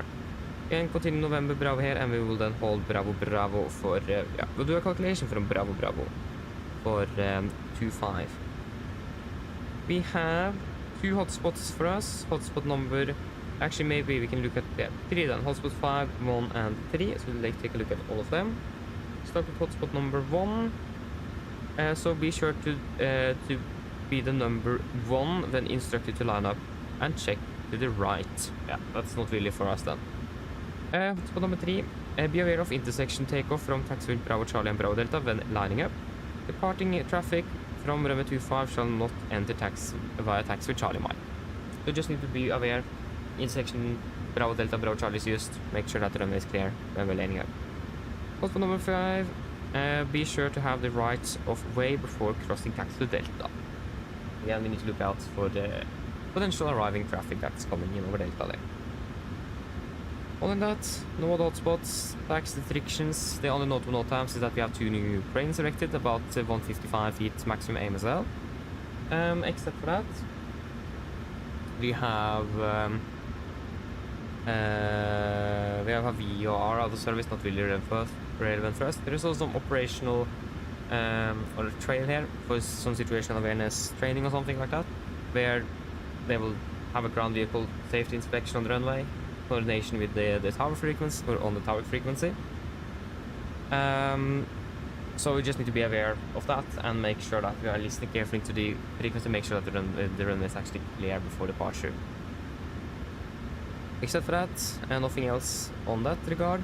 Driver condition is 666 dry, and the weather condition is looking good as well. Might expect a little bit of a slight tailwind on departure, but it's less than 10 knots, so that's fine. So then for our SID, we're expecting to be departing by the Susi 5 Alpha, chart 10-3 Delta, effective 5th of November 20. Departing initially on the heading 247 degrees to Romeo Foxtrot 79er, correction 777, and then to 792, maximum 200 knots. Then continue right on towards 706, above 3000, maximum 200, and 707, above 6000. 708 about flight of 110, and then to Susi. Of course, apologies, I did actually forget about the transition, wherever that is.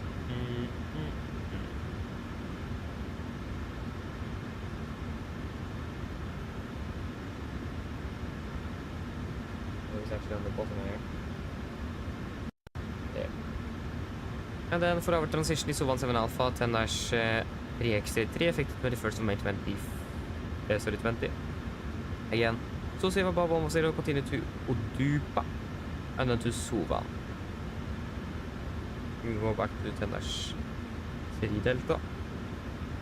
MSA in Rome is 5,800 feet.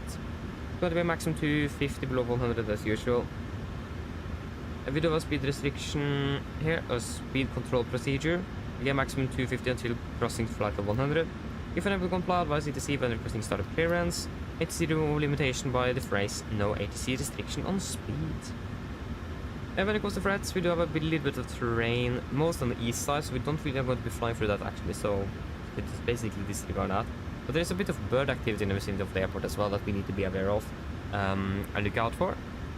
So mainly it's going to be birds, but except for that, there is nothing really else actually. So there are not any questions.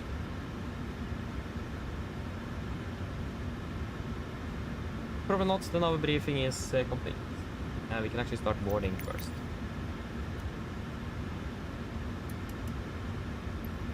Boarding requested.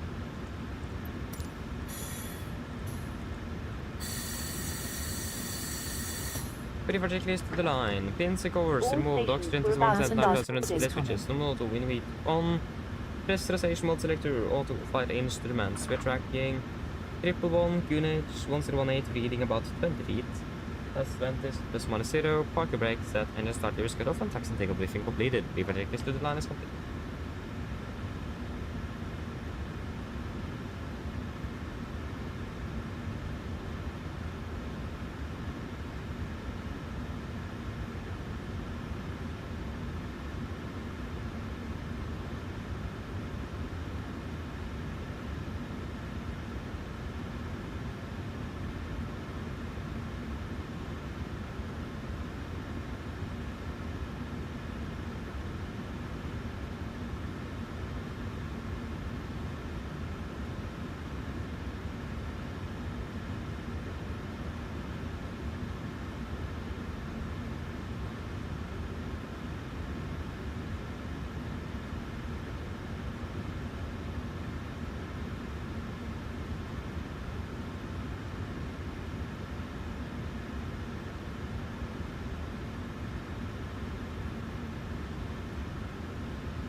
Yes.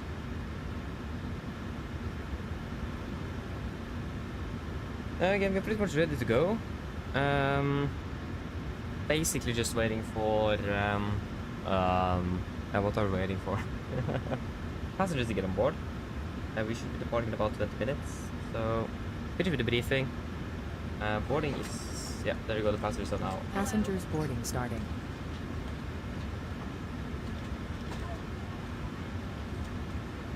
Pushing back now sounds good.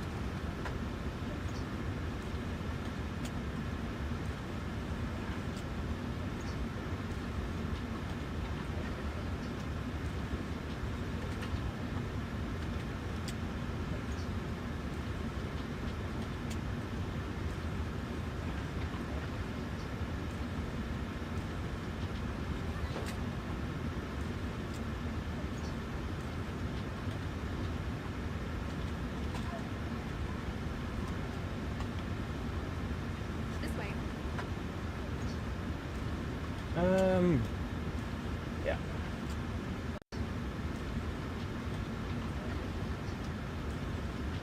Slip on, hello, welcome. Hope you're doing well. Hello. Welcome on. Hi, Captain. We've started boarding. Passengers are coming through now. Thank you. This way.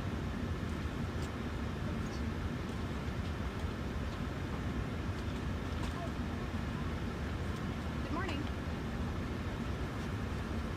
May I see your boarding pass?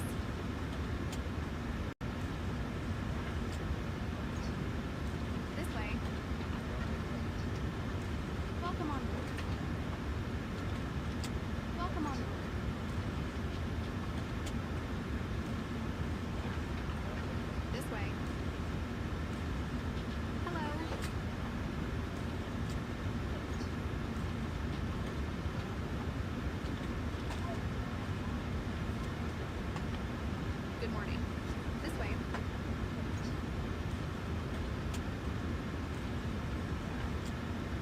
Yes.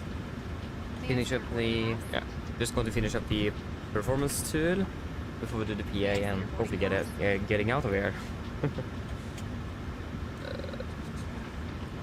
So the 605, that's basically the straight... Hello. Good morning. Yeah, take 06. That's gonna be a straight tailwind of 65 knots. 30 degrees, oh my gosh. Not good. Good morning. Um, Hello. finish is now 17, okay. Flaps 5. Good morning. Welcome on board. To be honest, Hello. I do like flying the Max aircraft, the one I can fly, but not as much with the iFly though, that's the thing. I do still really prefer PMDG over the iFly. Ground to copy. iFly could have been a little bit better, there's those small things here and there that's not really working as it should. That all mobile telephones and other portable electronic devices, That is such a as bit PC annoying, players and laptop computers, and some must be turned off and general stowed to things that departure. Thank you. shouldn't really do in general as Mine well. damer og herrer, But except for that, velkommen again, I do enjoy flying the Mens du Max, sitter, but må du I huske still at want alle PMDG mobile Max enheter aircraft nå skal instead. settes i frimodus, At the moment, og when andre there's bærere iFly, of course, elektroniske enheter, for updates the eksempel aircraft stemmespillere and og makes it bærbare better. datamaskiner, må slås av og But oppgraderes at the på moment, raset. Passengers because bus the is PNG coming. is better than iFly, I still prefer the NG. Hello, collection, go ahead. Sorry. Hi Captain, just a quick update to let you know that we've started loading. We'll contact you again once we're done. Roger.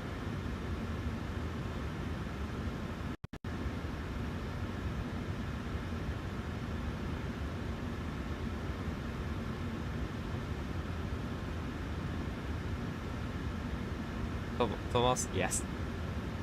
That would be fantastic. Would not say no to that. Yeah, should we just do a PA for the passengers? Maybe I should change the QNH first. It's 1017, 1017. Hopefully you are able to depart. It's actually still 20 minutes until we are departing now. Sorry, it's 15 minutes. I can't read. Sorry. Yeah, so flight back home, 3 hours, 360. Good weather in Oslo is at least what we're expecting. Could be good weather en route as well. Just waiting for the ground crew, the last passenger to come on board, and the ground crew to finish up loading. You're just missing 3 passengers, so you can take the PA back. Mine damer og herrer, god morgen. Mitt navn er Fabian, jeg er kaptein om bord i dag, og på vegne av Norwegian og resten av forretningen så ønsker vi dere hjertelig velkommen bord denne flyvningen fra Roma Fiumicino til Oslo Gardermoen. Flytid til Oslo i dag er forventet å bli ca. 3 timer. Vi begynner straks å bli klare for avgang her fremme. Ground to copy. Vi venter bare på at bakken skal få lastet lost ferdig fly, og disse passasjerene kommer seg ombord. Forventet utgang herfra om rundt 5 til 10 minutter, så hvis dere kan være snill, setter dere ned, ta på sikkerhetsbeltet. Og for egen sikkerhet og andre som bor, så anbefaler vi det på det sterkeste å følge på det veldig viktige sikkerhetsdemonstrasjonen som kommer fra kabinbesetningen og få strakser. Når det kommer til dagsnivået i dag, så venter vi ikke at det skal alt langt, hvis det blir plutselig veldig mye trafikk her i Roma. Avgangsruten var ganske så grei også. Vi kommer til å ta først litt grann vestover, før vi da fortsetter nordover og oppover mot Oslo. Vi forventer marsj i dag på rundt 36 000 fot. Gode flyforhold er forventet, men som alltid vi anbefaler sikkerhetsbeltet på bare sånne tilfeller kommer bort under uforventet turbulens. Og været i Oslo øyeblikket ser ganske så bra ut med litt grann vind fra nord. Det er rundt 15 grader, og det ser ut som det blir fint og skyfritt i tillegg. Ellers, siden jeg slapp av, så håper jeg veldig flytur med Norwegian. Ladies and gentlemen, good morning. My name is Fabian, I'm the captain on board today, and on behalf of Norwegian and the rest of the crew, we want to wish you very welcome to this flight from Fiumicino to Oslo Gardermoen. The flight to Oslo today is expected to be approximately 3 hours. We are shortly at the departure frontier, just waiting for the ground crew to finish loading up the aircraft and the last passengers to board, or get on board. So we should be able to push back from here in about 5 to 10 minutes. So if you may please do not take seatbelts and for your own safety and others aboard, we do recommend to pay special attention to the safety demonstration that is coming from the cabin crew in just a few moments. When it comes to our taxi today, we don't really anticipate that to take long unless there's suddenly a lot of traffic here in Rome. This we made a departure. Our departure is going initially a bit westbound before we then expect to get out to the north quite quickly. and then continue northbound towards Oslo. We're expecting to be cruising at approximately 36,000 feet today. Good flight conditions are expected, but as always, we recommend to tell the ship on just in case encountering some unexpected turbulence. And the weather and the route at the so the weather in Oslo at the moment is looking quite good with just some slight winds from the north, about 15 degrees centigrade, and it looks like maybe nice and clear skies as well. Otherwise, sit down, relax, and we're gonna enjoy this flight with Norwegian. Thank you.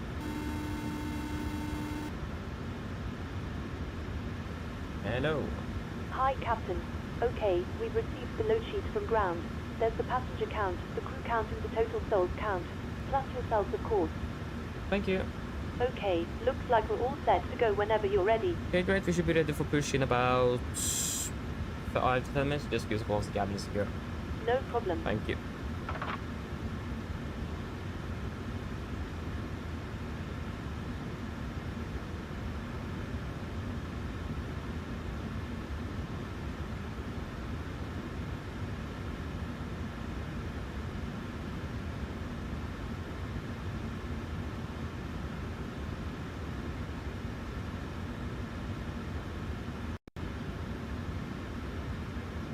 Go ahead.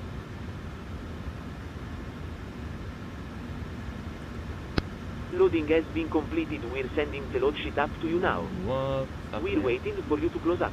Once the beacon light is switched on, we'll contact you to begin pushback. Roger. Why is the zero fuel weight? Why does that differ with 1.1 tons?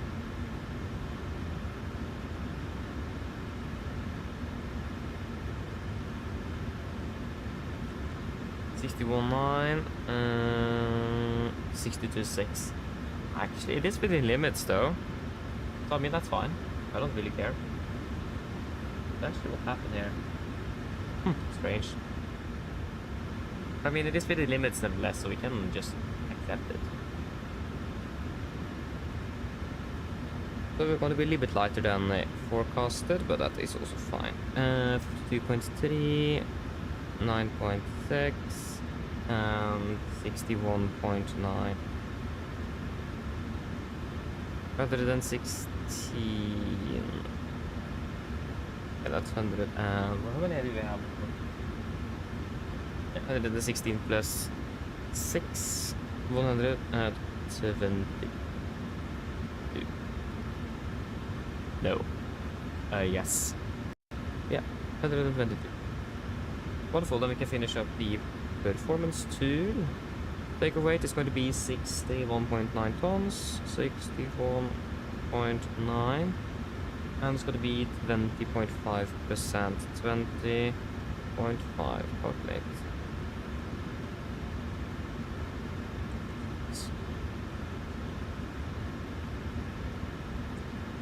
That will be a D rate 2, SU 47, D rate 2, just wait a moment here. Intersection, yeah, full length, yeah. What did I say? 47.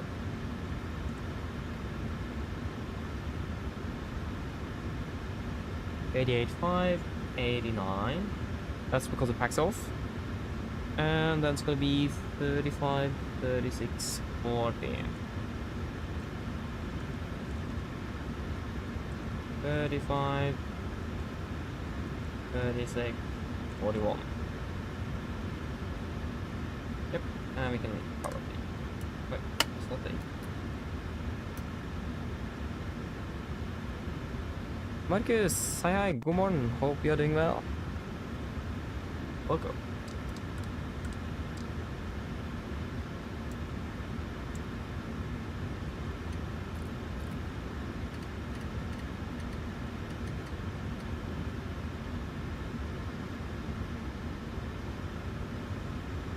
What is this?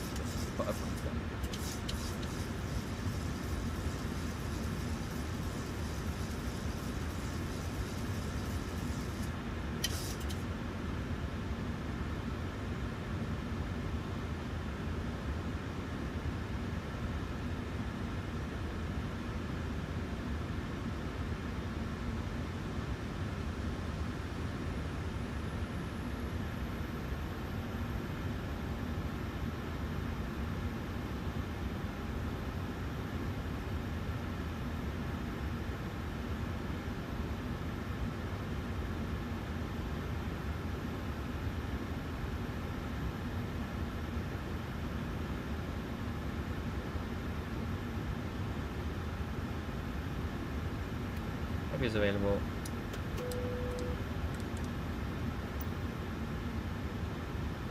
For correction, pre-for checklist below the line. Fuel, we have 9,600 kilos on board, 6 pumps on. Very firm. Passenger side set, auto brake, RTO, CD preliminary cars, completed takeoff speeds. V1135, VR136, V2141. MSP 141, 247, 6007. Pre-for checklist complete. Park to the ground.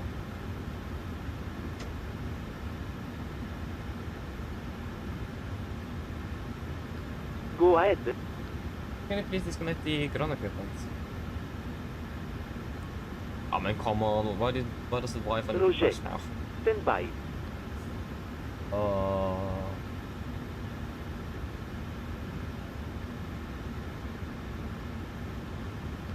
Ground power has been disconnected.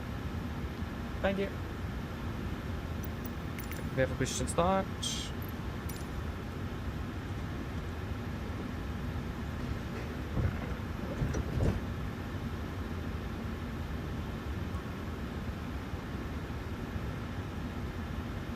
Oh, why does the Wi-Fi need to crash?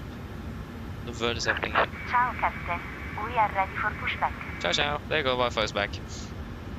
Okay, thank you. We will pressurize the hydraulics. And we have pressure, wonderful. Not bad.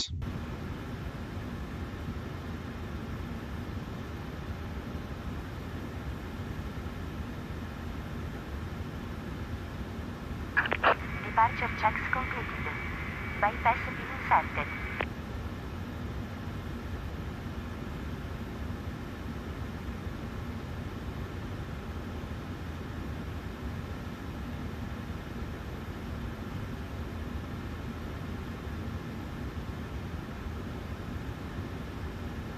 Men come on.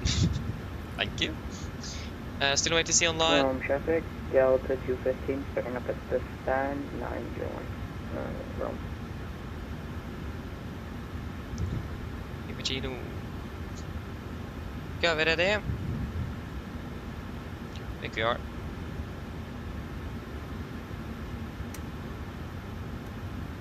Before start checklist, flight door is closed and locked. Those windows. It's not closed and locked.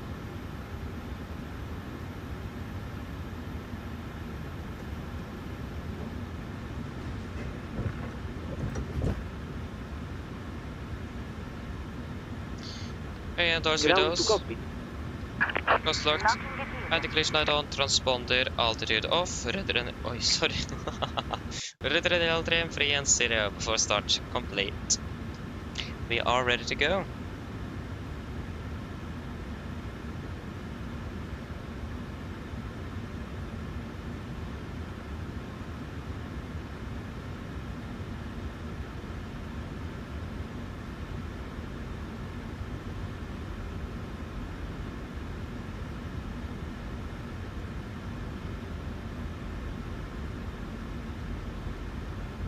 Chino traffic, Nordic 1871, push and start up to stand 317 traffic. Okay, copy ground, cleared push, facing, I will take release point 37, brake set. Release passing brakes, please. And brakes released. Commencing push. All engines clear. Start at wheel. Thank you, start your one in sequence.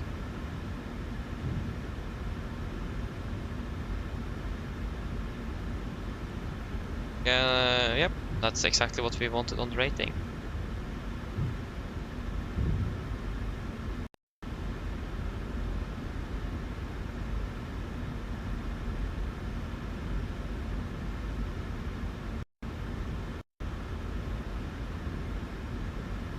Okay, starting number 2. Start number 2.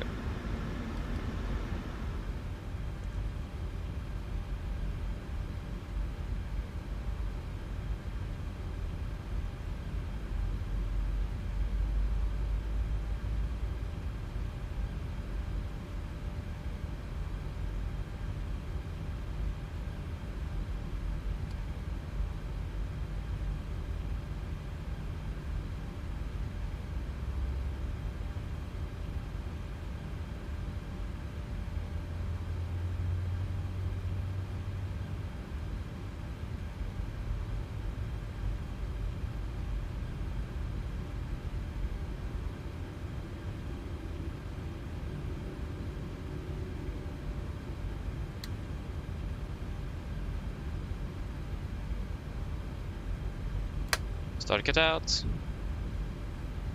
Starting number 1. And we can get some air in that cabin.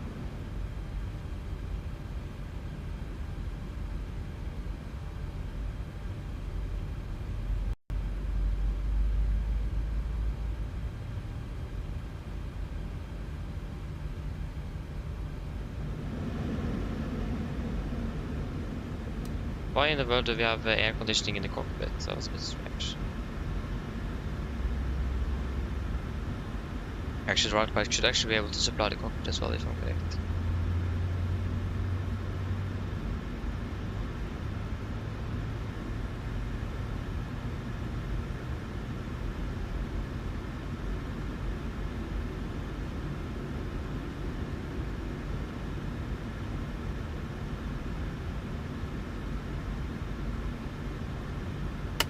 Starting it out. There you go. And we have a zone temp, so we have to have a master course now. Okay. Let's just finish up here. Yeah, master caution. Air conditioning, so we have a zone temp. Let me just quickly get the QRH. I don't really remember what it said there.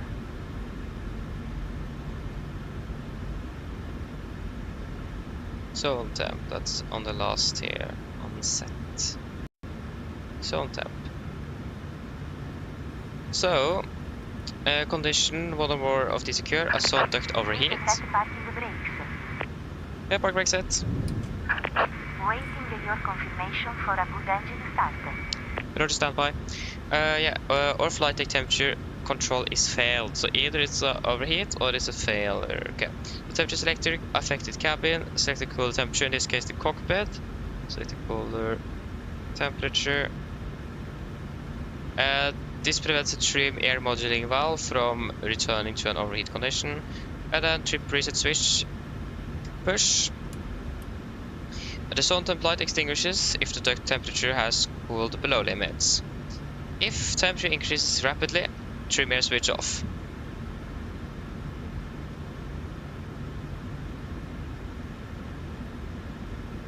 Temperature is not rising rapidly, so it looks like it was just an overheat. That will make sense as well, because we just did the isolated pack operation there. Yes, company over to get in charge, you can disconnect. Unlocking the gate. So then that is fixed. Wonderful.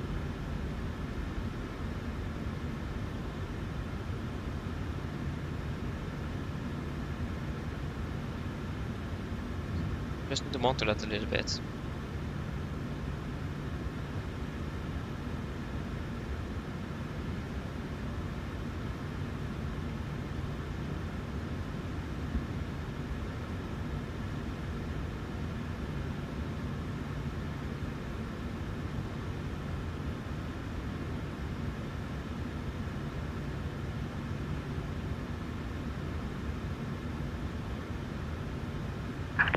Tow track disconnected. Bypass view removed. Left is clear. Right is clear. Okay, Roger, thank you for the help. Looking for the pin. Have a great day. See you next time. Bye-bye.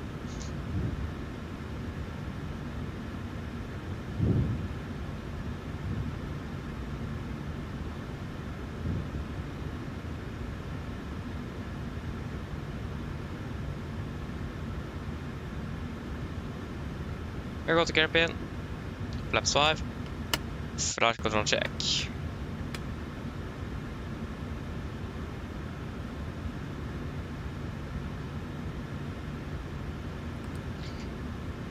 Before taxi checklist, generators on, probate on, anti-ice, off, air compress, packs auto, isolation valve auto, engine start switches continuous. Recall checked, engine start levers, all 10 flight controls are checked, ground equipment is clear, flaps. 5.5 green and AP is off before taxi complete.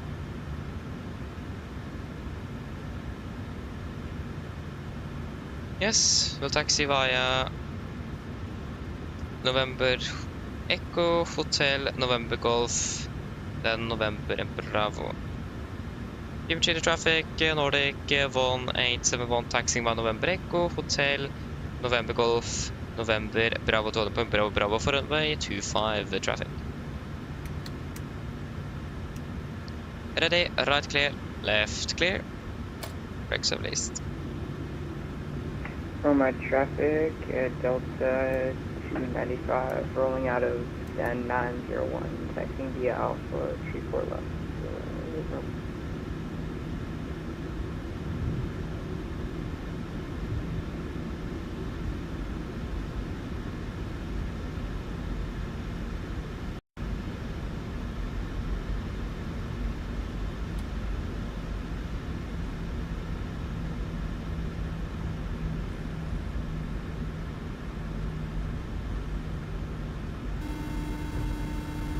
Hello. Hi, Captain. The cabin is Right, secured clear. for takeoff. Left clear. Thank you. No problem. And then we are taxiing. Yeah, what stand? One of the Niner stands. Yeah, it's over there. Yeah, so it's quite far away then. We don't really expect to be meeting up with that Delta aircraft then.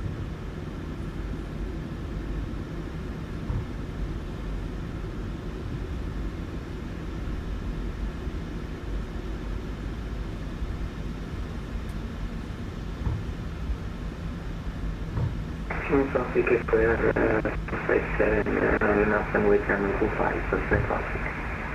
Left clear, right clear. It's gonna be right on November Golf. That is right here.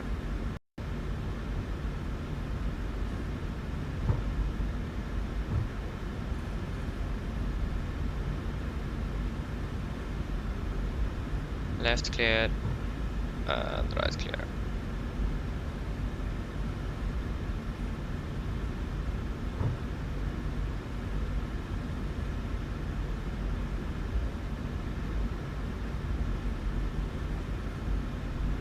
Oh, why is this aircraft turning to the right? I didn't command a right turn.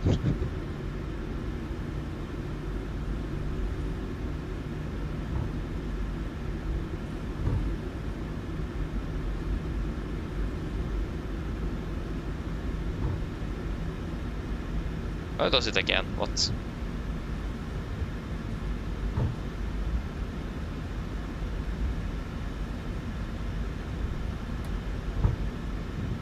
And right is clear.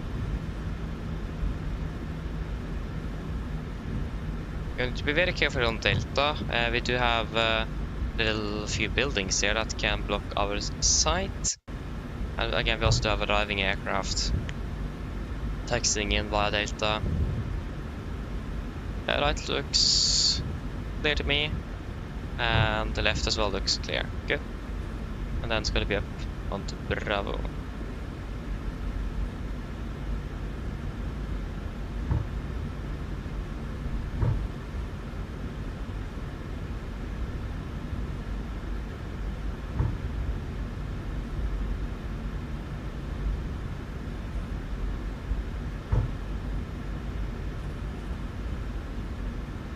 And left clear, right clear.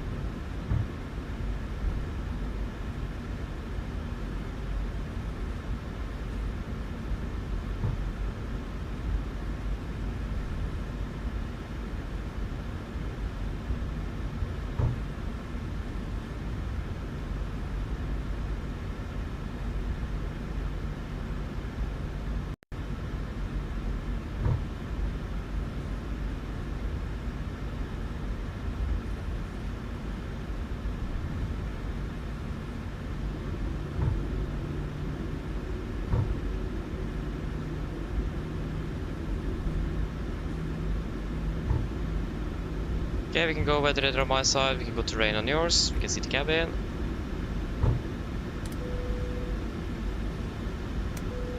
Before takeoff checklist. Flaps. 5 land, 5 green, stabilizer trim, 5.7 units, chemical given before takeoff complete.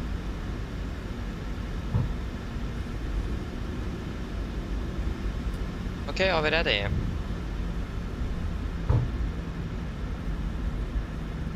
We did have a departing aircraft right now, but Yeah, he's airborne, so at least he should be airborne.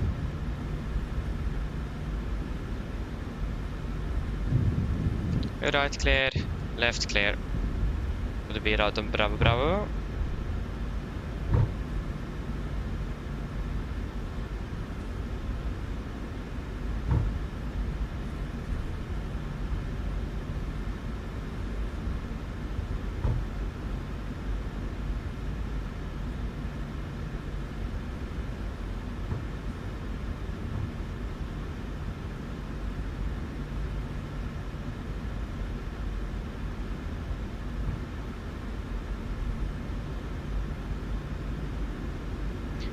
Right looks clear and left as well looks quite nice and clear.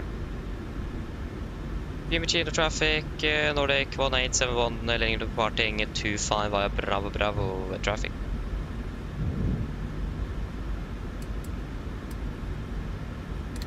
Traffic, Delta 215, lining up and waiting, runway 2, attention tree 5, tree 4 left, Wait, 3 for left?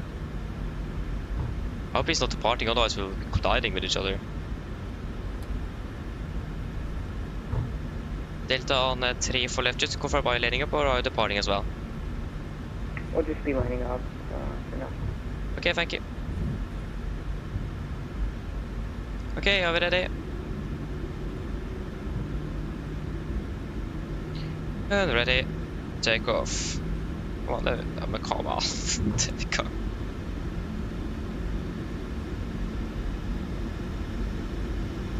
Stabilized, setting thrust.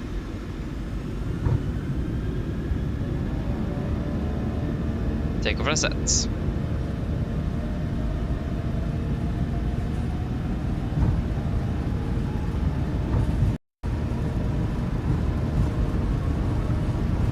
Checked.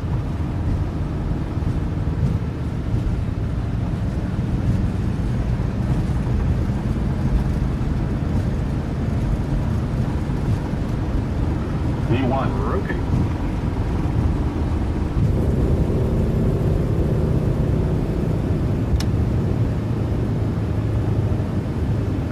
Great. Gear up. Oh, there isn't that.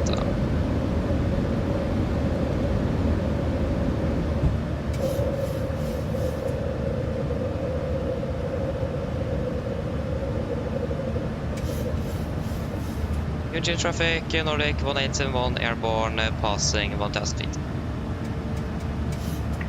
Traffic, Delta 215, taking off and retreat further.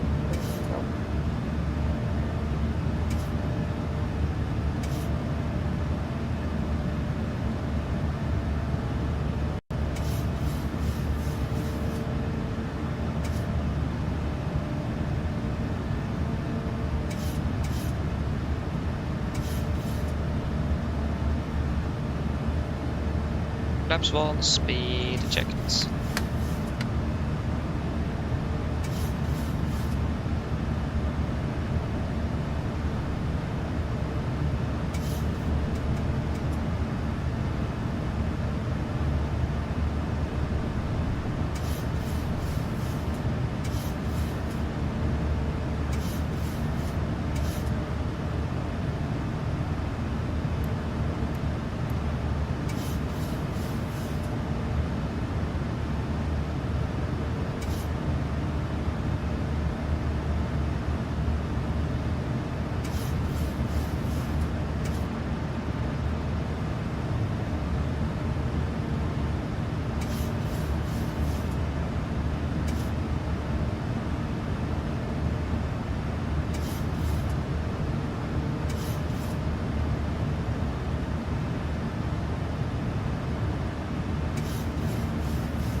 Thousand to go. Monday. Continue up to Continue to flight level 300 flap. 300 set. Flaps up, speed checked.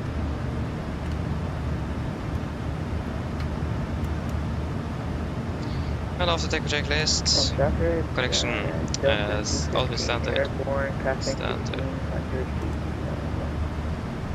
Yeah, after take checklist, then the blades. All packs auto landing gear. Up and off, flaps up, no light. And altimeters standard set cross check to passing through 5,500 feet.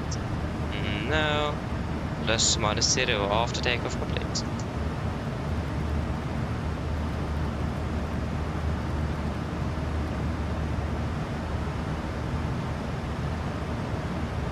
Delete the climb. Currently landing. Actually, we're landing. Wait, what? I'm not doing that bad then. Landing 4 minutes ahead at the moment, but that could change quite quickly, unfortunately.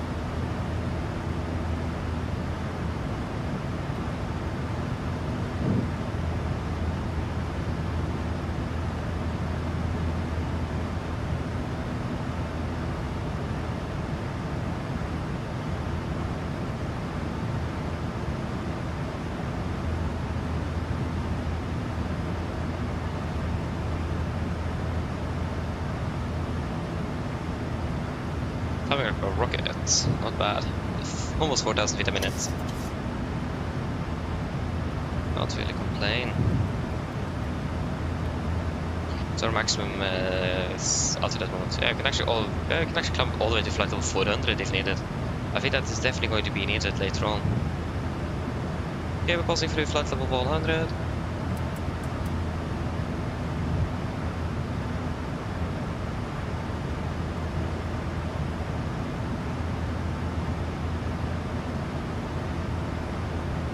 Yep, that is all good.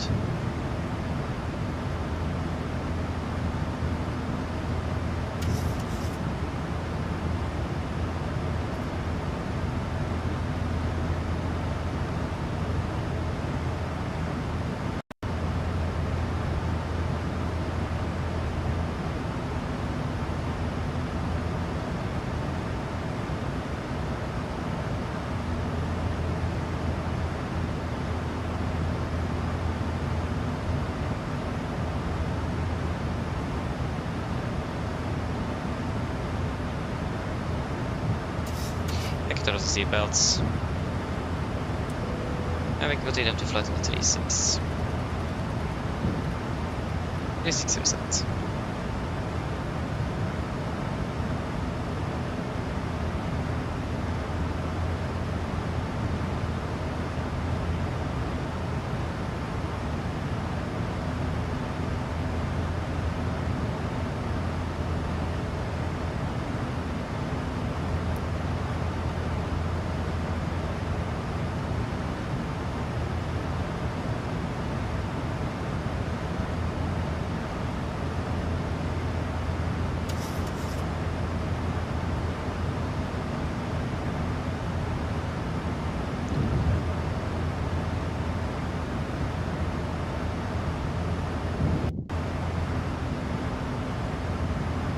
Landing 12:01. Schedule this.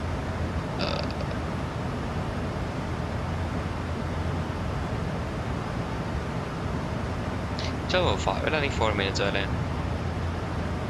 I don't think that will last for very long.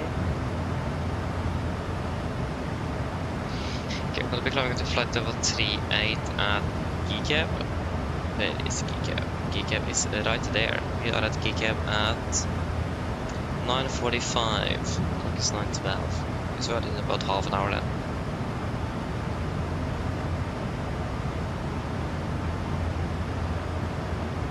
Could perhaps also climb directly up to 38. We could even take flight level 400. Just to check on the winds. Because we expected quite some strong winds today. Especially over Denmark. That was particularly bad. 2.7. Wait, what? 2.7? Yeah, 2.7 of course, yeah. 54, 51.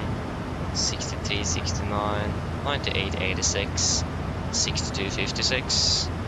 Okay. So engine is going to be less wind up at 400 compared to 38. And the direction is going to be basically the same, just a few degrees difference. So you perhaps should actually climb up those extra feet.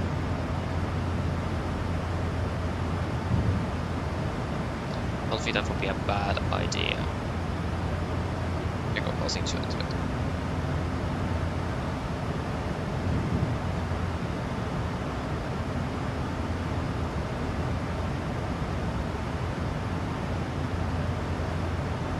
Good.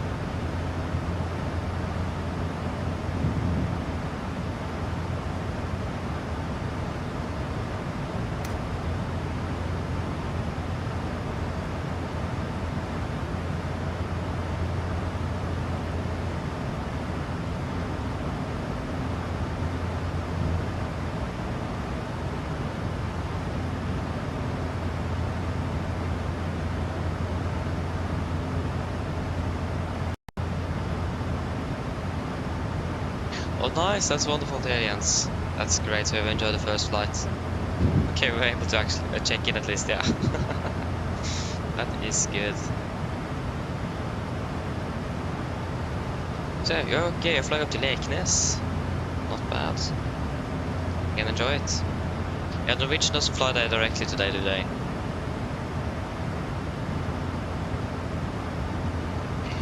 Don't really remember.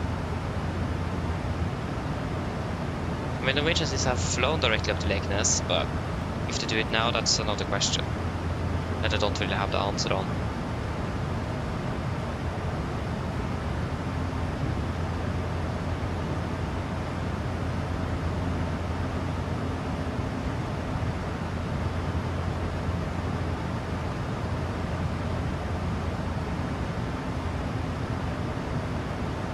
Very interesting. I mean, it makes sense though.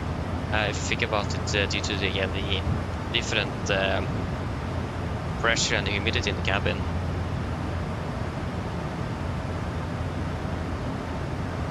Does that make sense? I don't know. Maybe it does actually. I have no clue. But that's interesting though. I didn't really know that, but I mean, perhaps the pressure in the cabin does.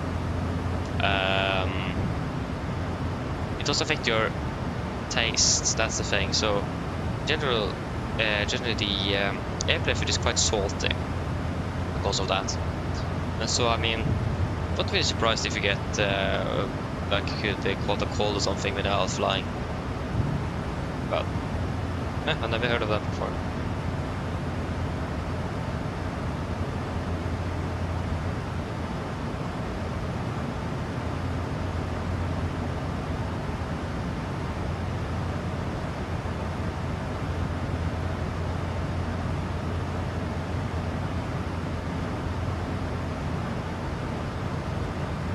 Right, so it gets overcast at 1500 feet. Oh, could be flying through the clouds on the cruise. Oh, that's interesting though.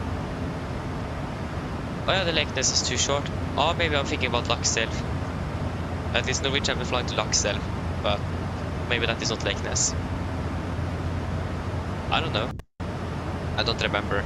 That is Norwegian will fly to Lakselv. We have flown there with once actually. During, I think that was during the Christmas holiday last year. We went to Lakselv. But again, I don't think is Lakselv or Leknes the same, or is it two different airports? Maybe it is. Maybe I'm just confused right now. I mean, I could explain it.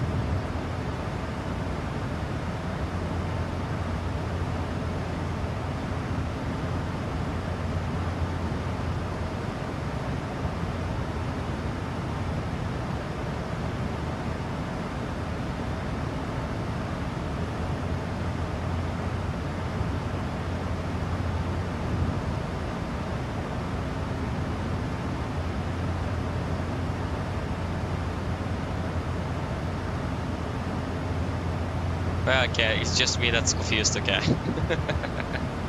Then I understand. Yeah, I think I saw something that the airport was called Leknes or something, but again, it's probably something else. Let me see, Laxer. Yeah, of course not Leknes. Where did I get that from? It's not even called Leknes. It's called a Banak, Banak, something like that. Yeah. Don't ask me how into the world I managed to do that. Interesting.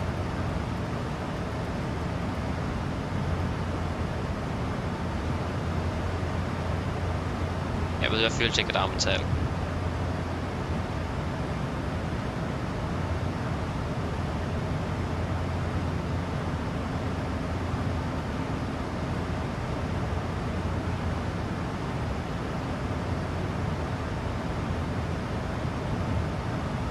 Oh, do we have ATC online? Yes, we do. We have Milan FIR. Yay! Actually, we do have some ATC today. We have Göteborg Tower. We are not flying Göteborg.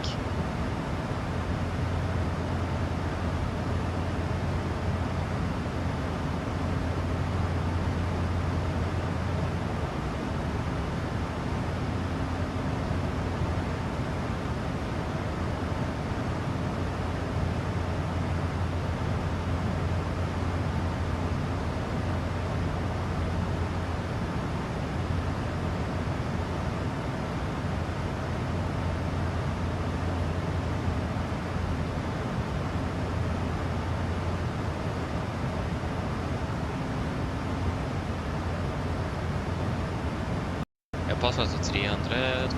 How did I miss that? Apologies.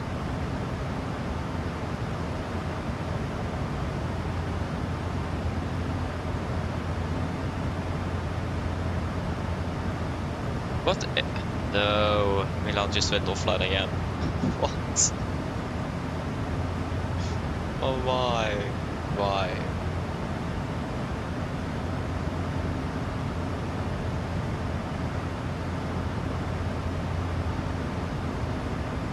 Maybe we don't have any ATC then.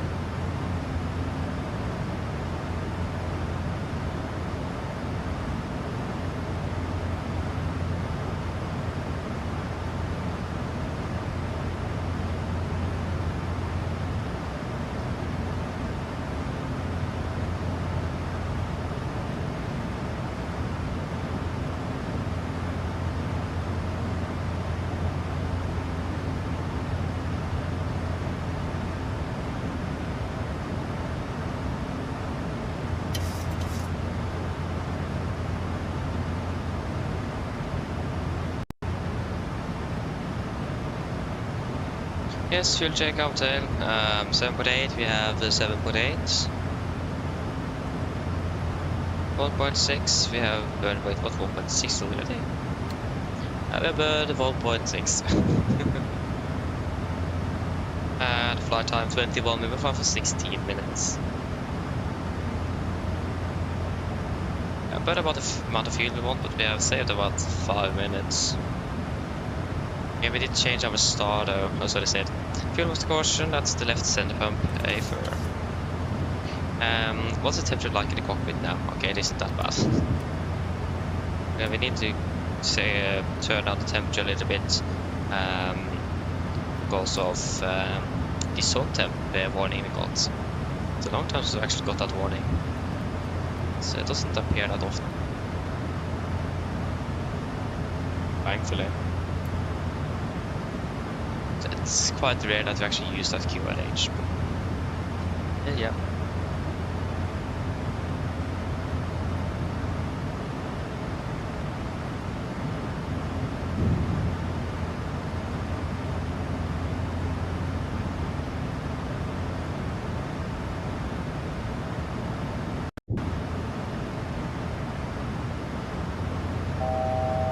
First to go.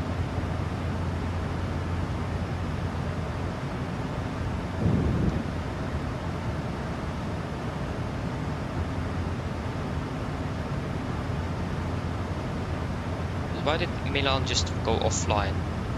That was a bit annoying. Oh, there's nothing else online. Like Langen is online, but we're not flying over Langen radar. Amsterdam radar is online. We're flying over Amsterdam. Even Scottish is online. What? not flying to Edinburgh today, unfortunately.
Yes.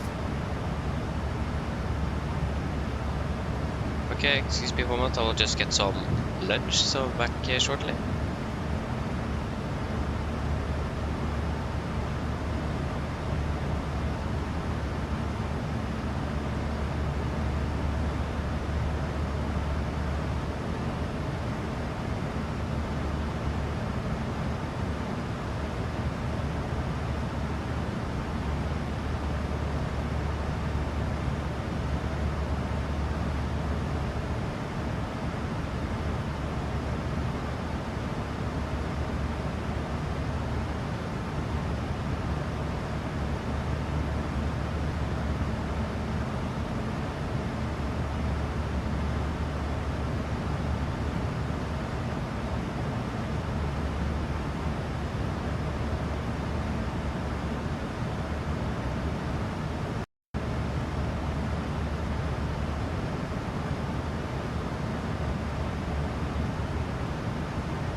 Okay, I'm back. Vi har fuel bus course, that's the right setup of business, eh? Fair. There we go.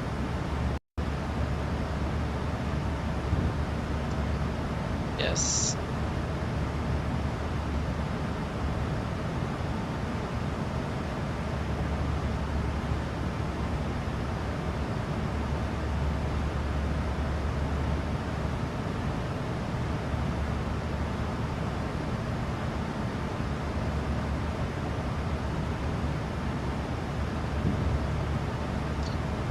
Welcome back again, yes, welcome back. I just made breakfast. Nice. What? Ah.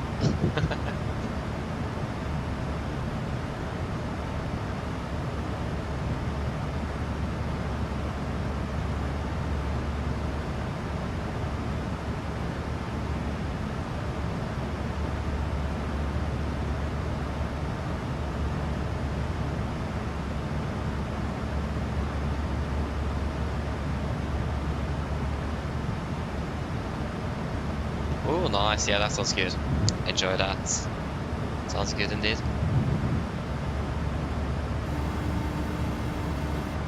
Hello. Hi, Captain. Would you like a drink? Tea, coffee, or water? Do you guys want anything to drink? Tea, coffee, or water?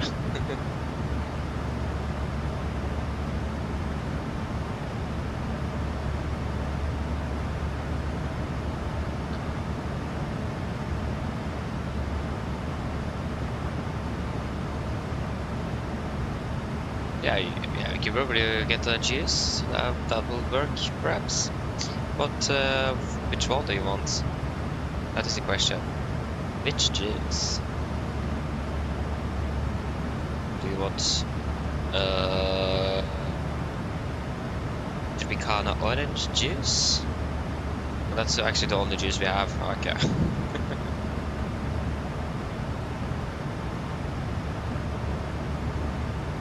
Very well then, welcome pretty well. Yeah, the only juice that we have is the Tropicana orange juice. We have Capri Sun as well, Safari Fruits. I think that's what's... Okay, we just have one juice. So is that what we want? Orange, nice. Okay, please get one orange juice. Of course, just give me a couple of minutes and I'll bring it to you. Thank you.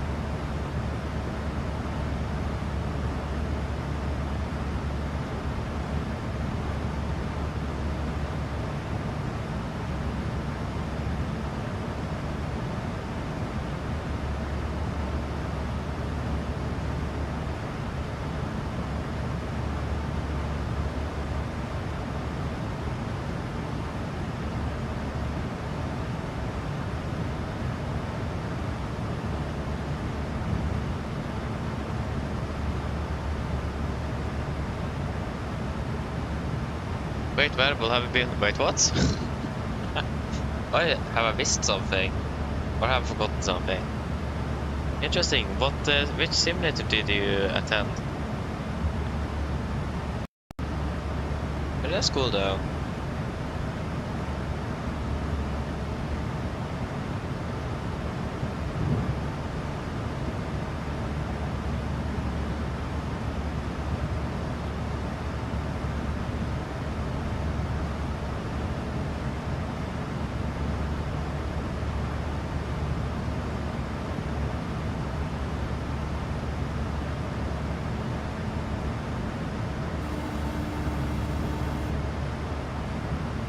Hello. Hi, Captain. Your drinks are ready. They're in the storage compartment in our galley. Thank you. No problem.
almost yes, it should be. Again, we don't have a physical door inside of the cockpit in this aircraft, unfortunately. That is not modded yet. That is coming. But at least on self-the cargo, the passenger and cabin crew add-on, yes, it is closed. Yeah. Main vanilla welcome doing well. Yes, flying for Virtual Norwegian. That's what I'm flying for.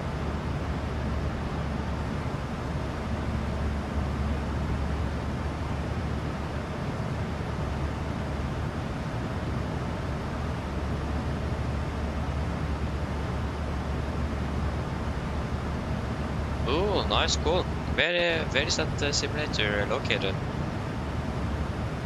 So yeah, there's a classic airframe, but an 800 hardware. Cool though.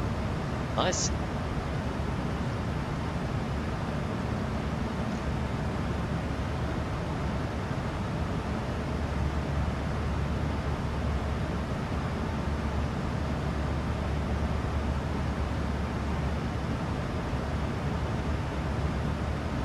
Oh yeah, it's that simulator.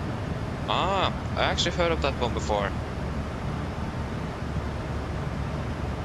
I've only been to that one at Gardermoen. But yeah, I've heard about that one in Tønsberg. I've heard about it. Cool though, I didn't know that it was actually with 800 hardware. That's really cool. Like, if I'm so correct, it's the physical component from the physical air, or from the real aircraft. If I'm right. Not really like another company that have made them.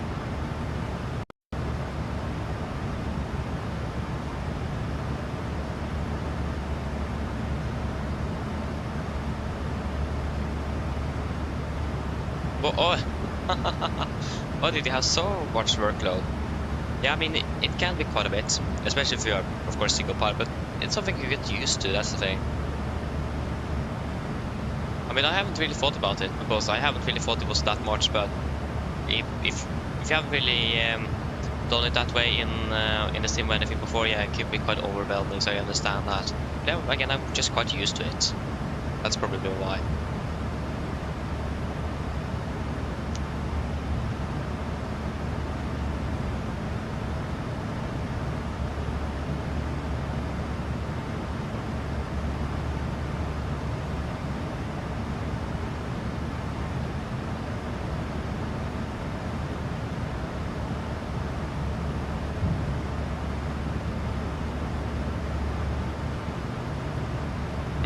Interesting. Yeah, that's a bit unfortunate. Forgot to trim. That's not good. But again, that's why we have training, though, after all. So yeah. That's cool, though. So actually, but yeah, how much is it? Is it like 1500 kroner or something for an hour?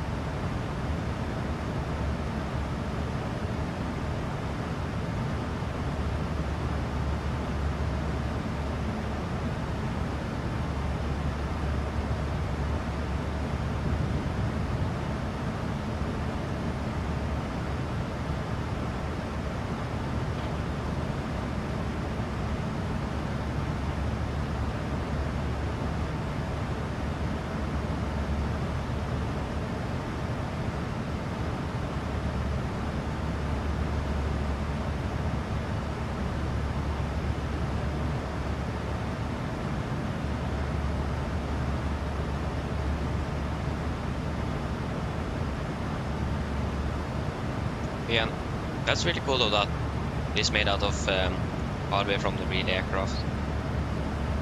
That's really cool. I'll be quite cool to make power myself one day. I would have loved that. I mean, probably not easy to do though regarding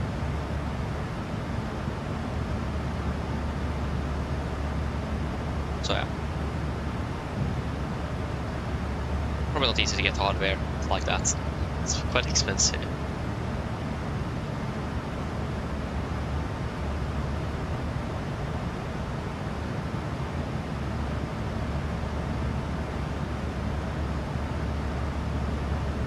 it's 1900. Oh, it's even more expensive than the simulator I've been using. I paid free translate for 2 hours. Oh, that's quite expensive though. I understand though. Okay, so just one regular flight and then take off the landings and then a landing in Paro. Oh, that's fun though. That's fun. Hope you enjoy that. But do you know what simulator it's using? It's using Microsoft Explain P3D FSX. What simulator is it using?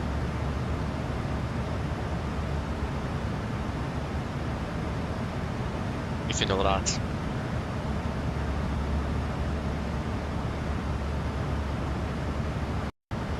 Again, it is probably worth it if all of the components in the aircraft, or in that the flight simulator is made out of real components from real aircraft. It is something else than, again, hardware that is made by a company in Spain, for example. It is something different, it is.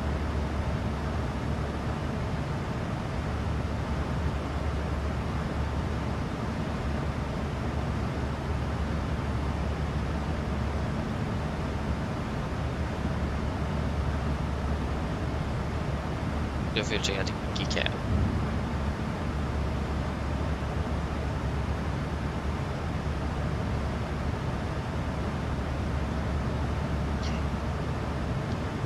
Yeah, I wish, because I did see a video once, and I think they're using like FSX P3D or something, and for home cockpits like that, those two are like the best sims. From what I know, it's easier to make a home cockpit from those than Microsoft. Again, probably also because of graphics. You need probably like 4 computers to run Microsoft properly or something. At least 2, so it is quite a run. So yeah, but I imagine that also what makes a home cockpit so great is you can actually do it like you do it in real life physically and not use a mouse. And that's also why many home cockpits or general flight simulators like that, full cockpits, doesn't have the best visuals, because that is not really what you need. You don't really need to focus too much on the visuals when you have all the physical components of the aircraft. So many simulators like that is using an old simulator, like also for example full level D simulators as well. They don't have the best visuals because they don't need it. That's not really what they're using it for, to look outside. You're using it for train, of course, so yeah.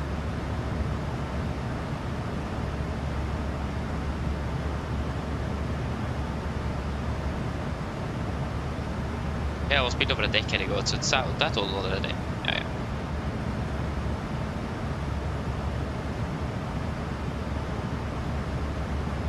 Oh, not bad at 500 euros. Oh, that that's actually quite expensive though. I mean, the wind wing is actually wind wing is cheaper, but if it is a real MCB, that's something else though. That's quite expensive though, not gonna lie.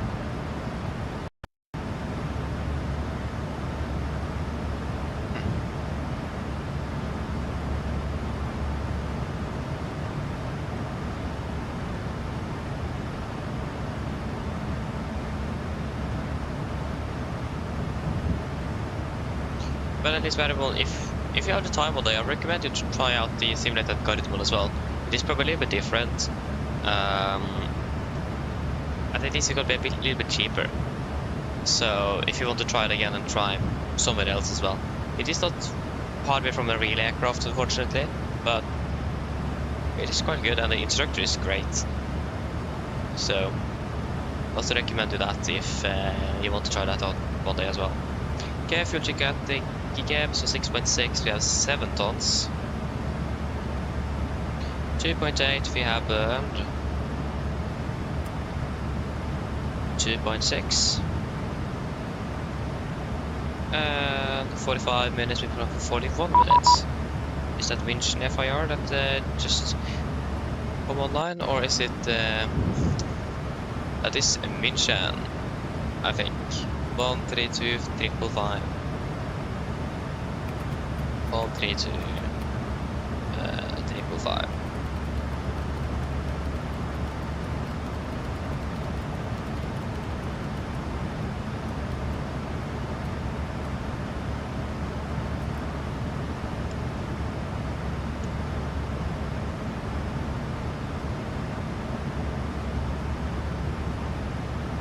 Winds radar, good morning, Nordic 1871 at flight level 360. Nordic 1871, British radar identified. Hello, squawk 7725, direct to inbox. Squawk 7725, direct to inbox, Nordic 1871. 772, sorry, just don't forget that. Squawk, inbox, confirm, execute. So, I always have a tendency to forget the squawks, so try to remember it. Yeah, the sim at Gardermoen is called, what is it called again? It is called Flight Simulation Norway or something. Flight Simulation Norway should be. Lufthansa 4, Echo, Echo, wind 280 degrees, 5 knots, losing right to the deck. Lufthansa 2177, taxi Alpha 9, November 3, do you have a preferred stand? Okay, I understand, so. 9 November 3. I mean, mostly not everything at least is made out of the real, like we have both of the real aircraft. Again, it is hard to obtain. But I mean, 310, Roger, then expect so. as long as you full functional, that's the best. Yeah, I think it's called Flight Simulations Norway, Flight Simulation. With the 8745, nothing further, 128, yeah. bye-bye. I've been there twice, loaded both times. Lufthansa 2177, taxi Whiskey 2, Delta 6, Echo 3 to your stand, bye-bye. Echo 3. Delta 6, Echo 2.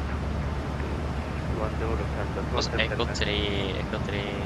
No, maybe it wasn't Echo 3, sorry.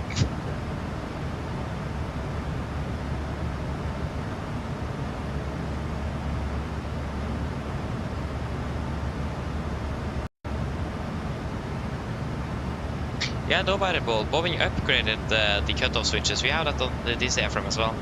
So they actually did updates that later on the line on during the production of the NG. I don't remember why they did it. So yeah, I don't remember why, but they did. It was either for reliable reasons, or it could be to be easier to identify and shut down the correct engine, because on this airframe, or with these engines cutoff switches, if I'm correct, would you like a short approach? Maybe not. I don't see it. Ocean 165 Victor, short approach Maybe is okay, it doesn't, thank but you. at least with the 777 and 780, you will actually illuminate. If you have an engine fire, for example, on the engine number 2, it will also illuminate here on the engine cutoff switch. I don't see the lights here, so I don't know if this is the same here. At least it have that on the on those other aircraft types at least. Before Echo identified passing 4,200 feet, confirm altitude and climb to flight level 240. So yeah, this Norwegian does have a little mix between. And again, I don't remember why they switched it. They probably have a good reason for it though. Could not be cheap. Ocean 165 Victor, die sind now 4,000 feet to cross Rudek Ed, and yeah, still cleared island. Ocean 165 Victor, descending 4,000 feet, cross at Rudek, and cleared island 265.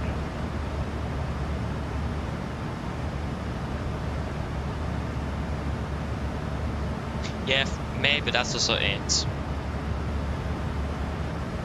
Maybe. I mean, that could make sense. And also, the cutoff switches, you need to move them a bit further than the switches. So, using switches twice, I mean the levers at least. The levers, you need to move them further than the switches. And some mistake I've done in the simulator at Gardermoen is that it is very easy to... I'm not sure if this is the case in the real aircraft, at least in the same. I missed its tent. I managed to click it above the tent. I don't think you can. I'm not sure if you can do that in the real aircraft, but I managed to do it in the sim at least, so it's quite easy to overshoot it as well if you're not used to it. Control indicate you were already cleared to 2370 or continue 370. So I'm not really sure why. It could be because of that. Transavia 31 Yankee to confirm direct Radin. So Romeo Alpha Delta India.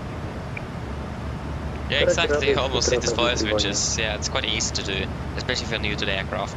But again, it is also always the captain that moves the levers unless it is a non-normal checklist or something that advises it when pilot flying is the captain. So mainly it's the captain that uses those. 7 Victor uniform, pushback approved, south. So, Equipment update und pushback approved. Ja, ich habe mir also Pushback ich habe mir eigentlich eine Szenerie erst heruntergeladen, aber irgendwie will die nicht.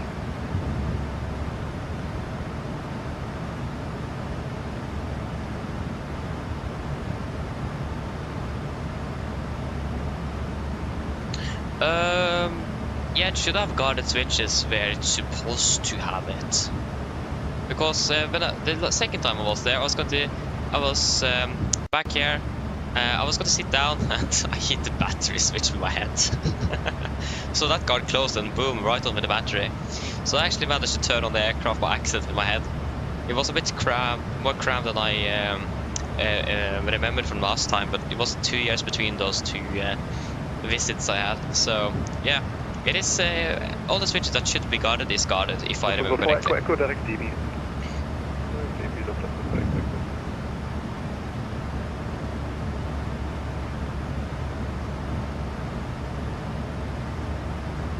Yeah, exactly. That was the thing. You need to. That was the same in the Garmin as well. You need to pull before you move them. Again, that's a safety feature though, so you don't accidentally move them like I did with the battery.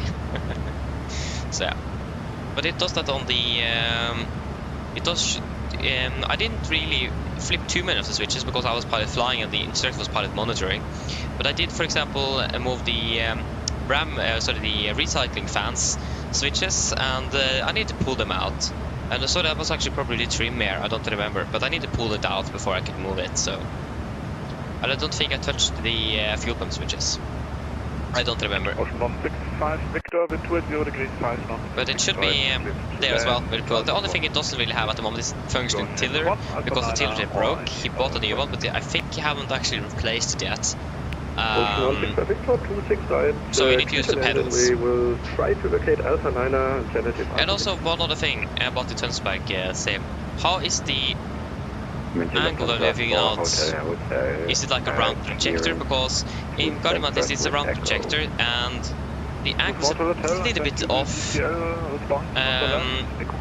It is a bit hard to maintain center line and so on because like straightforward is not straightforward. You need to have a little bit to the right because the projection is curved, so it's a bit hard to maintain center line and so on. I did struggle with that.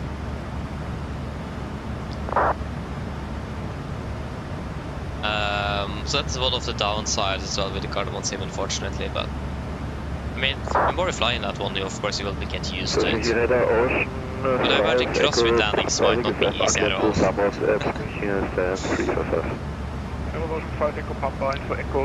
And of course I imagine overflavor and landed having a super nice time. I was a bit too aggressive on the controls. We'll just straight go around. So just go around and push the first levers. Michelin settler distance 0 and squawk 771 and information Echo Ocean 5 Echo Papa.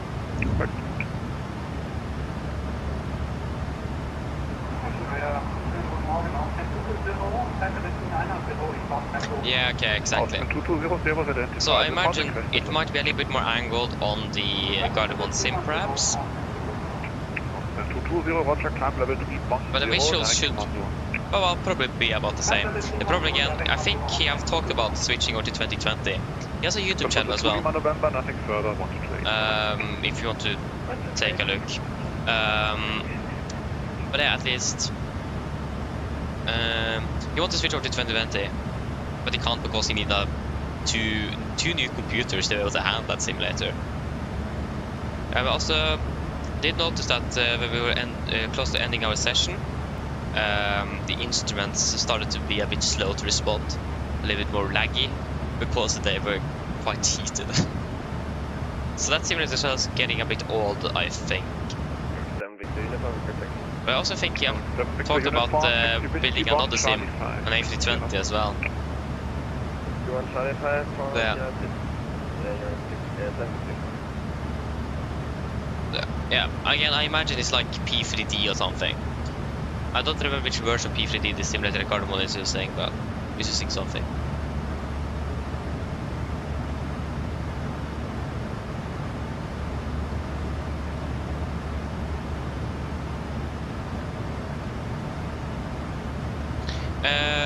The instructor is also the guy that owns it and have built it. He's educated as a pilot, but not flying. So yeah, if I remember correctly, his name is called Matthias, something like that. Apologies, I don't remember. Should I remember his name? I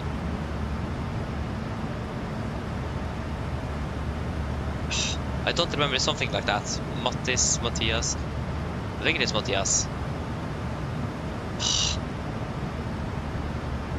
How can I forget?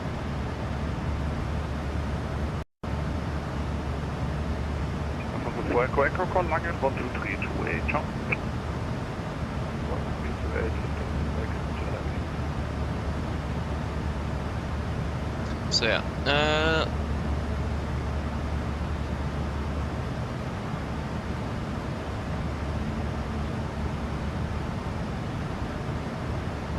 yes, it is basically the same route back up again. And yeah, we're flying over München, FIR, München radar, so flying over southern Germany.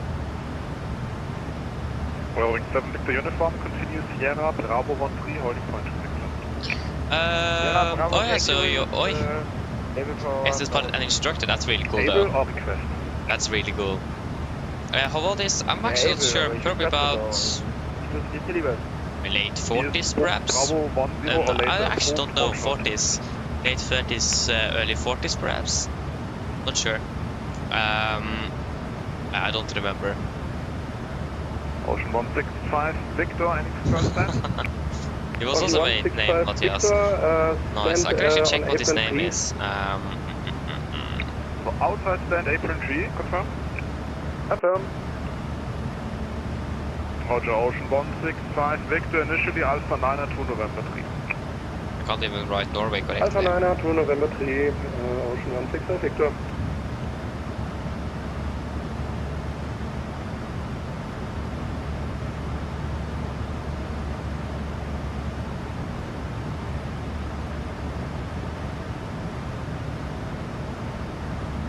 Calling, check radio, only static.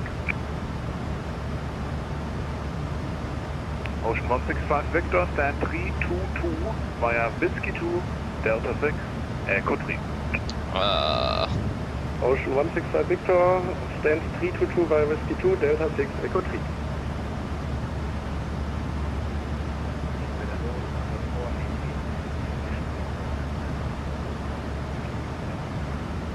From the 488 levels, Echo correct, startup approved, cleared Seattle, input 2 November, flight stand hold. I think it actually works at full time as well. Not sure. 556.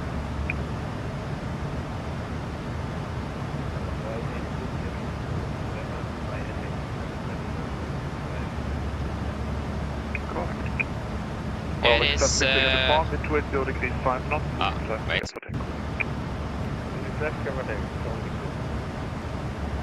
Yeah, it is. Sorry, it is Kjetil Mathiasen. That's where Mattis come from. Sorry, it is Kjetil.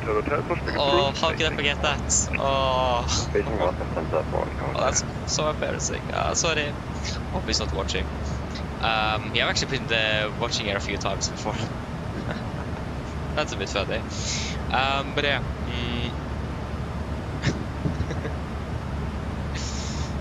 So it's Kjetil. That's his name.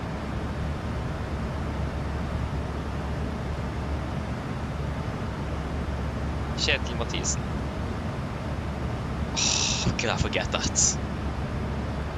Oh.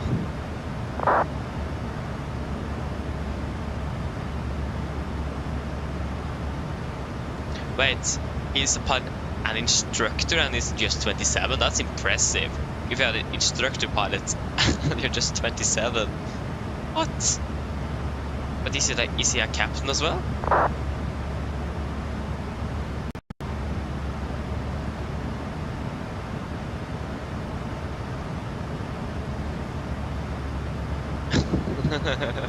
Klar, Matthias. Yeah, maybe that as well.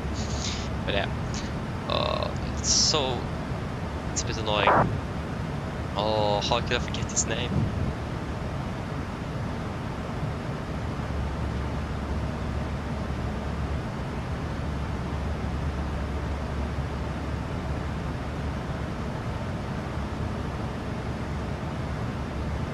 Oh yeah, okay, so if he remains at SF for another 2 years, then he will become a captain. Yeah, so he'll become a captain before he's 30. That's impressive, though. I mean, there isn't that many that becomes a pilot so early.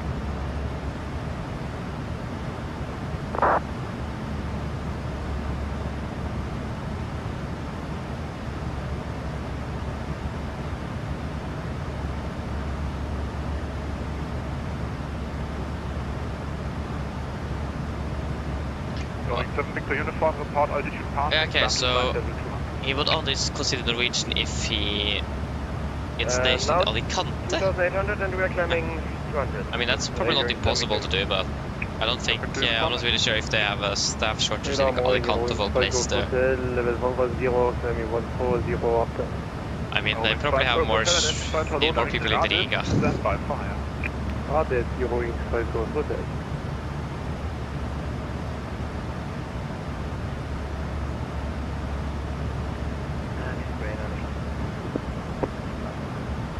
Whoa! Ah, I can understand there's so many captains in Oslo. Aha. I just saw a Norwegian pilot that just upgraded, just become a captain. And he switched base to Riga. So yeah, but I understand that. Okay, makes sense. Papa Victor, climb flight position 5.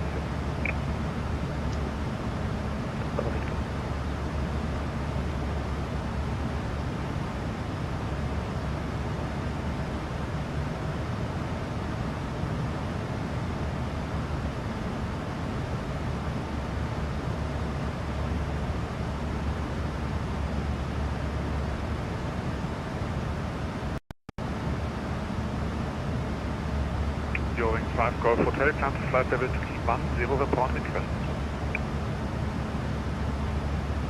Roger, climb level 310, requested 370, Euroing 5 Golf Hotel. Good question, but I actually don't know. The only thing I know is that they closed down Stavanger and Trondheim. I'm not sure if they have opened of any of them yet. I just don't know. I don't think they have. Again, I'm not sure. Yes, that's definitely why the Oslo is so overcrowded it is. When they close down the base, everyone needs to move into another base, so... Yeah. But I mean, there's still a Bergen, Copenhagen, Riga, Alicante, Malaga, so they still have plenty of other bases as well to give them, but... It doesn't really help if the pilots themselves don't want to move, though.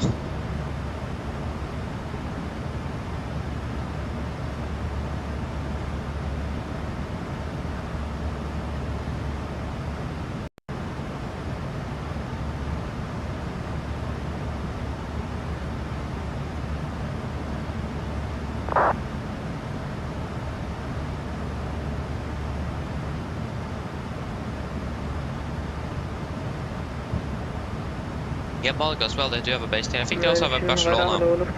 I think Barcelona base is seasonal. Heading 270 and climbing to level 300. So the one Tango Papa identified. Hello.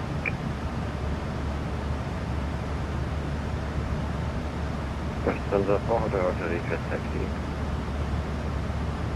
So the 4 hotel, swing over Echo 2 via Echo 2 entry November 4. Okay, swing Echo 2 and then via Echo 2 to enter November 4 to that hotel. Eurowing 5 Golf Hotel to confirm, cleared direct Raditz, Romeo Alpha Delta India Zulu. Okay, Raditz, Eurowing 5 Golf Hotel.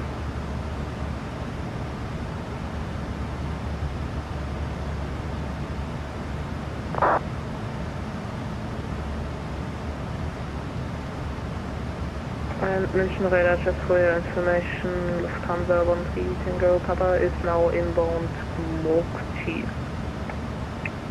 Lufthansa 13 Tango Papa.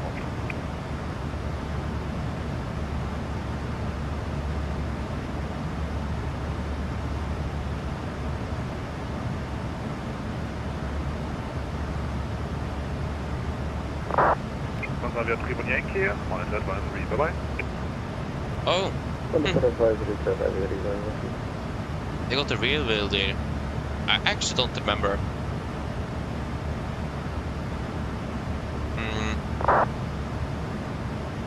I actually think they maybe don't have the real parking brakes. Again, I'm not really sure though. I don't remember that. Again, we didn't really use that parking brake too often.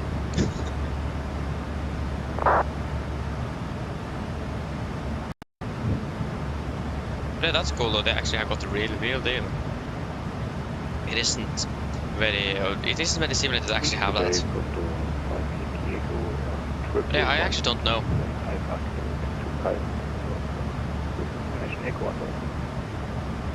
It was Condor 5 Yankee Foxtrot confirmed. Yeah, sorry. And also another downside, unfortunately, at the moment is that the yoke just goes 45 degrees left and right. It doesn't go 90. That's something he's planning to change the yokes one day, but it is expensive though, so I'm not sure when that's happening. We will check Foxtrot 270 departure route initially flight level 70 at 2517. Correct. Lufthansa 4 Hotel Hotel, continue November, Alpha 1 to the holding point to 6 miles. Continue November, Alpha 1 3 holding point to 6 miles, Lufthansa 4 Hotel Hotel. Yeah, exactly. Lufthansa 1 3. Yeah, that's why you have this chunk sound, like you said, in the cockpit, because of that, the pin there. That's basically what's making the parking brake noise. It's quite interesting. I mean, it's a genius way though to have the parking brakes, and it's quite easy as well to use the parking brakes in the 7.3 when you're used to it. Instead of when you're releasing park brakes, you don't even need to use the switch. You can just press down the pedals and then boom, it releases. It's much easier than flipping a switch, or it does depend though. But it is a really smart solution. And it's really unique as well. I do really like it. But again, this aircraft is from the 60s, so makes sense.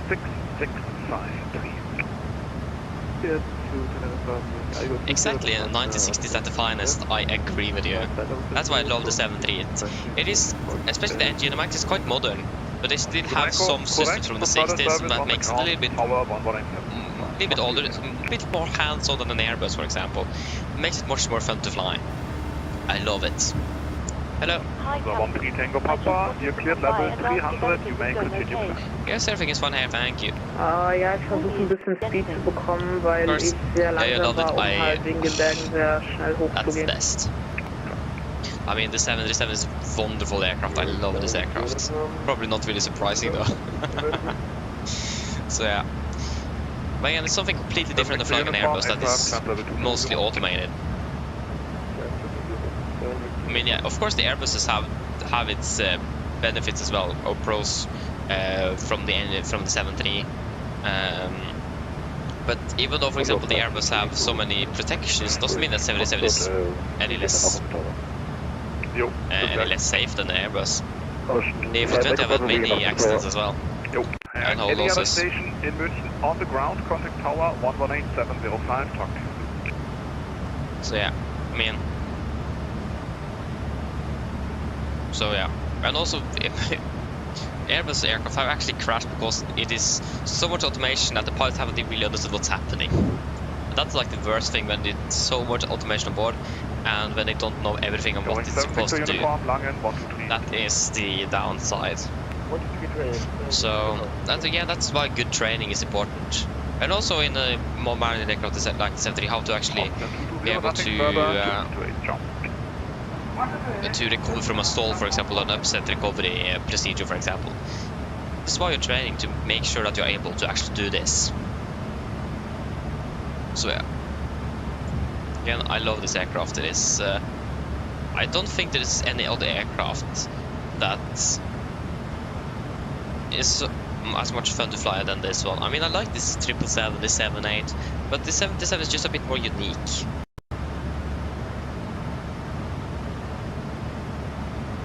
It is something by itself. If that made sense. So it is. It's a wonderful aircraft.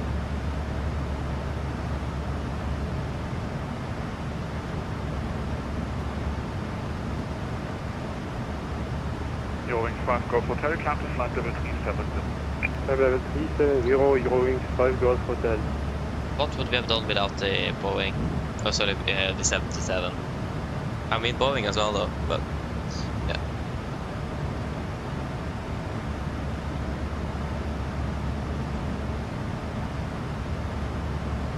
Yeah, exactly.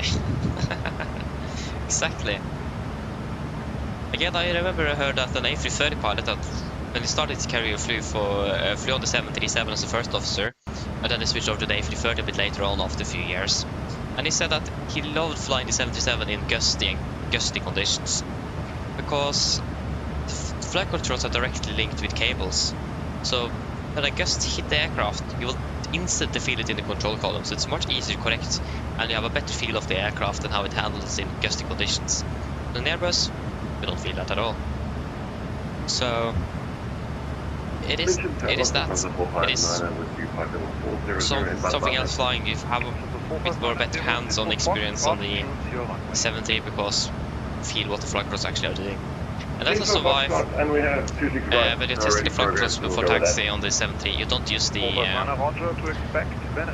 flight control page, the system page, because the thing you're basically checking is that it just moves.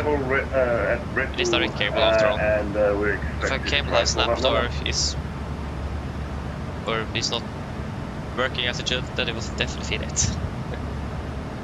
So yeah. So it is a wonderful aircraft, wonderful machine, and it's impressive how fuel efficient this aircraft actually is when you think about it.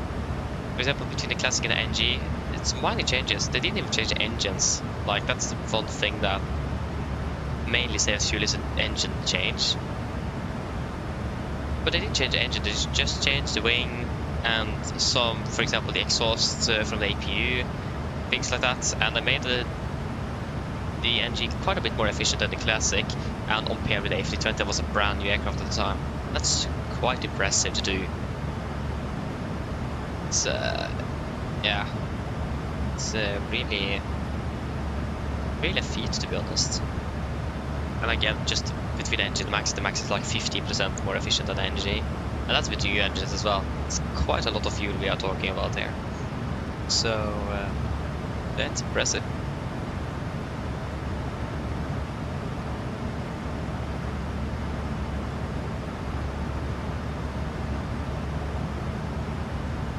Yeah, exactly, variable, exactly. I never heard of that history where decided to go the F-16 didn't even move. Like, what type of design is that? That must have felt so strange to fly the fighter jet, and the side stick doesn't move. Like, what? They just use the pressure, and again, it doesn't. No, would have probably felt really strange.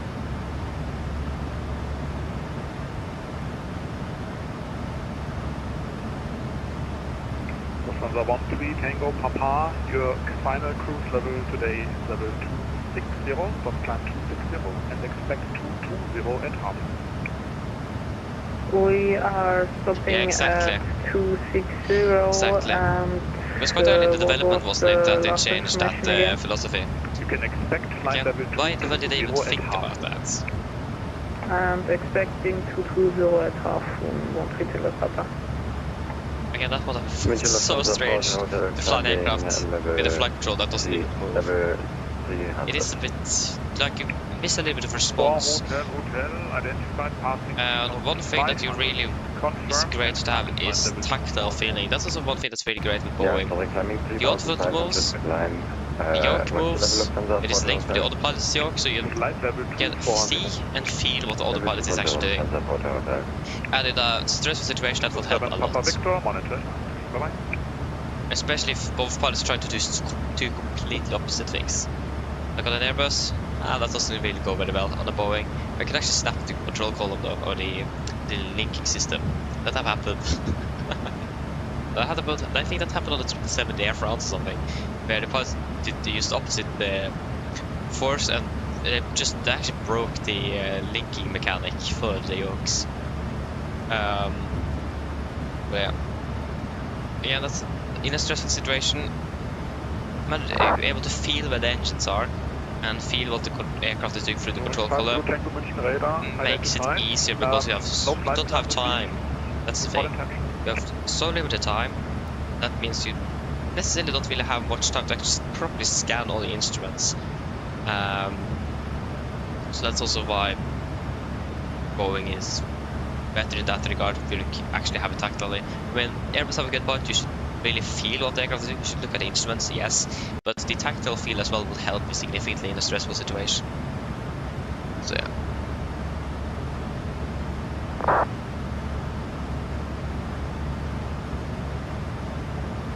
Going 5 Zulu Tango, Roger, information Fox, Fox. Oh, it's nice, that's cool though, yes, that's cool. 6 left, turn right, heading 010.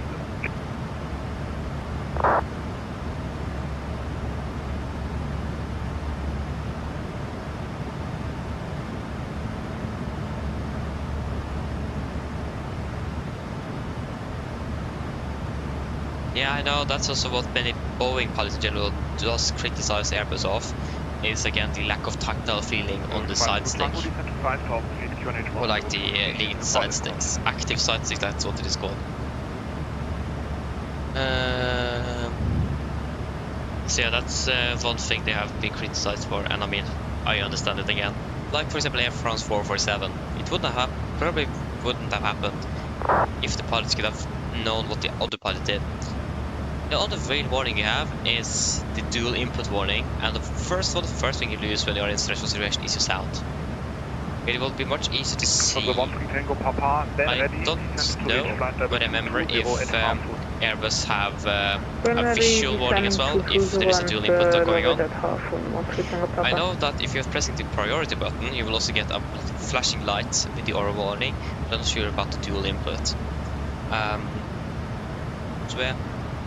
In a stressful situation, knowing what the autopilot does and feel it will make it easy to think faster and maybe rectify the problem earlier and avoid a fatal accident like Air France 447. I mean, the same company that provides Airbus with all the side sticks have made an active side stick for the MC21 in Russia, so it's the same company. So it isn't impossible, but I imagine it might be quite a lot of work for Airbus to do it. And again, such a linking system is quite heavy. That's what's the benefits with fly-by-wire, you don't need it. So it saves weight basically. 5 Zulu Tango, turn left heading 300. So yeah, it is something they could perhaps do, but again, certification-wise as well might be quite a thing. And I mean, I'm not quite sure if the MC21 is using a physical link between the side sticks, or if they're using like a sort of a computer or something to just a motorized computer that moves the side stick compared to what the pilot does. I'm not sure. American Uniform Whiskey München identified, report requested. 370, my level at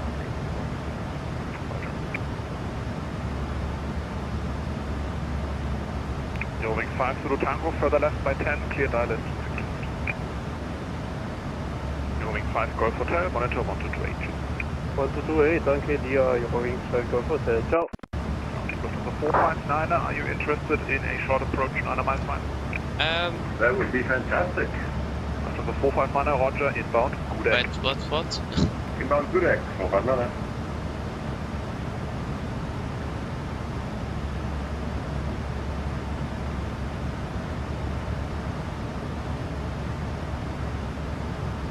Oh yeah, you're talking about the dome light, yeah. Now I understood it. It works quite well in the Gardermoen sim. I mean, the downside with the home cop in general, in the Gardermoen sim at least, you need to have the flood lighting under the MCP and also for the clear sheet lighting as well. Otherwise, you will basically not be able to see anything. Because you don't have sunlight. That's one thing I don't like, but that's something I do want to try to, perhaps if I'm making a home copy one day, to try to make a solution for that. Nordic 1871, monitor advisory, ha det bra. Monitor advisory, Nordic 1871, ha det bra. So yeah, yeah, the dome light should work well. If I remember correctly, it works quite well there. I'm not really sure how well the dome light works in the real aircraft. I think it works quite well there as well. I mean, otherwise, why do you even have it? Yeah, again, I'm not really sure about the real aircraft there, how well that actually works.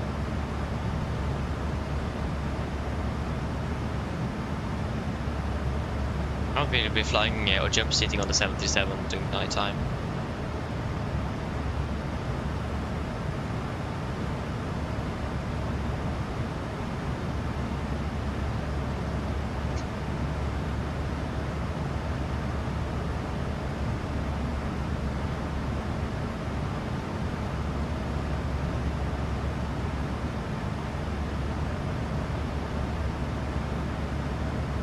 Wait, so the dome lights didn't work at all?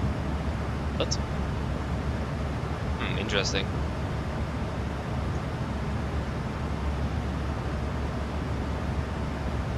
Oh yeah, you don't have the dome lights under the MCP though. That's not the dome light. The dome light is, the other dome light is this one. It's behind the cockpit here. That's the dome light. This is just the flooding lights. So yeah. At least it should be. Yeah, AFSD floodlights. Auto flight display, no sorry. I don't know what it actually stands for, but yeah.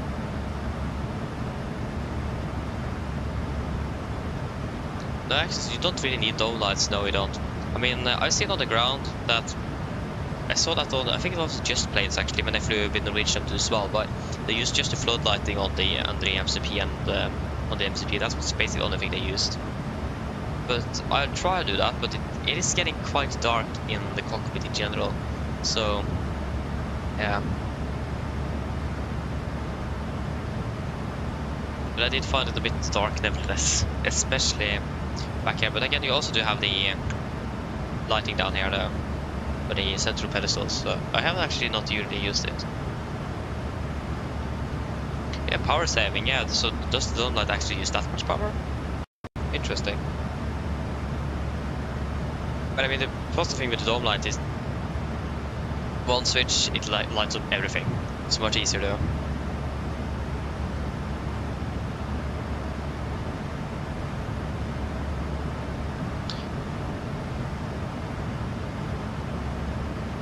Yeah, okay, what's the floodlight that didn't work? Okay, nice. Then I understand.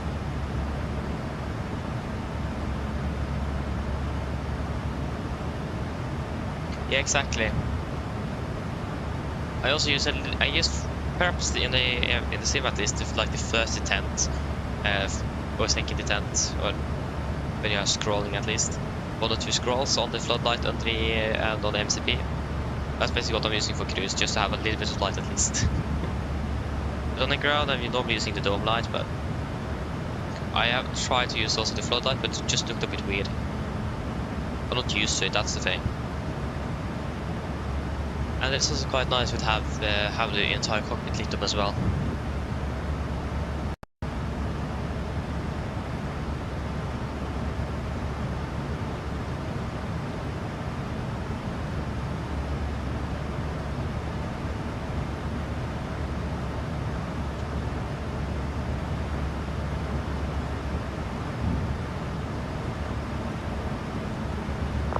Question now, should we climb to flight level 400? What do you think about that? Skip 38 and climb up to 400. We're flying in towards M-box. Where in the world is M-box? The M-box, there we go. Yeah, maybe we should go up to flight level 400. What do you think?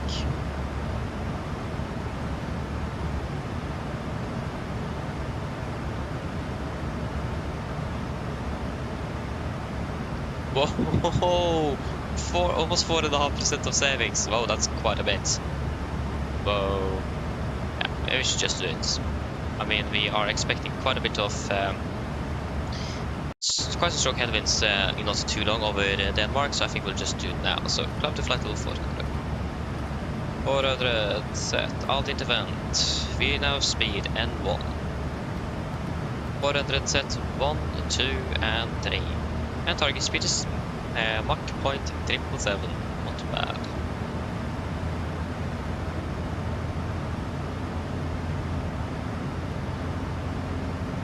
We have Copenhagen online. We have nothing in Oslo though. It's a bit unfortunate.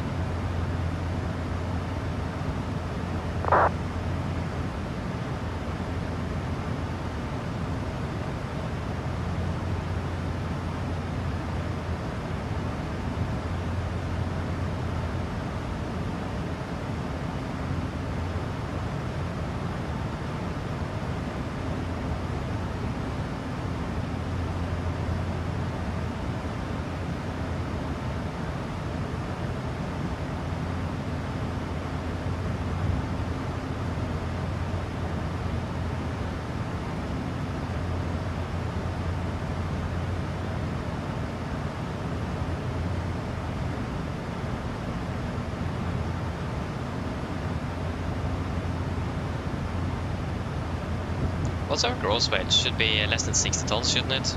By now? Yeah, it's definitely less than 60 tons. It's even less than 58 tons. I'm not going to be that heavy on the landing.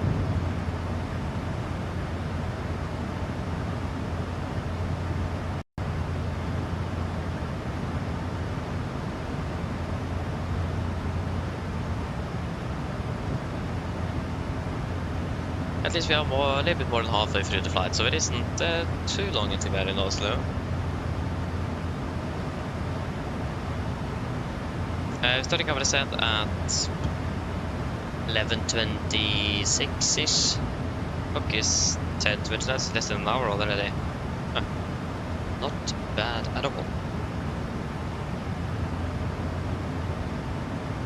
I just hope that the winds are not getting too strong, so we don't have too much of a problem with that. I would love that.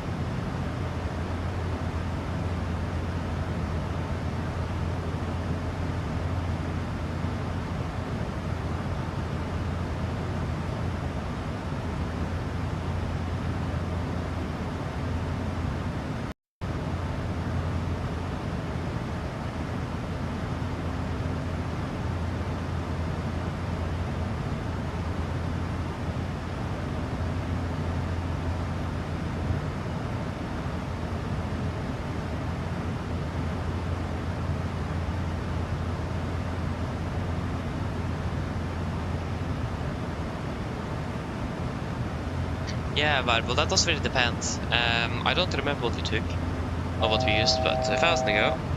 But that does vary quite a bit depending on the, especially on the winds. That will have a significant impact on how much you carry. So yeah, I don't really remember. So imagine, yeah, about 14 tons. I think we actually was even up to 16 tons on either return flight or the flight down.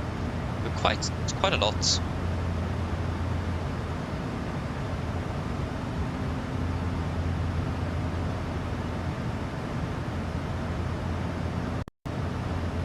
So yeah, just to, if you're using Brief, then just use that. That's best bet.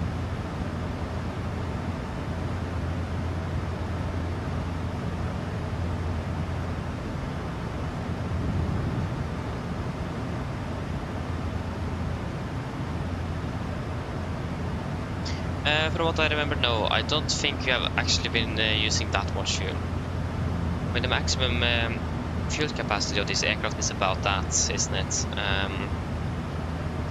Maximum fuel is about 20 tons, 20.1 tons. So it never basically flying the limit of what this aircraft is capable of.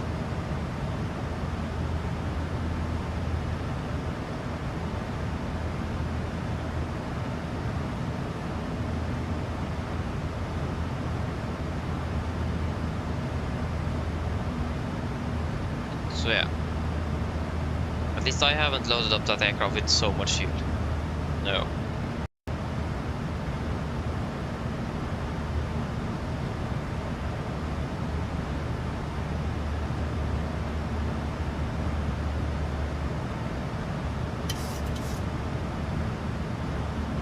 Thankfully Norwegian doesn't fly for that long.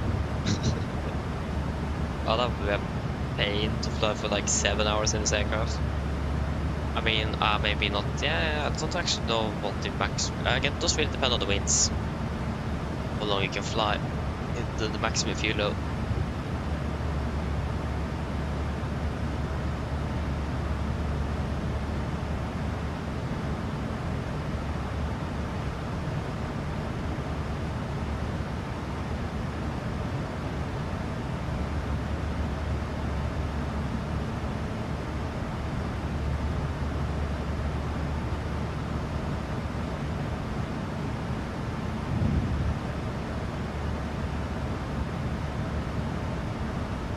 Where in the world is that?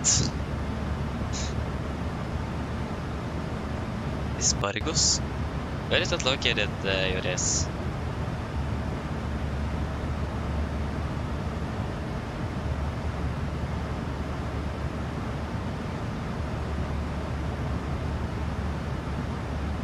Yeah, the Maxes can fly for that long, but the NG can fly a bit shorter.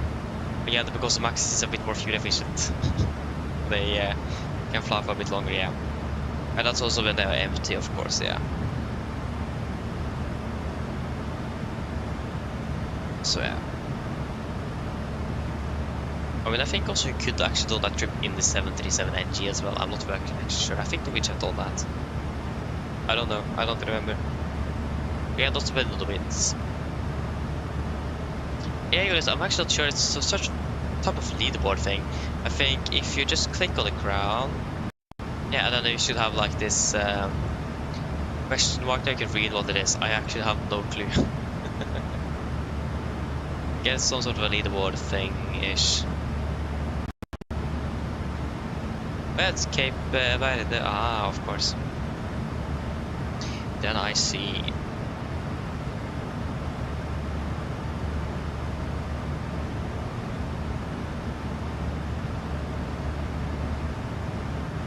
I mean, isn't that very far away? I don't remember exactly where it is located. Where's the map? There's the map. Hello. Oh, it's located all the way down there? Oh no. I hope Norwegian is never flying there. That would be a pain. Oh, thank you. I mean, it's probably a beautiful airport, not gonna lie, but I mean, it is probably at least another 2 or 3 hours from Mallorca, sorry, from Gran Canaria, 2 hours away, something. Again, if not even more.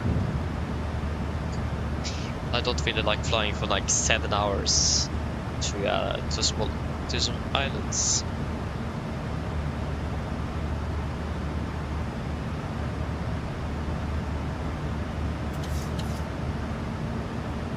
So yeah. Wait and see. I hope they don't. Never say never. So notifications there. Is it volcanic ash? Affirm. It is where? It is over Sicily again. I will not fly to Sicily, so that's fine. Nothing to worry about that. Yeah, over Sicily. Affirm. But this time actually it was moving northbound. Yeah, that's a bit worse though. Yeah. That's fine.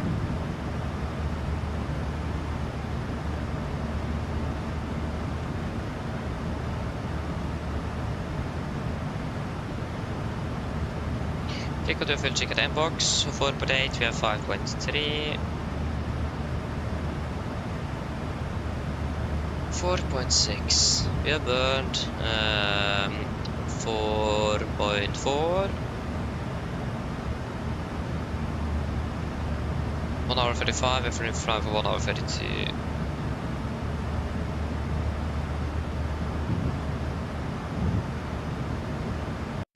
Yeah, I didn't really understand it myself, to be honest with this, but yeah, that will sound correct, I think. I haven't really understood that system, to be honest.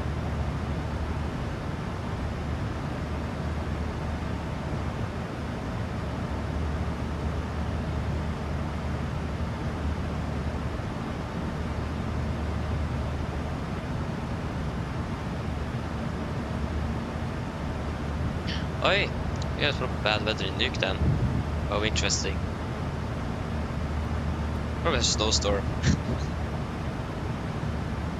That would make sense.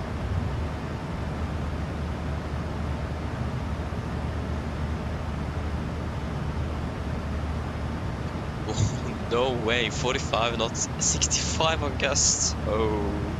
Yeah, I understand that those pilots wanted to turn around and fly back again. I would not have landed at an airport with so much wind. That's like exceeding the limit for the 750 as well. So you're not really, you can't really land there. But that's 45 and gusting 65, that's insane.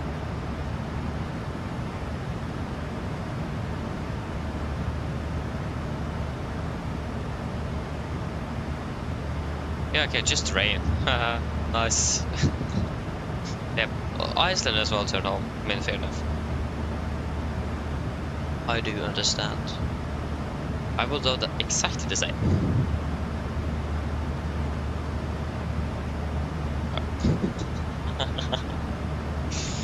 Oh, that was something I'm going to...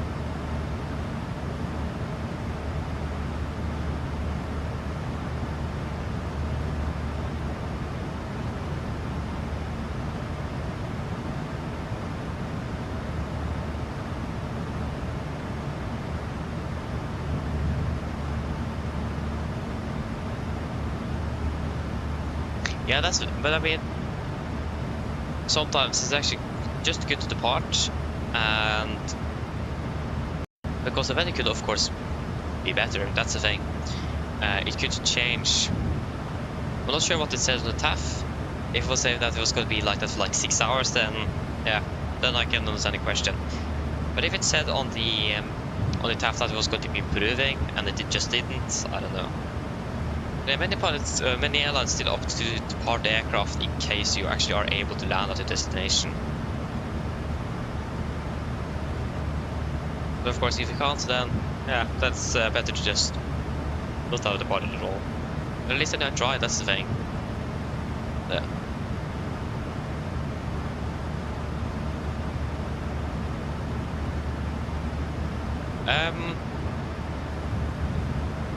I actually don't know variable. I mean, you could fly to Edinburgh, for example, as well. Oh, Dublin, but you just need more fuel. That's the only thing.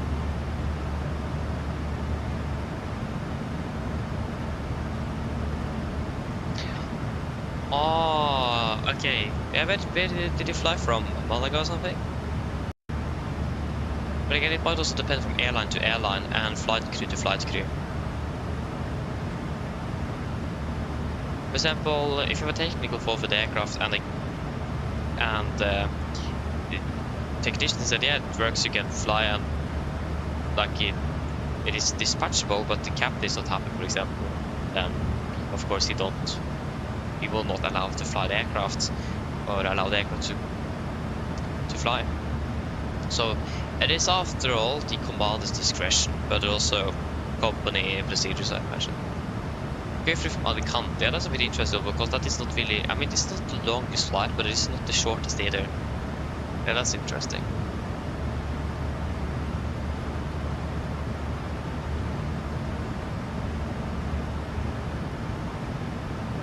I mean, variable, it is possible to fly back to mainland Europe. I mean, the United Kingdom is closer than like, Copenhagen. I mean, you also have Canada, for example, or United States. But I mean, Reykjavik, for example, is probably a better option, yes. But if you don't have anything else, then you have those at least.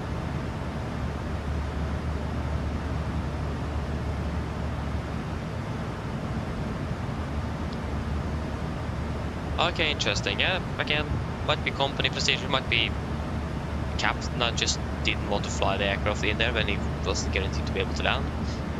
Yeah, it does depend from airline to airline, basically. Like, for example, if I'm correct, we were flying to Bergen one day, and I think right before we departed, Bergen closed the runway due to snow clearing. Either it was right before we departed or right after. So we need to hold for like 20 minutes and wait for that. So, and the relay itself just departed. So yeah, it might be from what the company wants as well. I don't know.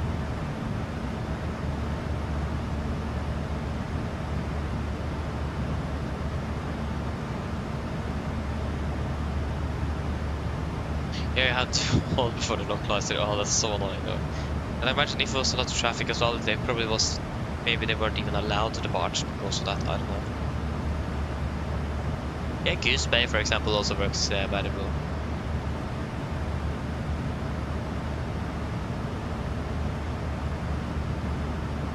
Yeah, exactly, they did. So they just went up again and then hold up PSU until the runway cleared. Or until a little bit later, and they went down to the initial fix, I think, and then hold it there before they started the approach. But it's I think actually maybe they didn't even start the approach. I think they hold it up here from the start off, but we found out that the runway was closed a bit later in the approach. So, need to fly back again.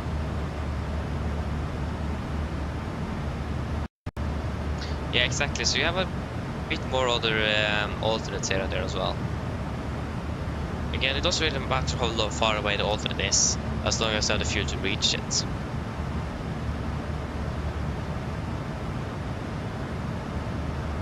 We just started to descend already, nice.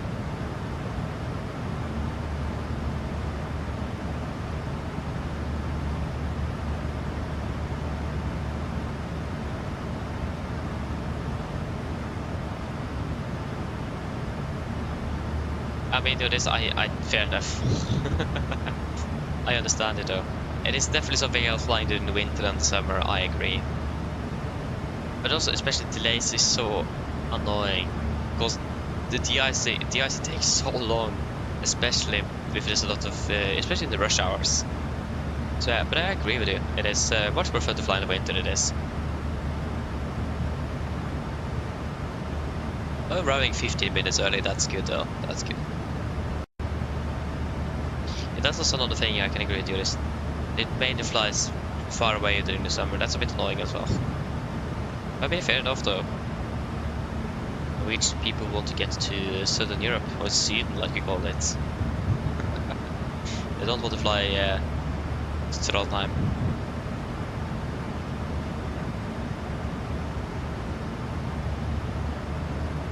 Yeah, exactly, so I do understand that. I do prefer the short hops, but also I do sometimes prefer medium hops. It does really depend on my mood actually. Sometimes it's really nice to just do a long flight and just relax and have fun, talk and so on. But also the short flights is more to do, so it doesn't really get boring. But it can also be tired quite quickly though. That's the downside.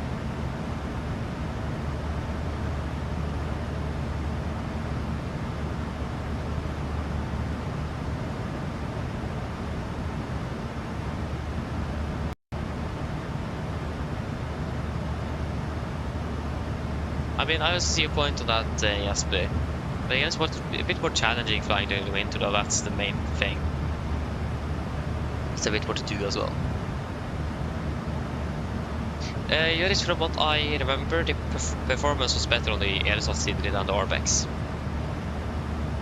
If I remember correctly, I haven't used the Orbex for a long time, but it should be better on the Airsoft actually. Hello.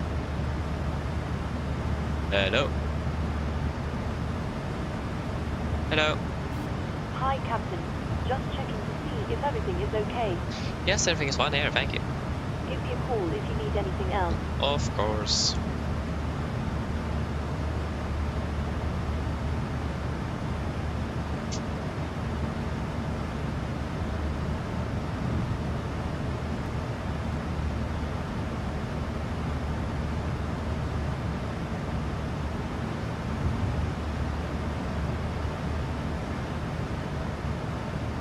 The wind started to increase. I don't like that. I'll do a fuel check at Imre.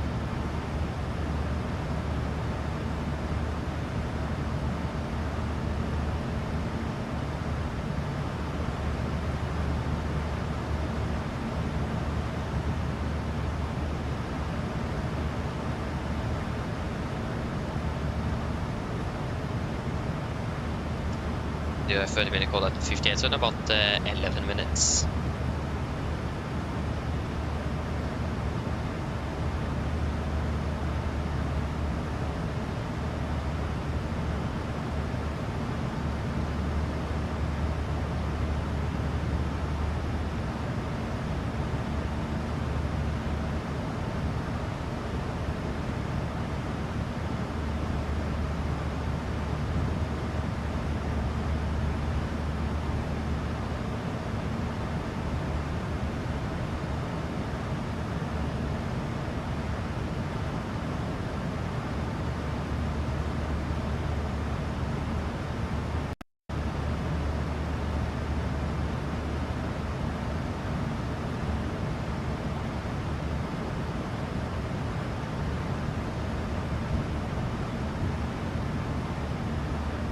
Oh, I just only have one school left. Nice.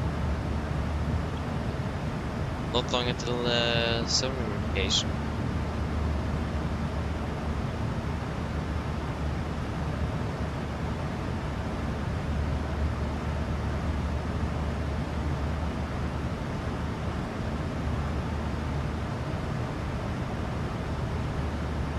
At Madeira, I'm not sure. I've not heard about any limited Madeira regular go arounds. I mean, it is probably up to the pilots or the commander to decide that again. As long as you have enough fuel, then you don't need to divert. But again, I don't know. I have flown to Madeira once, or at least with Norwegian. I think I flew to Madeira twice. I think. So yeah, I'm not 100% sure.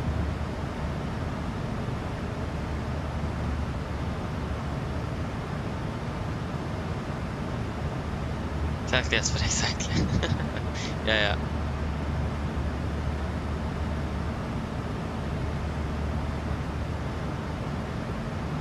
Yeah, exactly what Yuri said there. You just need to hold a little bit to make for the weather to clear up, or to get a new meter and check if the weather is good enough.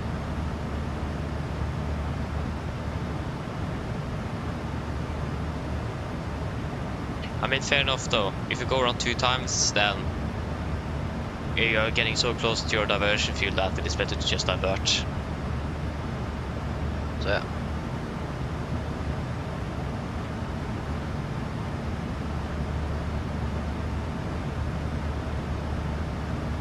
Yeah, exactly. Flying for 1 month and then you are going to Germany for 3 weeks. That's good though. Just spamming the Norwegian flights. So yeah.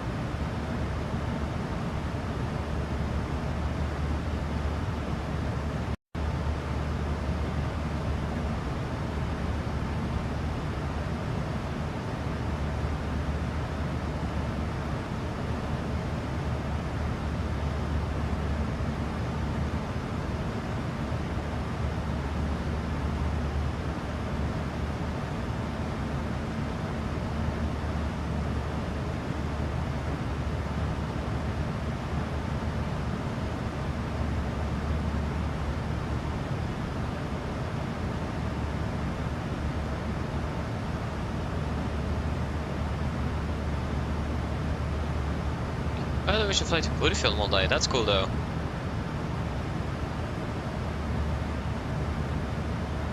He would definitely be flying that. Nice. Burfjord is a nice airport though. Like Burfjord.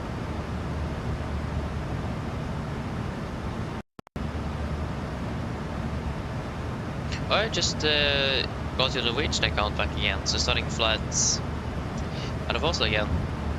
Had enough of Ryanair. Fair enough.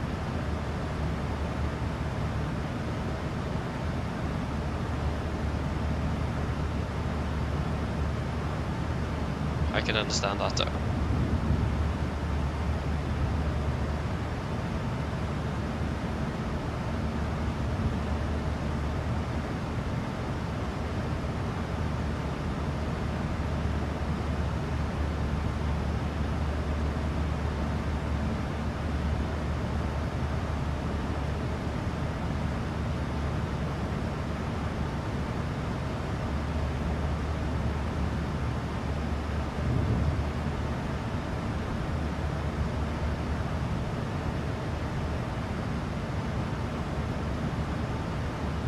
Oh, I saw the Mighty 7.5. Oh, I would love to see that aircraft. I've actually seen it IRL before, I think. Maybe not actually. I mean, I would love to actually fly that aircraft as well. Sports car off the sky. Oh.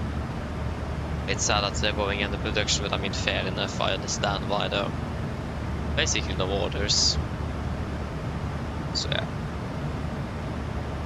I mean, the 757 is quite unique in itself. Looks like a fun aircraft to fly though.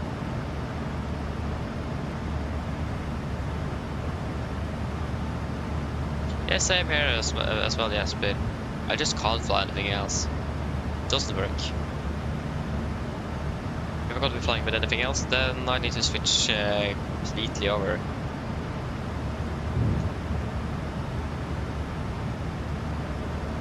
And we do basically have the Ryanair FCOM though. That's available on the web. We also have FS2 Crew that also have the Ryanair SOB. In general, if you want to fly realistically with like an airline's SOP, then Ryanair is probably the airline to go with. But I mean, we are stationed in Oslo, Ryanair doesn't have a base in Oslo, I need to either move or maybe deadhead all the time into Stansted or something. Yeah.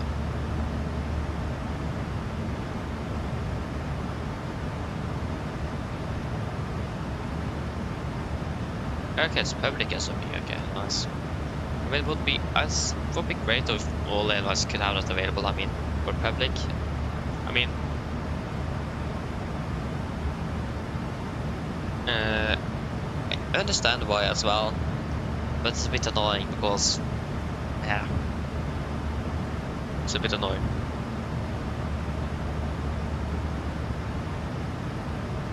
I see that many different aircraft. That's really cool though. That's cool, yes, but I got the full checklist from a pilot as well. That's even better. Probably the Virgin Norwegian checklist, that it is, from what I have seen, it is actually not 100% accurate. Especially on the page 2 is not correct. Well, not 100% correct. That's a little bit annoying, to be honest.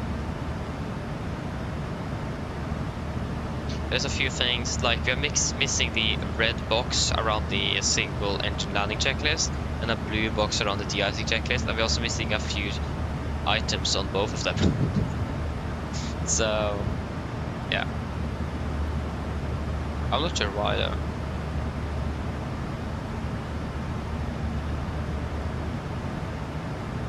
Oh yeah, correct, you were in Frankfurt last summer, of course. Yeah, that sounds fun though, yes, but I hope you enjoy that.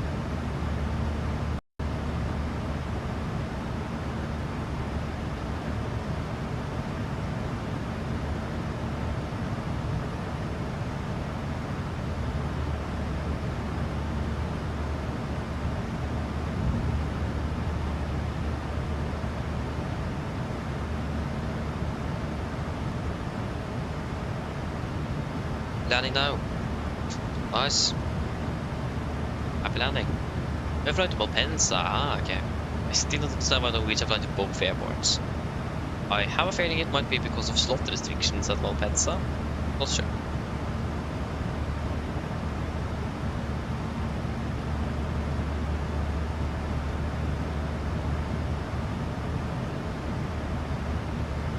I just bought the Aerosoft version. That's great though, it is. I mean, it is in general much better than the Orbex one, so we will definitely like it. Yeah, that's cool.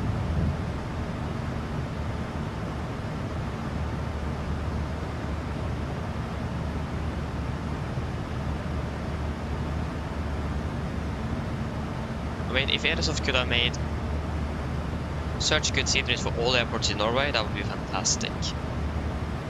I would have loved it. I mean, we already have Trondheim, Alta, and Gardermoen, but like, we don't really have a good airport scenery for Bodø, for example. Bergen, Haugesund, Stavanger. Like, if Airsoft could make such high detailed scenery for all of that, that would be fantastic. I'd love that. Not that the freeware ones, for example, is bad, but it is just something else with payware. It just looks better. Yeah, about 36485.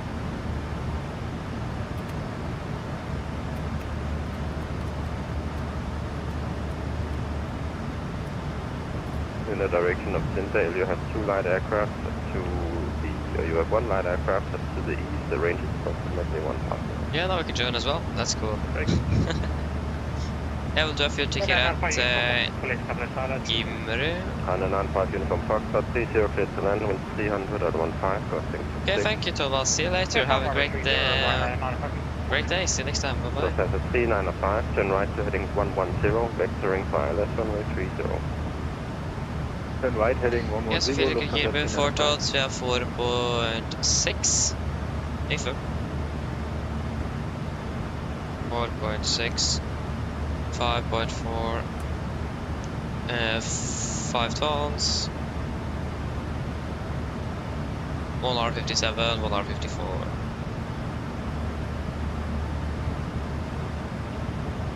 Kjøring kontroll, god dag. Nordic 187 at flight level 400. Nordic 1871 Copenhagen Control, hello to you, radar control.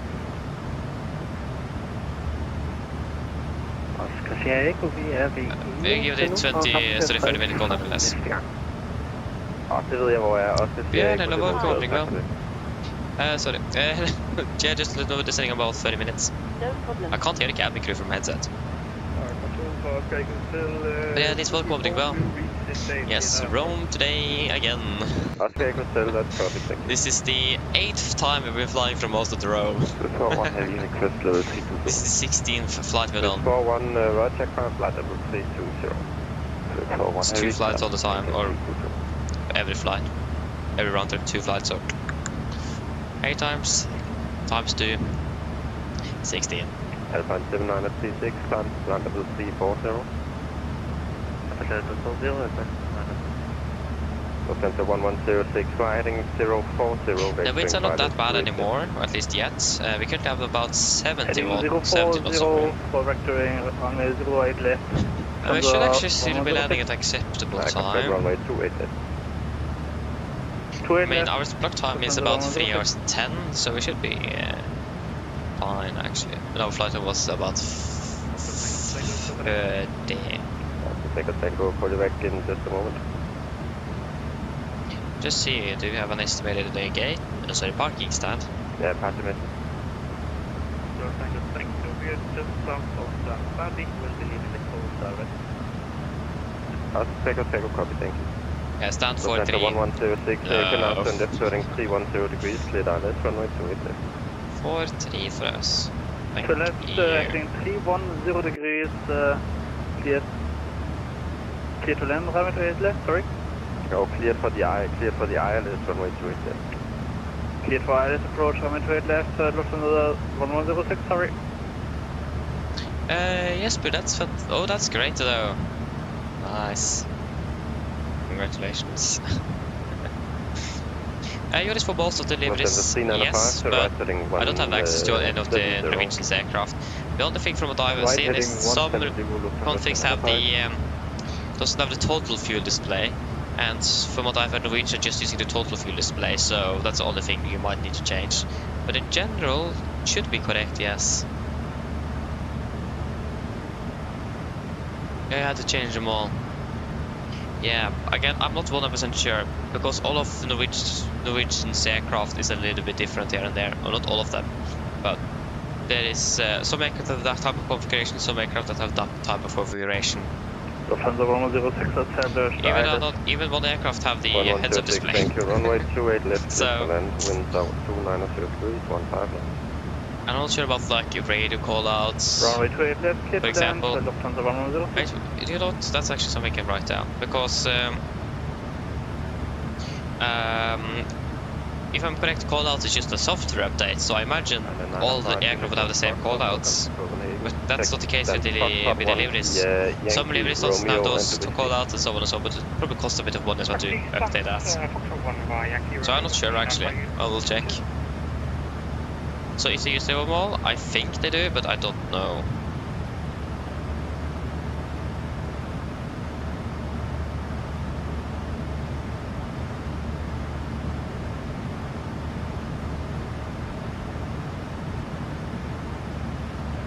I will ask on the Stockholm round trip I'm doing not too long, like a week or something. Is the heading again, please, Lufthansa 395? Turn right, heading 270 degrees, clear to LS, boat runway 30. Turn right, heading 270 degrees, gate IS, runway 30, Lufthansa 395. Yeah, exactly. Ryzen said 2005 in the call. I think Norwegian have that. I think Norwegian are using all of them, but I'm not 100% sure. Again, I will ask. Like I said, I don't know if they have, if it is the same on all airframes, or if they have something different on different airframes. Okay, Hotel, latest wind report from Aalborg, wind for 300 degrees. So I will check if I can. If I'm able to ask.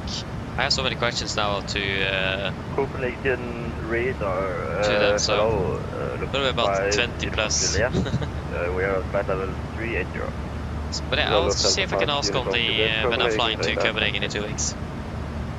Sorry, to Stockholm. Sorry, in 1 week. I can't even think.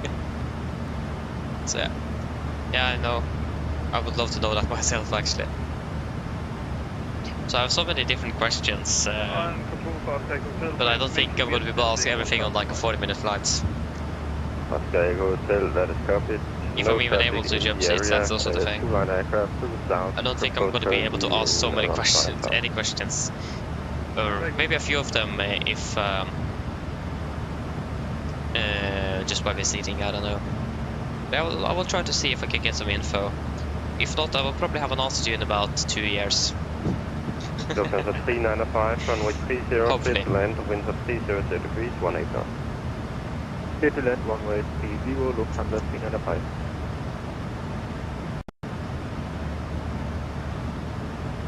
I hope before that though. Yeah.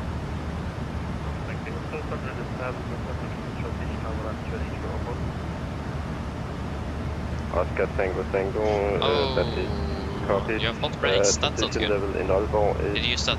so you saw that wind much braking. 300 degrees, 1 knots. Traffic is one light aircraft currently starting That's to not descend good. to 500 feet, just southeast of the Sindal Airport, and your range currently is 7 miles. I mean, I love manual braking, but sometimes it's just more better to just use auto brakes.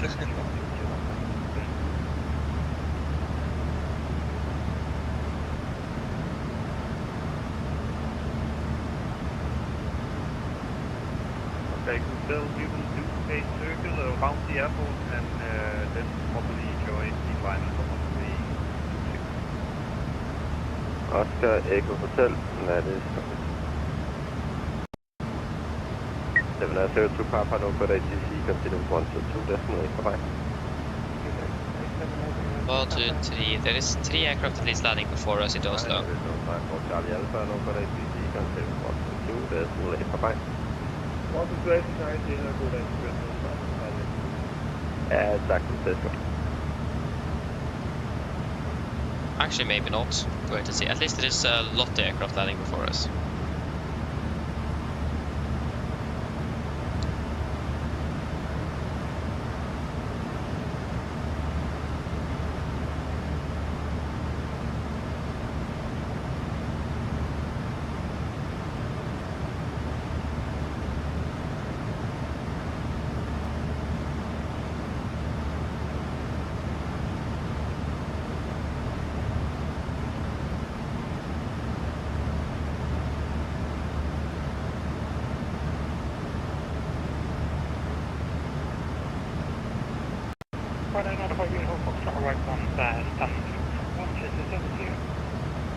Nice to fly, and see you later, bye-bye.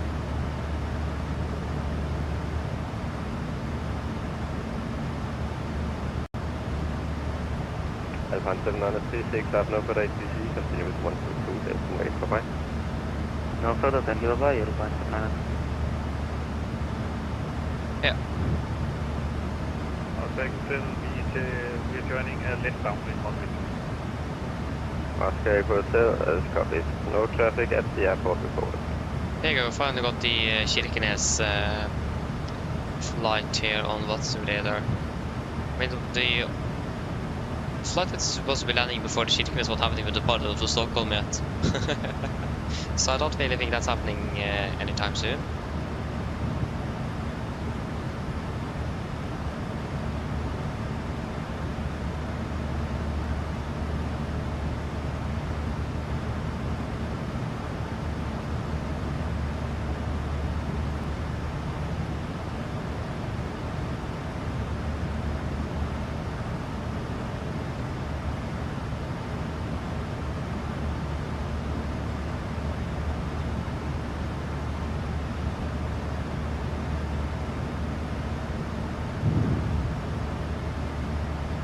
Command Control, Lufthansa 106 losing connectivity. I got a slight tailwind of 8 knots. Ah, that's not really that good either. Yeah. Lufthansa 1106, that happens sometimes. Back 28 right and sec to... Oh, 8 knots, actually that's quite a bit though. I mean the maximum allowed tailwind component for the 70 is 10, so close to the limit there.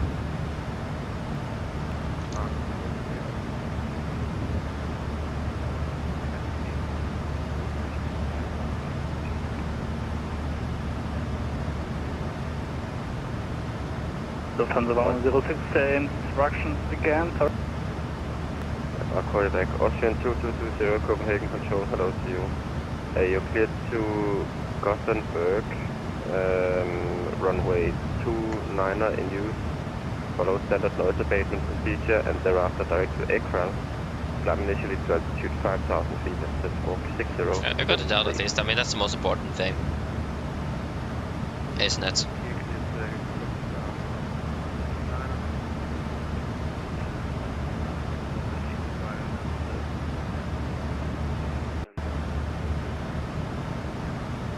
Austrian 2220, correct. Lufthansa 1106, you may backtrack 28 right. Yeah, yes, but if you want to do it now, if you just click, you go into the settings menu. Backtracking 28 escape right in the menu and go to accessibility settings. It should be under pilot experience or something there. I don't remember exactly where it is, but it should probably be under there.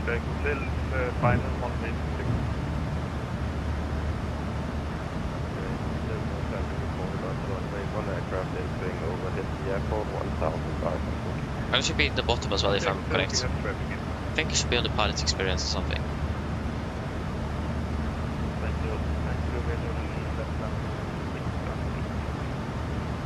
Oscar Tango, that is copy.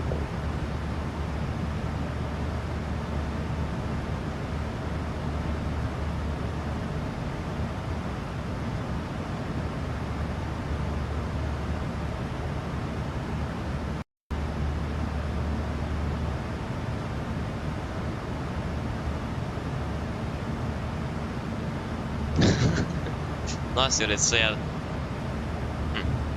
So yeah, I imagine they're using all the same. I'll double check though if I can on the Stockholm flight. Again, we have like 60 aircraft in their fleet. There might be a few of them that might deviate. I highly doubt it, but could be a possibility.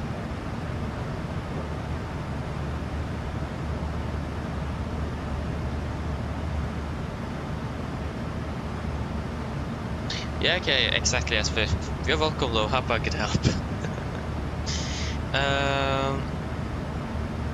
Okay, thank you, it is. I'll take a look. I'll also, again, I will probably double check, but... Lufthansa 395 request taxi to gate. Yeah, I'll wait and see. I'll probably double check as well. I imagine again they're using all the same on all aircraft. Taxi to stand Alpha 15 via Yankee. Yes, but unfortunately no. I got a flight tomorrow morning, and then I don't know when we're flying again. I'm going away on a corpse trip on Friday after we finished. So after we have landed also, I probably like have an hour before we are going, so it'll be tight. Thankfully, I don't need to take the drive home from Gardermoen. That takes like 40 minutes.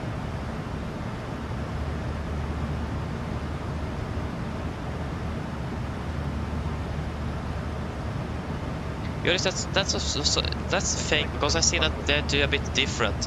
One video, that's actually not available on YouTube either. I saw that they said contact when they were approaching minimums, when they said approaching minimums. And another video, I saw that they didn't say anything when they approached the minimums or passed the minimums. So I actually don't know what to say. Other than that, no traffic. So that's also something I am going to check. Because I'm not sure what they have on the recipe there. Because I also said, see or heard that they haven't said anything. So I will take a look at that as well. Oh my gosh, so many questions there. Trafikken en enkel flyver på finalen siden dag. Det modtaget, vi holder øje med trafikken og kun 1021 i Aalborg. Skal jeg ikke?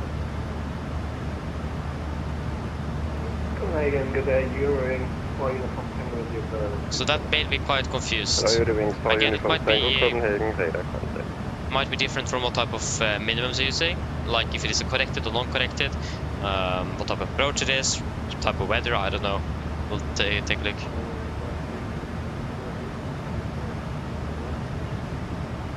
Oscar Eko vind i Aarhus 290 grader 16 knop, kun H er 1022. I mean, it's probably because you can see the runway. But again, I will take a look or ask. I think I'll still just say contact with saying the approach will just so I don't mess up anything. I probably will still continue with it, but until I have any other information what they're using.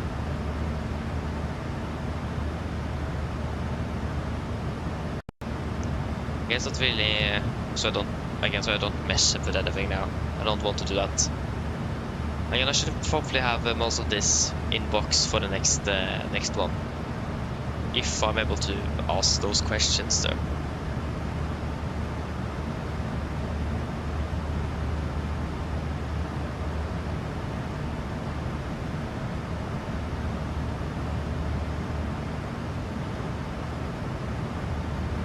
But again, I imagine this type of weather approach minimums, that probably does depend on what they're saying. Because that was a landing I saw into Molde, but again, it is not available on YouTube. At least not public. So.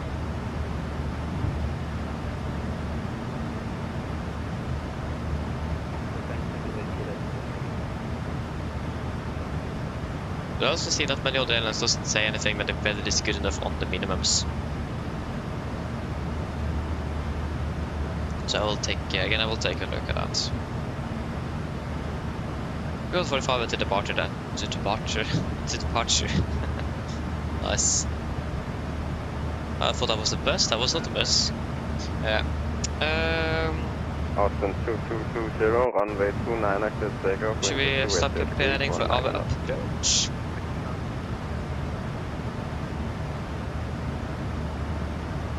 What runway are we expecting? I mean, 01 right for us would make sense, because we are parking at stand 43 after all, and landing 01 right, so I'll imagine that then. I'll expect that. Hello? Hello? Hello? Hello? Hello, I was just wondering if you were hungry. I'll get you something to eat if you like. Do you guys want any snacks or anything before we are landing?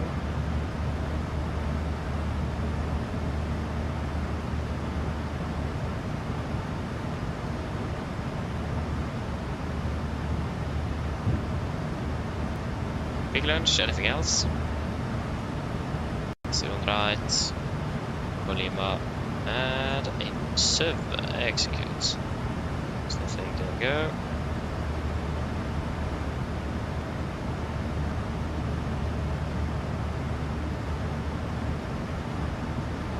Oh, you're making one yourself now. What was that thing you said there? What?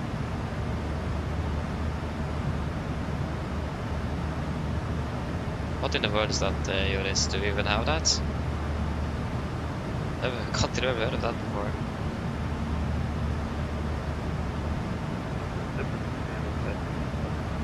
Yeah, unfortunately, I don't think we have that. Austin 2220, thank you.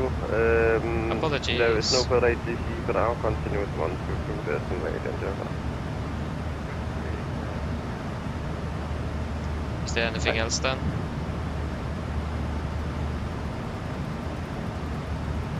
Delicious. That's nice. Og skal se, Eko, vores intention er at lave en lav overflyvning af bane 26, for derfor tilslutte os højrehåndsrunder. Og det bliver bare en enkelt, ja, det bliver til fuldstændig. Jeg skal se, Eko, forstået. To trafikker er landet for lidt tid siden. Der er ikke modtaget nogen rapportering fra dem. But then just one quick lunch then? Men udover det, ingen trafik på banen eller i området. Det er modtaget også. Kasser ikke.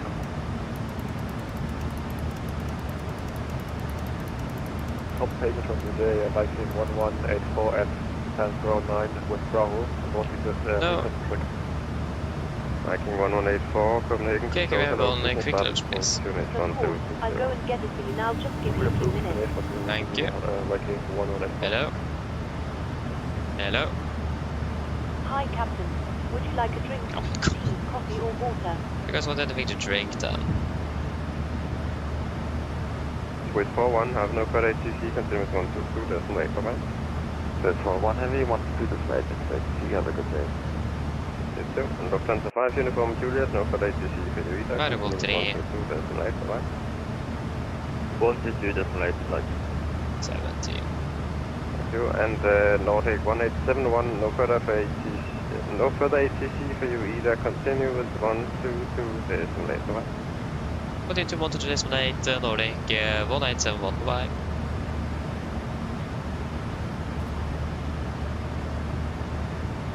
Uh, 101 7.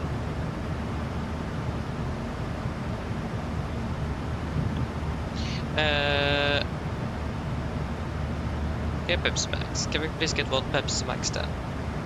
Of course. I'll go and get it for you now, just give me a few minutes. Thank you. Expecting a direct, like probably this. Then we're landing with 3.2, that's 700 kilos. Minus 2 is 5, that's gonna be 55.5.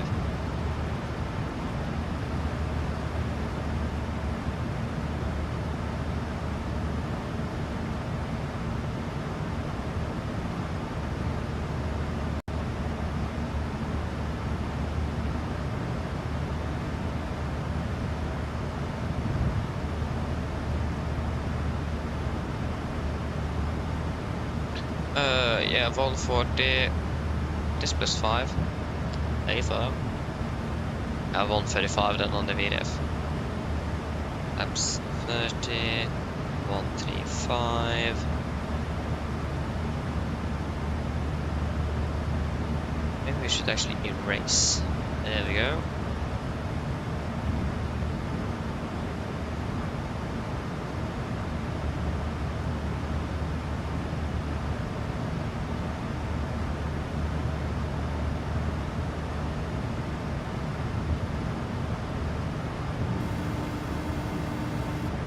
Hello.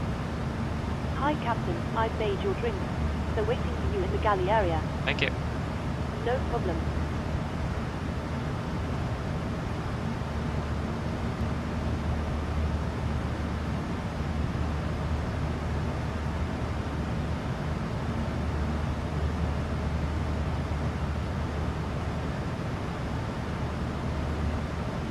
Yep, then we are all good there.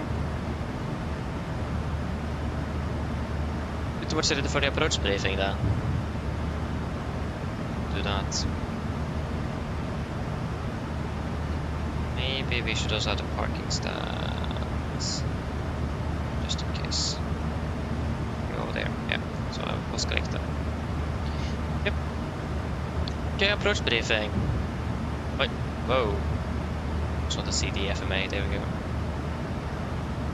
So, for approach briefing, we start with our star. We expected delay for Liam arrival, charge 10 to hotel, effective 20th of March 25.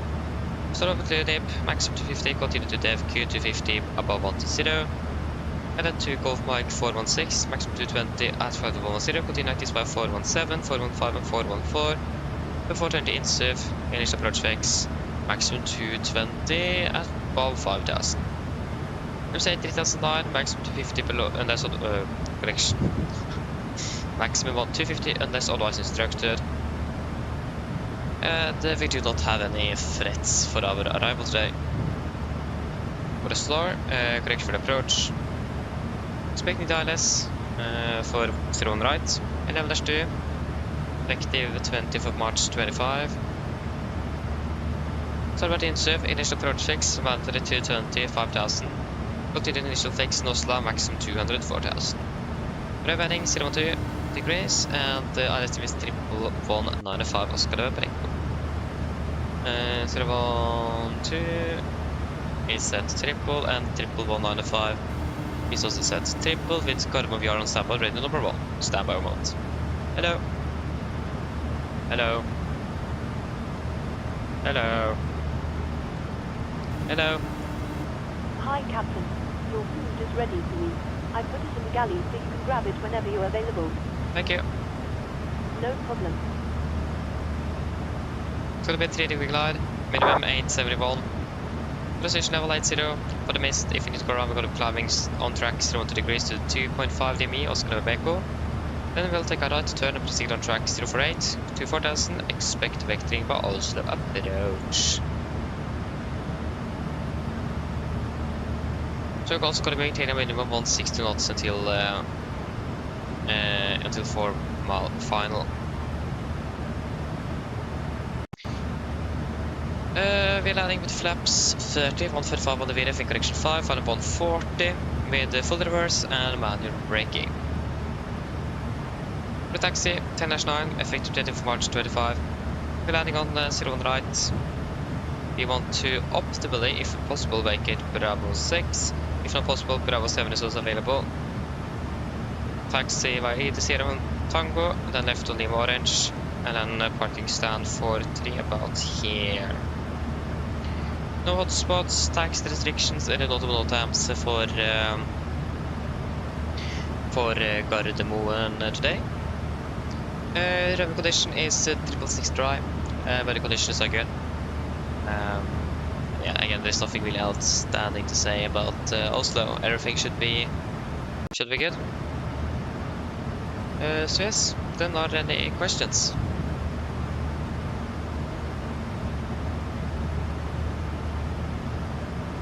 Probably not. Then our briefing is complete. Descent checklist.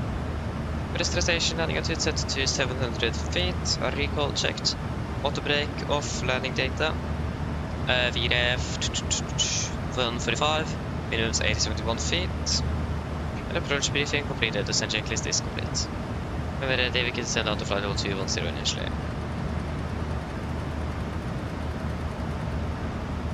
210 set.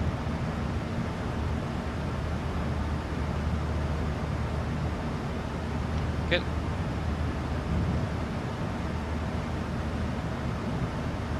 Christian, hello, welcome. Hope you are doing well.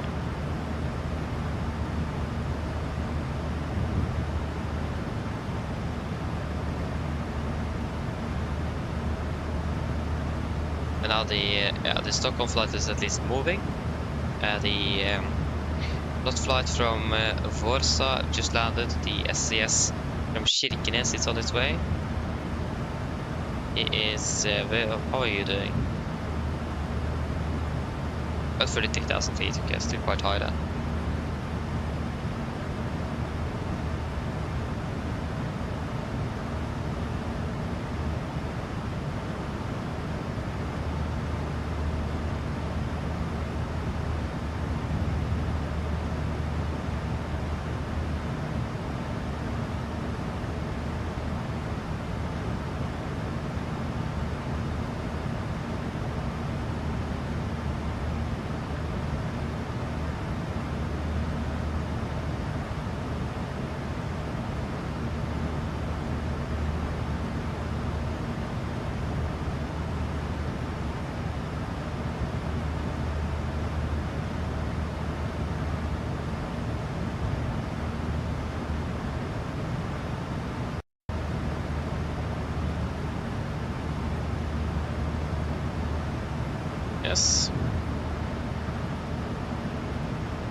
there we go. We have just passed the double descent. There we go. Starting our descent. Retard. Wonderful. Okay.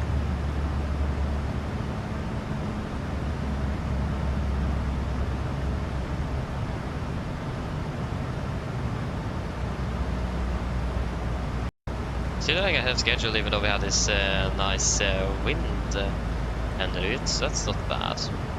Yeah, we're landing about 57. Yeah, landing in about 30 minutes. That's what we're expecting. Is the weather good in Oslo? Should be, at least. Don't see that the weather is bad. At least it isn't bad outside my window, so yeah, should be good. Yeah, KVK 18 degrees. Yeah, it's quite hot though. Quite warm. You can feel that as well. Isn't too bad, but would love it to be a bit colder actually. At least a bit cooler. But yes, the wind from the north at least, and 18 degrees.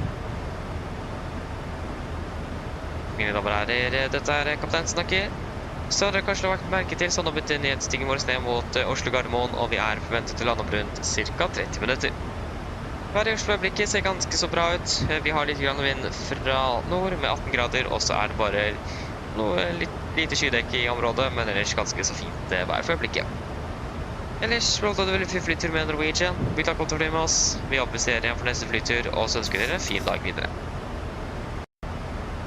Ladies and gentlemen, this is Captain speaking.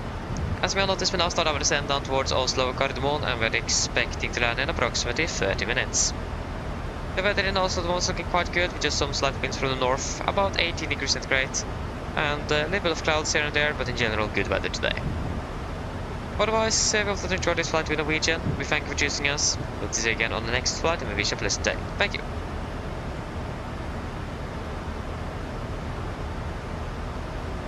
Expecting some towering cumulus clouds.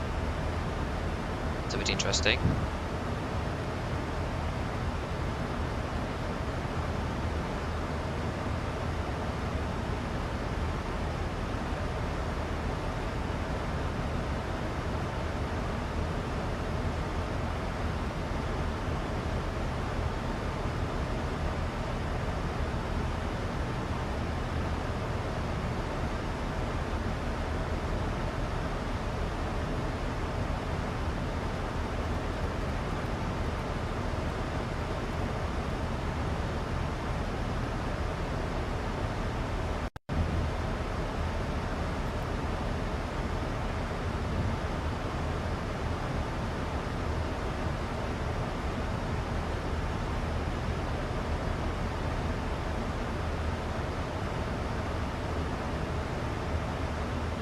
Oh, what? What? Is the scene ready a bit broken, perhaps? Oh, that's interesting. That shouldn't really happen.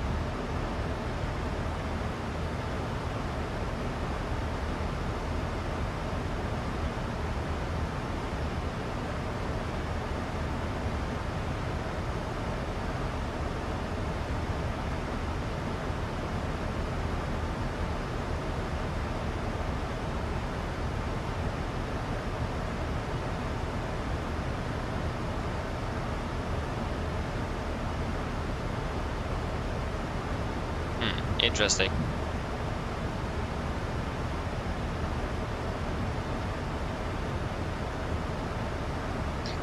yes, this is cost index 9. That is one thing I'm going to be checking up on the flight to Stockholm, what cost index they're using, if they're still using 9 or if they changed it.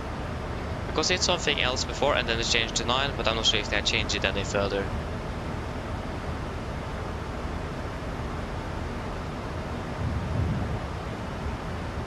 So that's also something I will check on the Stockholm trip, if I'm able to do it though. I mean, I don't really think that changed though. Yeah, I mean, that could also make sense, cost like 6.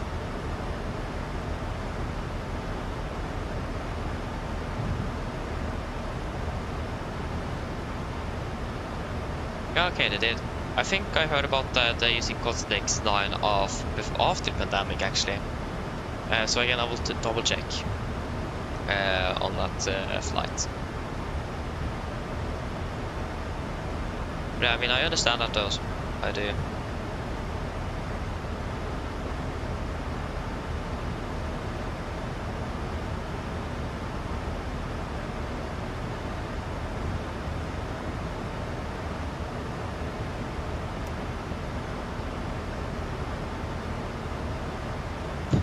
Whoa, 144. Oh, you're so lucky. I mean, it just upgraded though, but I get 20 when we're landing. Now I get between 25 and 30 perhaps when we're landing now. Again, I still have this interesting problem with my simulator. Still not really sure what it is. It is a bit strange because my specs is quite good, but it looks like there's a problem with actually the software here, or the simulator in this case. Because I don't get this problem in 2024, just in 2020. So it is a problem here on in the sim. So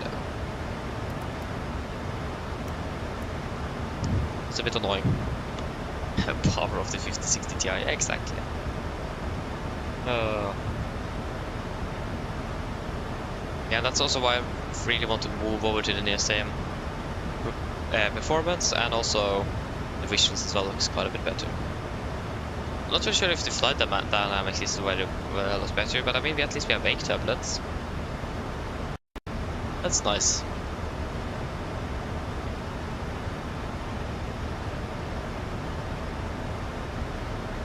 I mean, yes, but the problem is that I don't have. It is not just Oslo; it's all airports basically that I have this issue at. So it is not really particularly regarding one, because when I start by flying, I have about 40, but then it almost goes half after one flight. So it is memory fragmentation or whatever it is. I don't know. There's a problem with the simulator at least. I also do really like the passengers and the vehicles as well. And I actually don't think the Norse aircraft is there anymore. I think they are moved. I don't think they are blocking that taxiway. So I actually need to turn them off.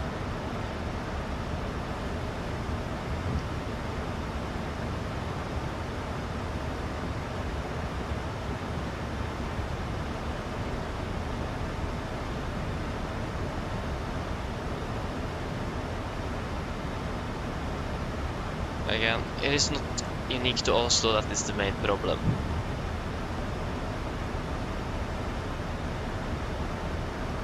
It's a bit annoying.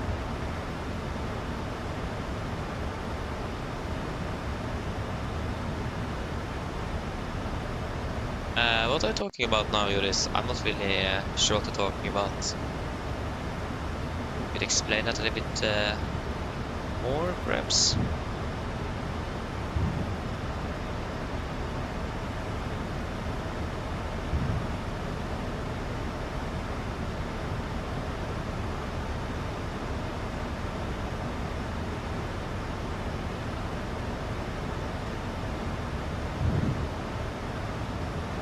Oh yeah, of course, that program, yeah. That could also be it. Again, I had tried out a few things. Again, I tried out disabling that. I've tried to not use GSX. Didn't help. I got the same issue. Yeah, it happens after I have lifted off and landed again. It's really, really strange. Plane spotting. Hello, welcome up, Ringo.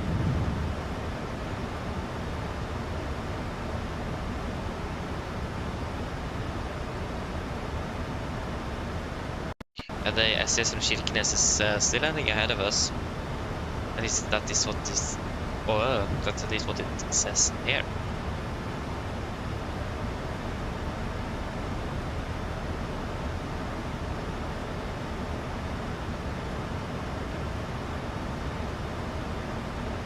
Okay, I'll do that. I'll do that. I'll probably do that right before we are.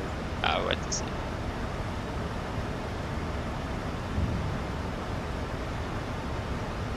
But again, it's a bit strange though, because why doesn't it happen then when I started flying as well? That's a strange thing. I thought the SS just disappeared, but it's just flying the star.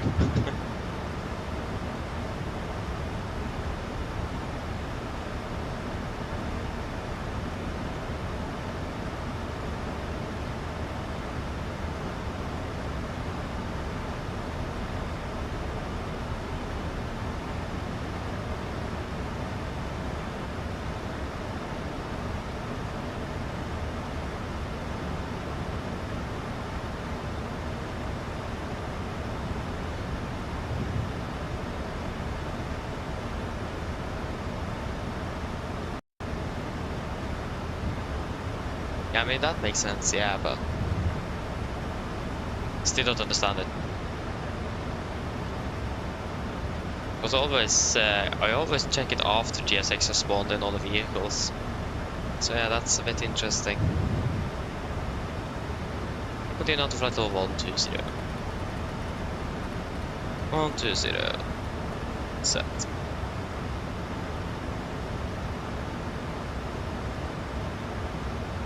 Yeah, that also does make sense though.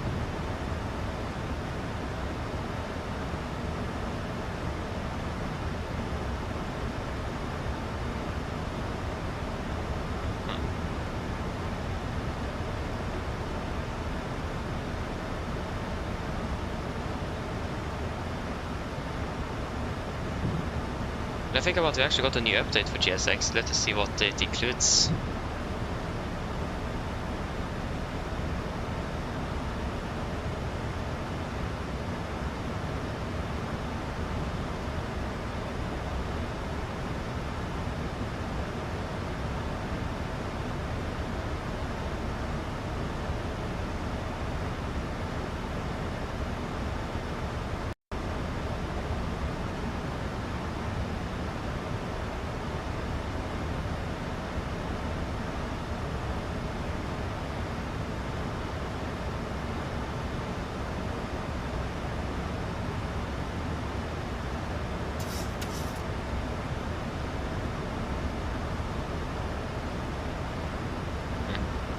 Nothing significant.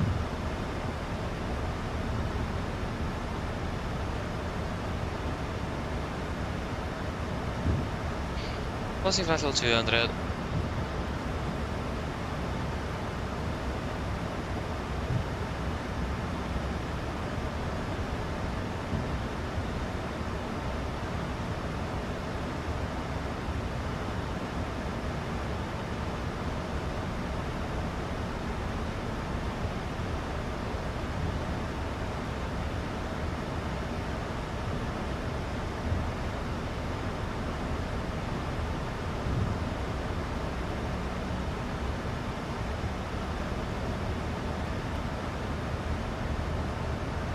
Yes, there we go, FMC speed, that was, that took its time. I really hate that we can't override the thrust levers anymore. Because of the noise this throttle cord makes. Really annoying.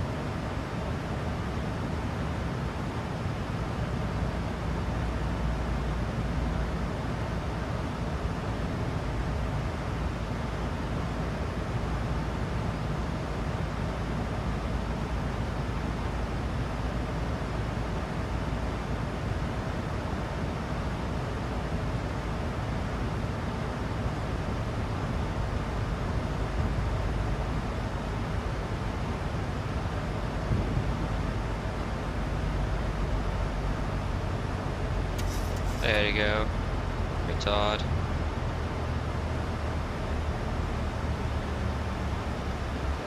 Farm. Good. And so 57, 47, that's 42, so it's 15 minutes to landing.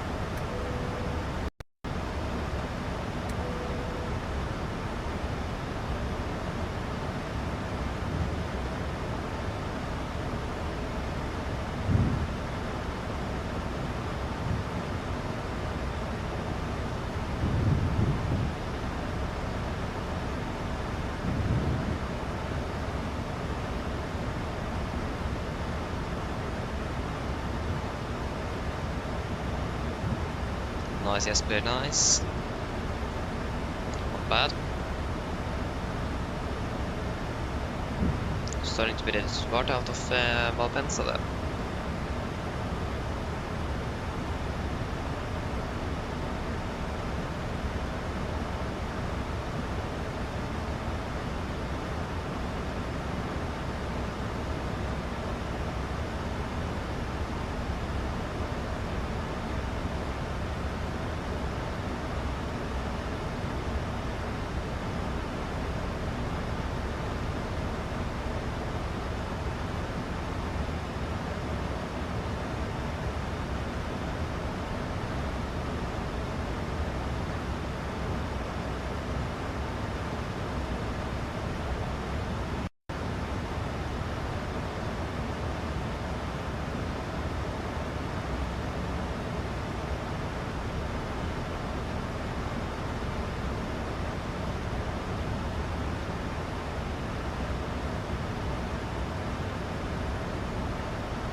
Why is this SAS aircraft flying so far south?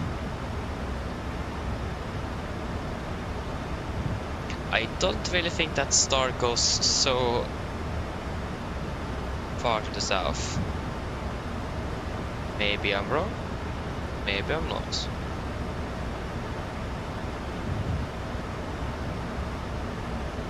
I don't know.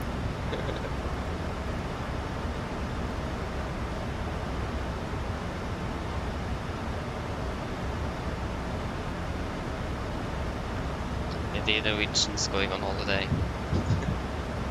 There you go, the SS is turning.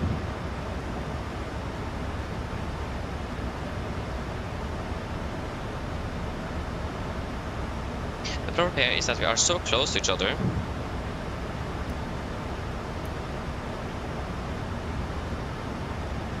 Like the SS should appear about here. Then fly that.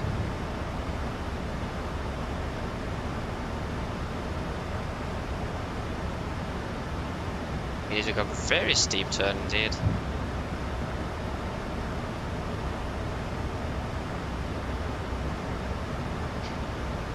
I don't think it did fly the star as it should.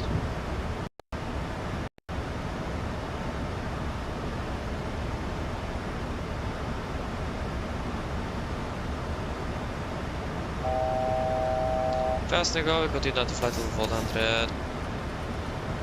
100 set. Again, I don't really remember how this star goes. Actually, maybe it's supposed to fly further south. Let's see. Star. Index for Mike. Correction for Lima. I think I actually cut it a bit short as well. It looks like he actually did. Yeah, you can fly that to Insuv at least. Insuv, confirm, execute. Go. Vino speed. Direct route Insuv, disregard. Continue to flight level 80, correction 90 for now. Just let us get the latest weather. Hello. Hi, Captain. All passengers are seated and secured for landing. Thank you. No problem. Yeah, so the QNH in Gardermoen is 1017.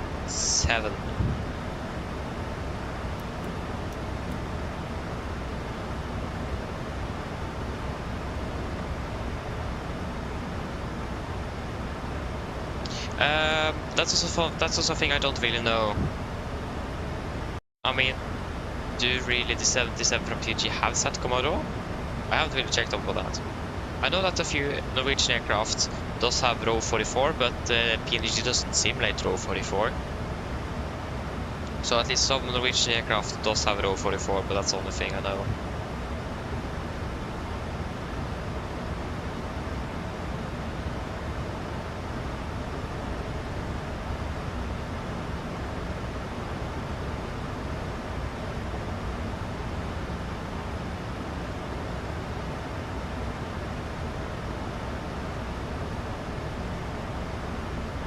Yeah, okay, they do simulate SATCOM.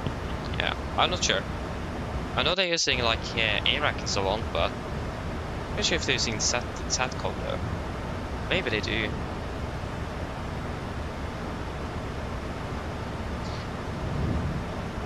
They go passing flight of 100,000 ago, putting down to 5,000 QNH 1017.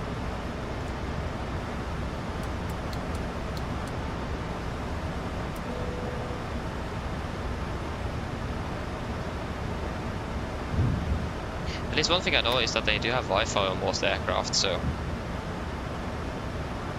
But what type of Wi-Fi? If it is a Q-band or what it is, I don't really know. Yeah, project list, dot with QNH 1017, set cross-check to passive through flight over 93. Now, plus. Okay, we'll take 92 then. 92, now. That's plus. Looks like 10 feet on the standby. Yeah, project list is complete. Where in the world is SAS aircraft? I don't really like the thought that we don't even have him on the TCAS. I don't like that. Again, we are not too far from each other. Okay, he's actually over there. Can we see him at all? Not really. They should be around here. Should be approaching in soon now. We can't. We don't have him in sight though.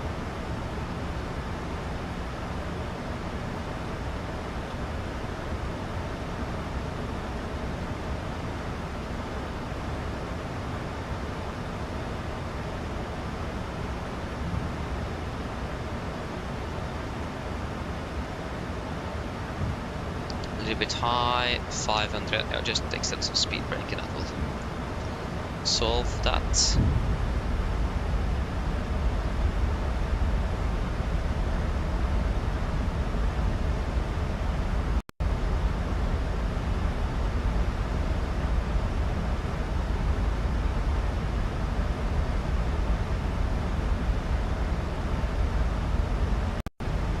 Yeah, looks like we're clear of each other. Yeah, we have him on the TCAS. Yeah, we're about 8 miles, 7.5. Yeah, 8 miles-ish away. We're apart, so we should be fine. Good. Good traffic, very good afternoon, Scandinavian 4473. About 13 miles out of the island, 01 right, and Nordic 1871 on frequency, sir. Affirm. Good afternoon, I just had your friend texting me, asking me to make some preparation, and I believe his name is Ian Fenn. Are you going to be 01 right or 01 left?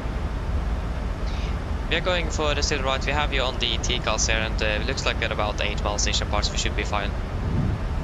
Roger, I'll maintain a high speed for as long as possible, and I'll take coordination with you for now, yeah? Okay, that's great, thank you.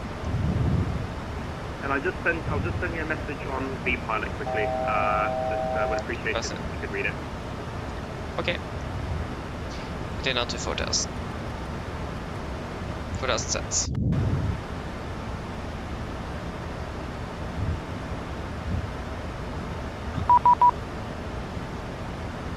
Whoa, what is this? This is so long. I was supposed to read this.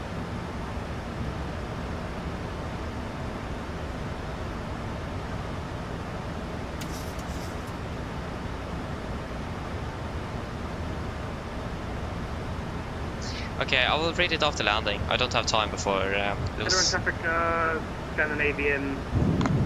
Oh my goodness, Scandinavian... Sorry, just kidding. Scandinavian 4473, fully established, 5 miles out, maintaining 180 for 8 central space. Okay, nice.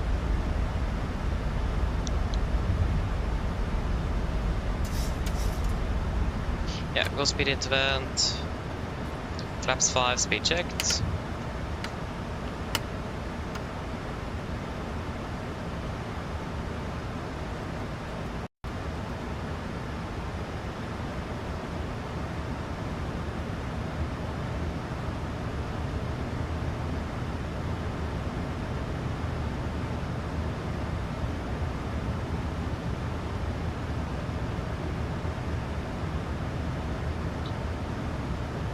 Just down to 190.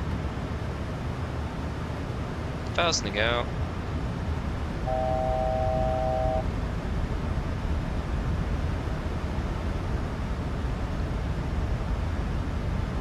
Approach. Oh, class captured. Class is captured. Got a traffic Scandinavian 47. I keep getting it closer. Scandinavian 4473, 5 miles out, 01 right. Current traffic, Nordic 1871, turning final 01 right. We are 12 miles out, Gardermoen. Have a nice landing, sir. Thanks, same. And just consider the message, if you will, please. Yeah, I'll read it after landing, if that's okay. Perfect, it would be great to have you on the server. Gardermoen driving Nordic 426, landing up departing 01 left. Have a nice flight, sir. Thank you, sir. Yeah, go down to 180. So, please first set. You're about 10.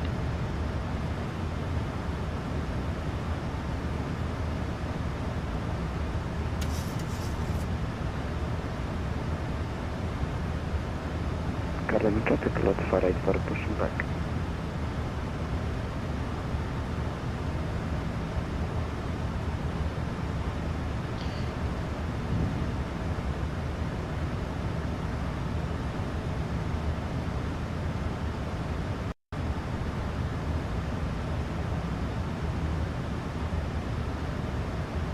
What in the world is happening now? Why are you turning to the right suddenly? No. Don't do the same as you do on one on the right, please. Are you able to do this by yourself? 2,500. Okay, it looks like we have the same issue on 01 right as well.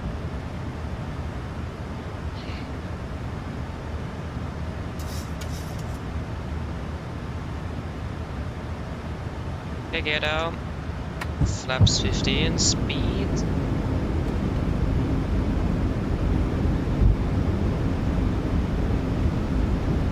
Flaps 15, speed jet. Okay, disconnecting, flight manually.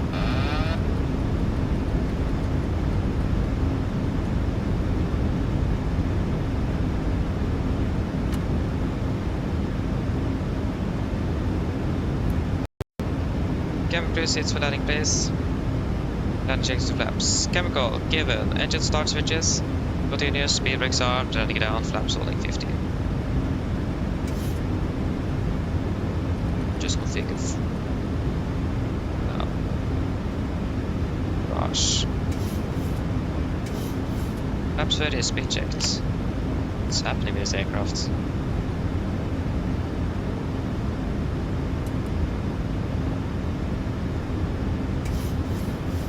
Line checklist.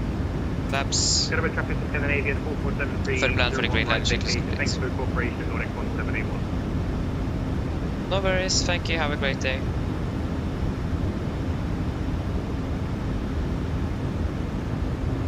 Houston, we are stable. Current traffic, Nordic 1871, short final, 01 right, Carbon.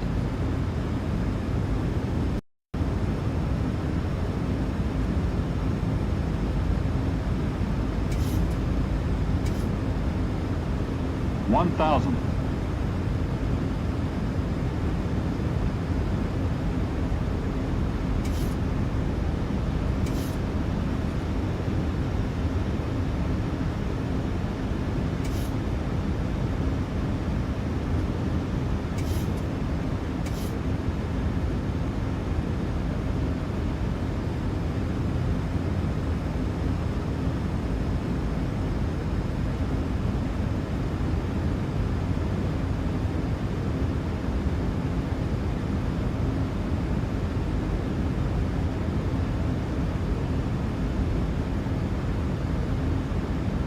Plus 100.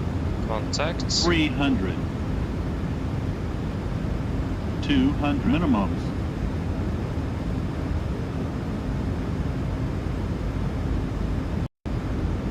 $100. 50, 40, 30, 20, 10. Good looks up. 2 reversers.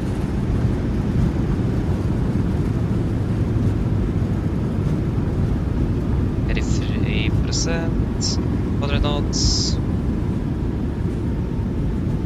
80 knots, 60 knots. There you go, welcome to Oslo, flight time 2 hours 53. I still don't understand what's happening there. Now it started to do that on 19 right as well, 001 right as well. What? Ugh. I'm not sure if there's something wrong with the scenery or if something wrong with the aircraft. At least it is not cat air turbulence, because that is not even active at the moment, from what I know. I turned it off. Oh, why?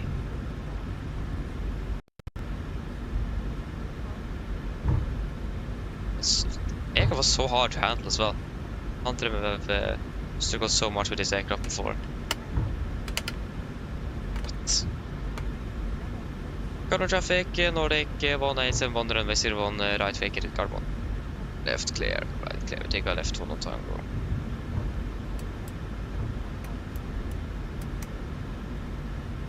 Oi.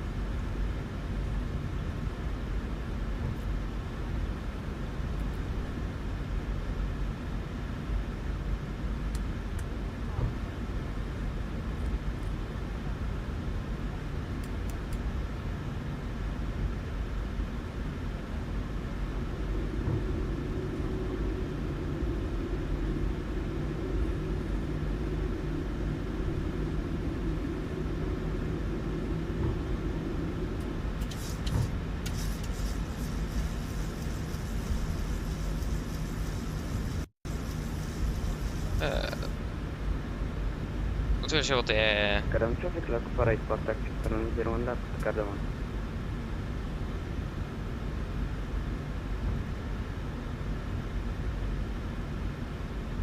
Is that an aircraft that I've been pushing, or what's happening here? Let us just hold here for a second.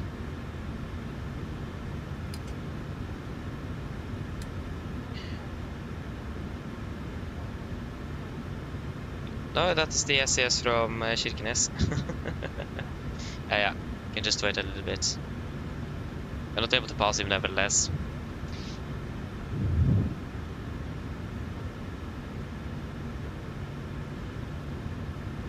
Stand 4-3.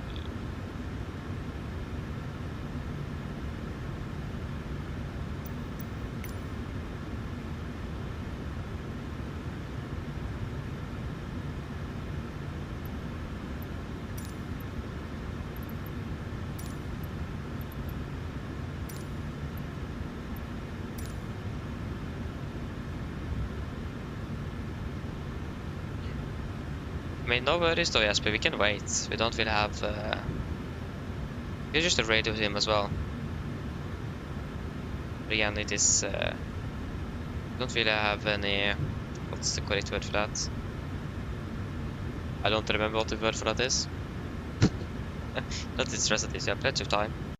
I was scheduled for arrival still another 4 minutes-ish. So, that is fine, we can wait. Probably stand or something, or probably some technical problem, I don't know. At least I can start reading through his message he sent me.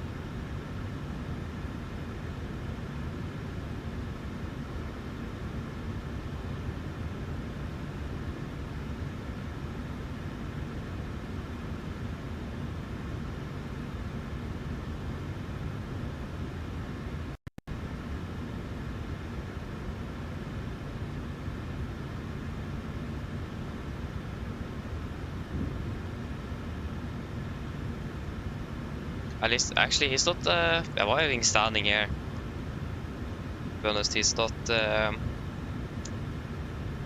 taxiing outbound at least. We could have moved, but suddenly we have an aircraft that's going to crossing and see them, then we're standing here, and yeah, that will just make another mess.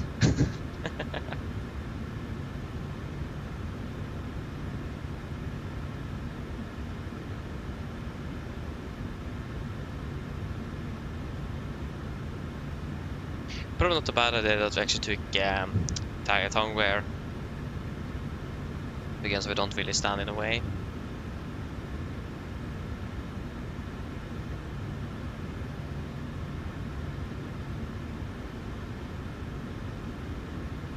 What? He's AFK? What? No. You can't go AFK before you're parked. No way. Cardamom traffic left for right for lining up a runway 01 left via Alpha 2 and taking off for Cardamom traffic.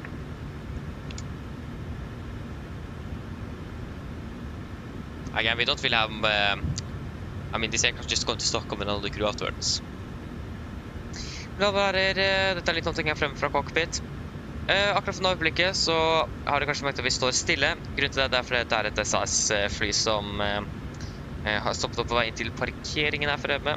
Litt usikker på hvorfor, men sikkert noe med at bakken ikke klarer for å ta dem imot på gaten ennå. Vi venter å takse videre når flyet har klarert taksebanen. Så beklager for denne lille forsinkelsen dette vil medbringe, og så at vi skal få rullet videre veldig snart. Takk.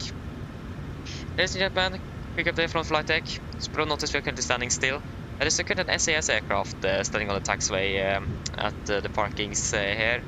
Not really sure why they are standing there. Probably some the ground crew is not ready to take them in or something. So we'll just wait for that aircraft to taxi to the parking stand, clear the taxiway before we then can continue into our stand. We do apologize for this slight delay, and yeah, we hope that we're going to be able to roll as soon as possible, and thank you for patience. Thank you.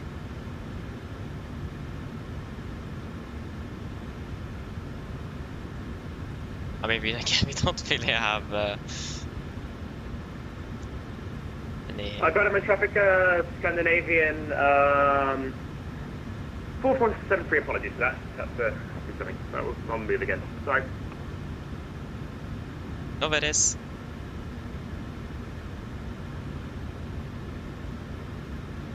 Yep, he's moving. Then we can start moving as well. And the left clear, right clear.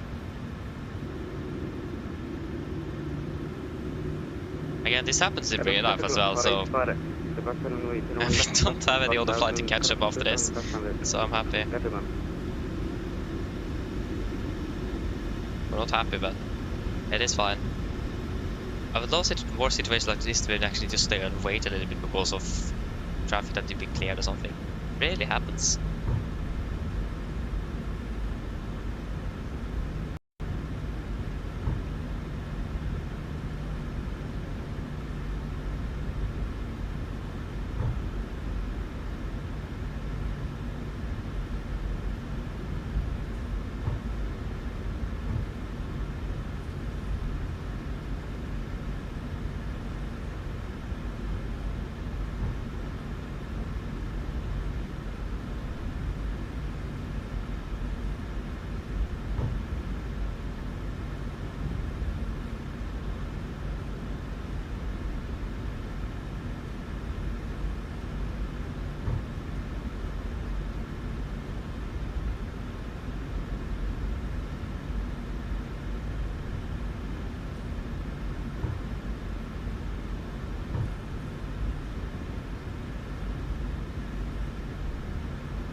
Oh, did he disconnect already? Oh, a bit unfortunate.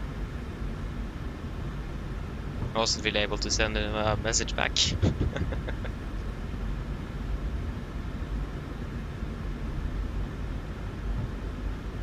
Yeah, stand 43, here we go. It's gonna be a left turn in here, and they are ready to take us in. Affirm, the VDGS is active, so we can taxi them or turn in.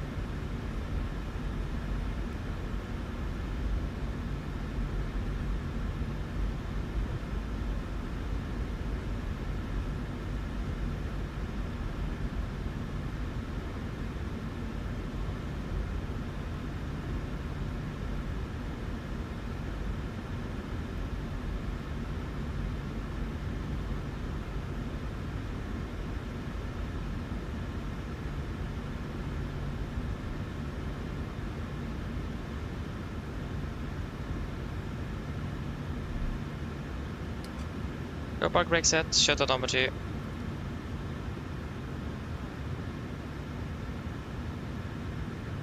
Come on. Thank you.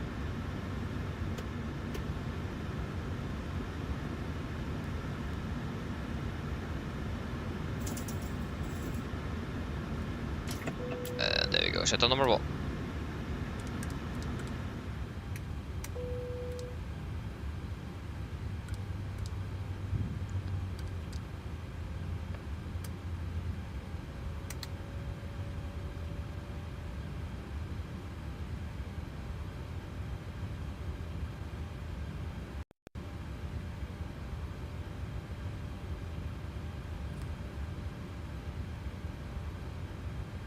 Past 25, sorry.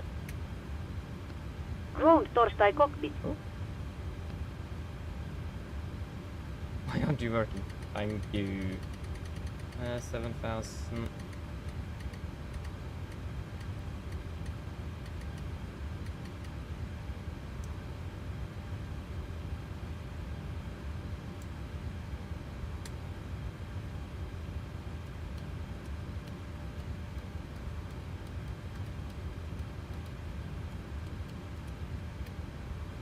Go ahead.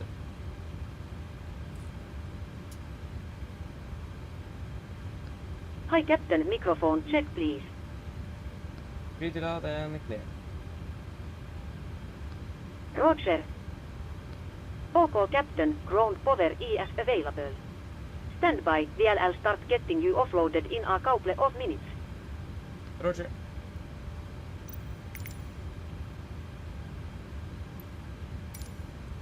The boarding requested.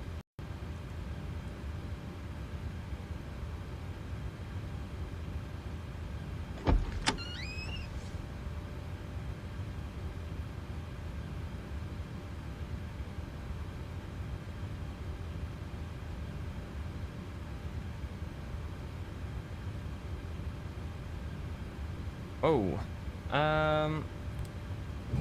Yeah. Shuttle checklist to the line. Passengers, the Fuel boarding pumps starting. off, probate off, fire pump is set, flaps, up the light, parking brake is set, engine start lever is cut off, and weather radar off. Shuttle checklist to the line is complete.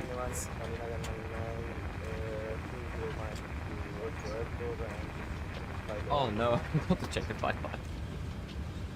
We have the websites that works as well. Apologies. Virtual Norwegian. Live now, not really, just finished. What happened with Max up there? Okay, Fiumicino, Cardamom, var 2 hours 52 minutes.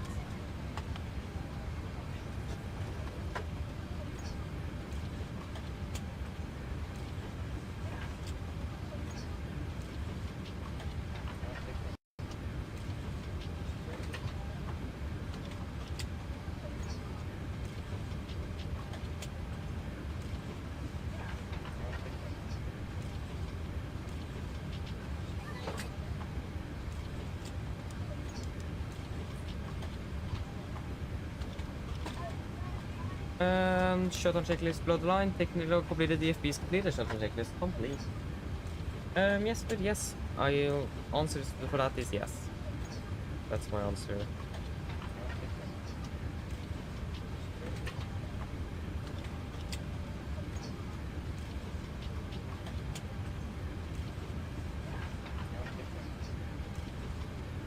So yes.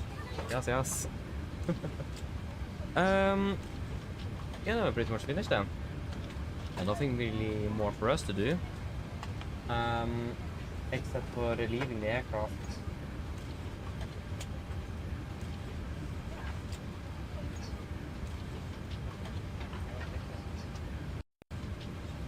That's also something I will ask. Do they actually turn off the IRS when they're leaving the aircraft and for a turnaround state? And also, how in the world do they know if they're going to be turning off the aircraft or if it is going to be a turnaround?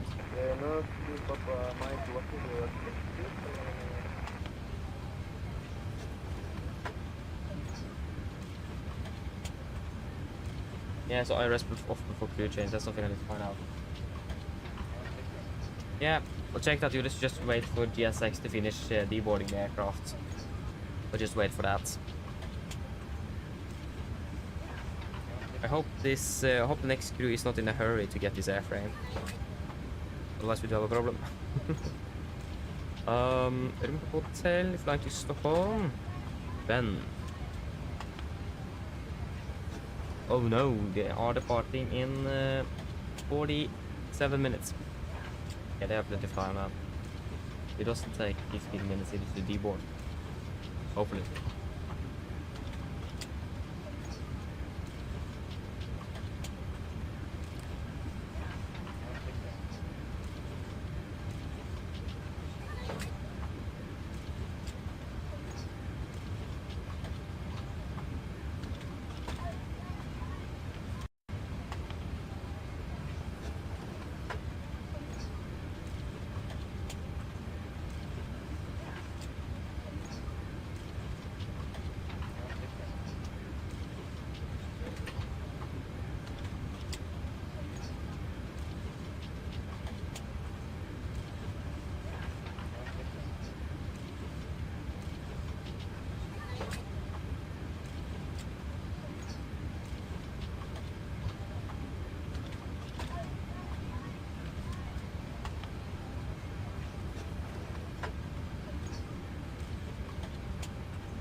Oh.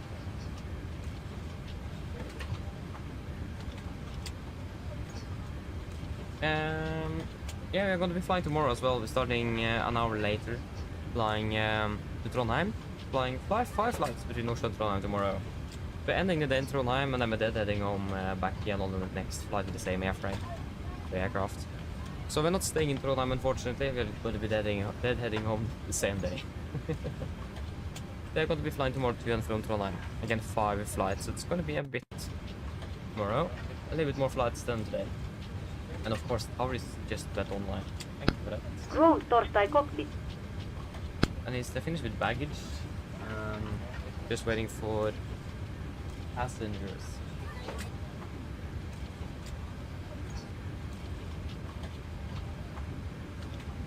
And then after tomorrow, I don't really know actually. So it's just gonna be a 2-day schedule for us now today. Or today and tomorrow. And after that, I don't really know. Will be something, one day. One day. So yeah.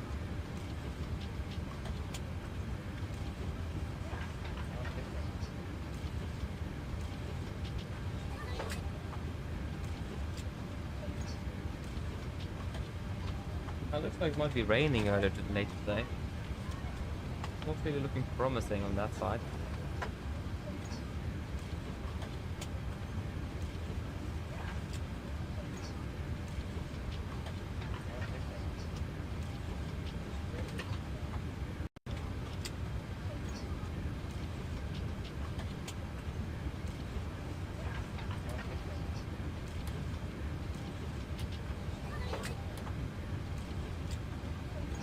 How long does it take to deboard all of these passengers? Oh, there's still. That's one thing that's a bit annoying. Stephanie Cargo doesn't take it from when the passengers are leaving the aircraft, it is when they are finished walking the entire path. That's a bit annoying. I mean, fair enough. That's also when what GSX does. I mean, at least Stephanie Cargo is much better with the sound, but the sound doesn't work anymore, it's broken. Because GSX, when they start boarding, the passenger, where the boarding sound starts. But if you would have used the self-leading cargo sound, it would have started when the passengers enter the aircraft. But again, the sound is broken, so we don't have any sound anymore. For whatever reason.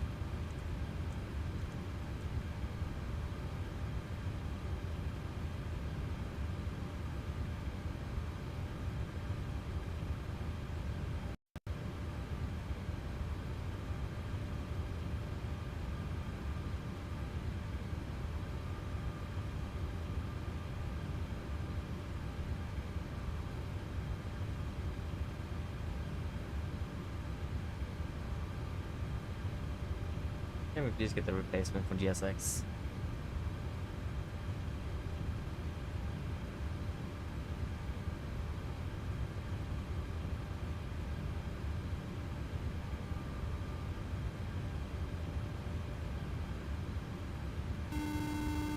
There you go, finally. Hello. Hi, Captain. Everyone's offloaded. Fantastic landing, by the way. Much appreciated. Thank you. Call me if you need anything. Of course. Okay, so let us see that. The open task manager.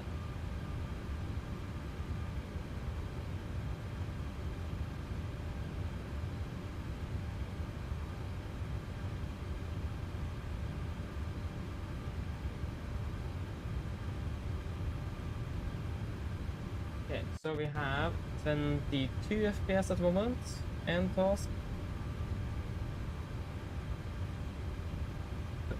Barely any change. Again, it is not GSX, that's the problem here. We saved 1 FPS.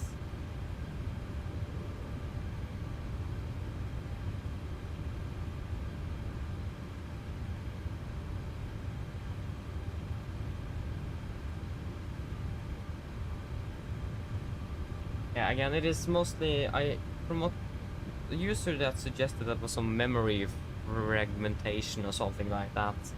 It might be that. And I know that Microsoft and PMDG have struggled quite a bit with memory leaks, so I imagine that's what's causing my issue. because my CPU is not running at for that high at the moment, and I see that's my main thread. That's mainly the problem, and it also happens after one flight, so I imagine it's something like that. I'm not really sure, unfortunately.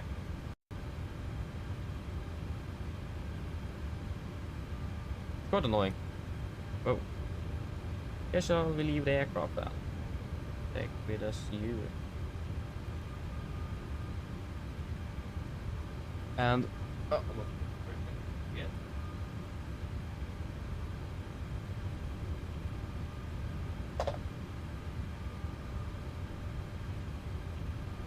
Probably a good thing to have the entire uniform with you as well. Probably not a good thing to forget the jacket in the flight deck. Yes. Then we can leave the aircraft. I still need to get the case plane though. Because this is a little bit annoying. Oh. My gosh, it's loud. Let me leave Watson first.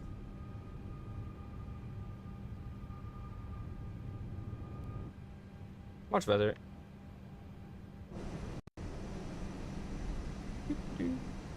You'll be able to tune that sound outside of the settings. Also fantastic.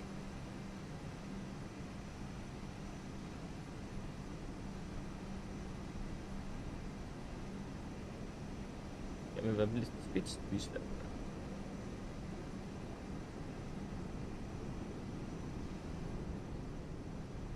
Yes.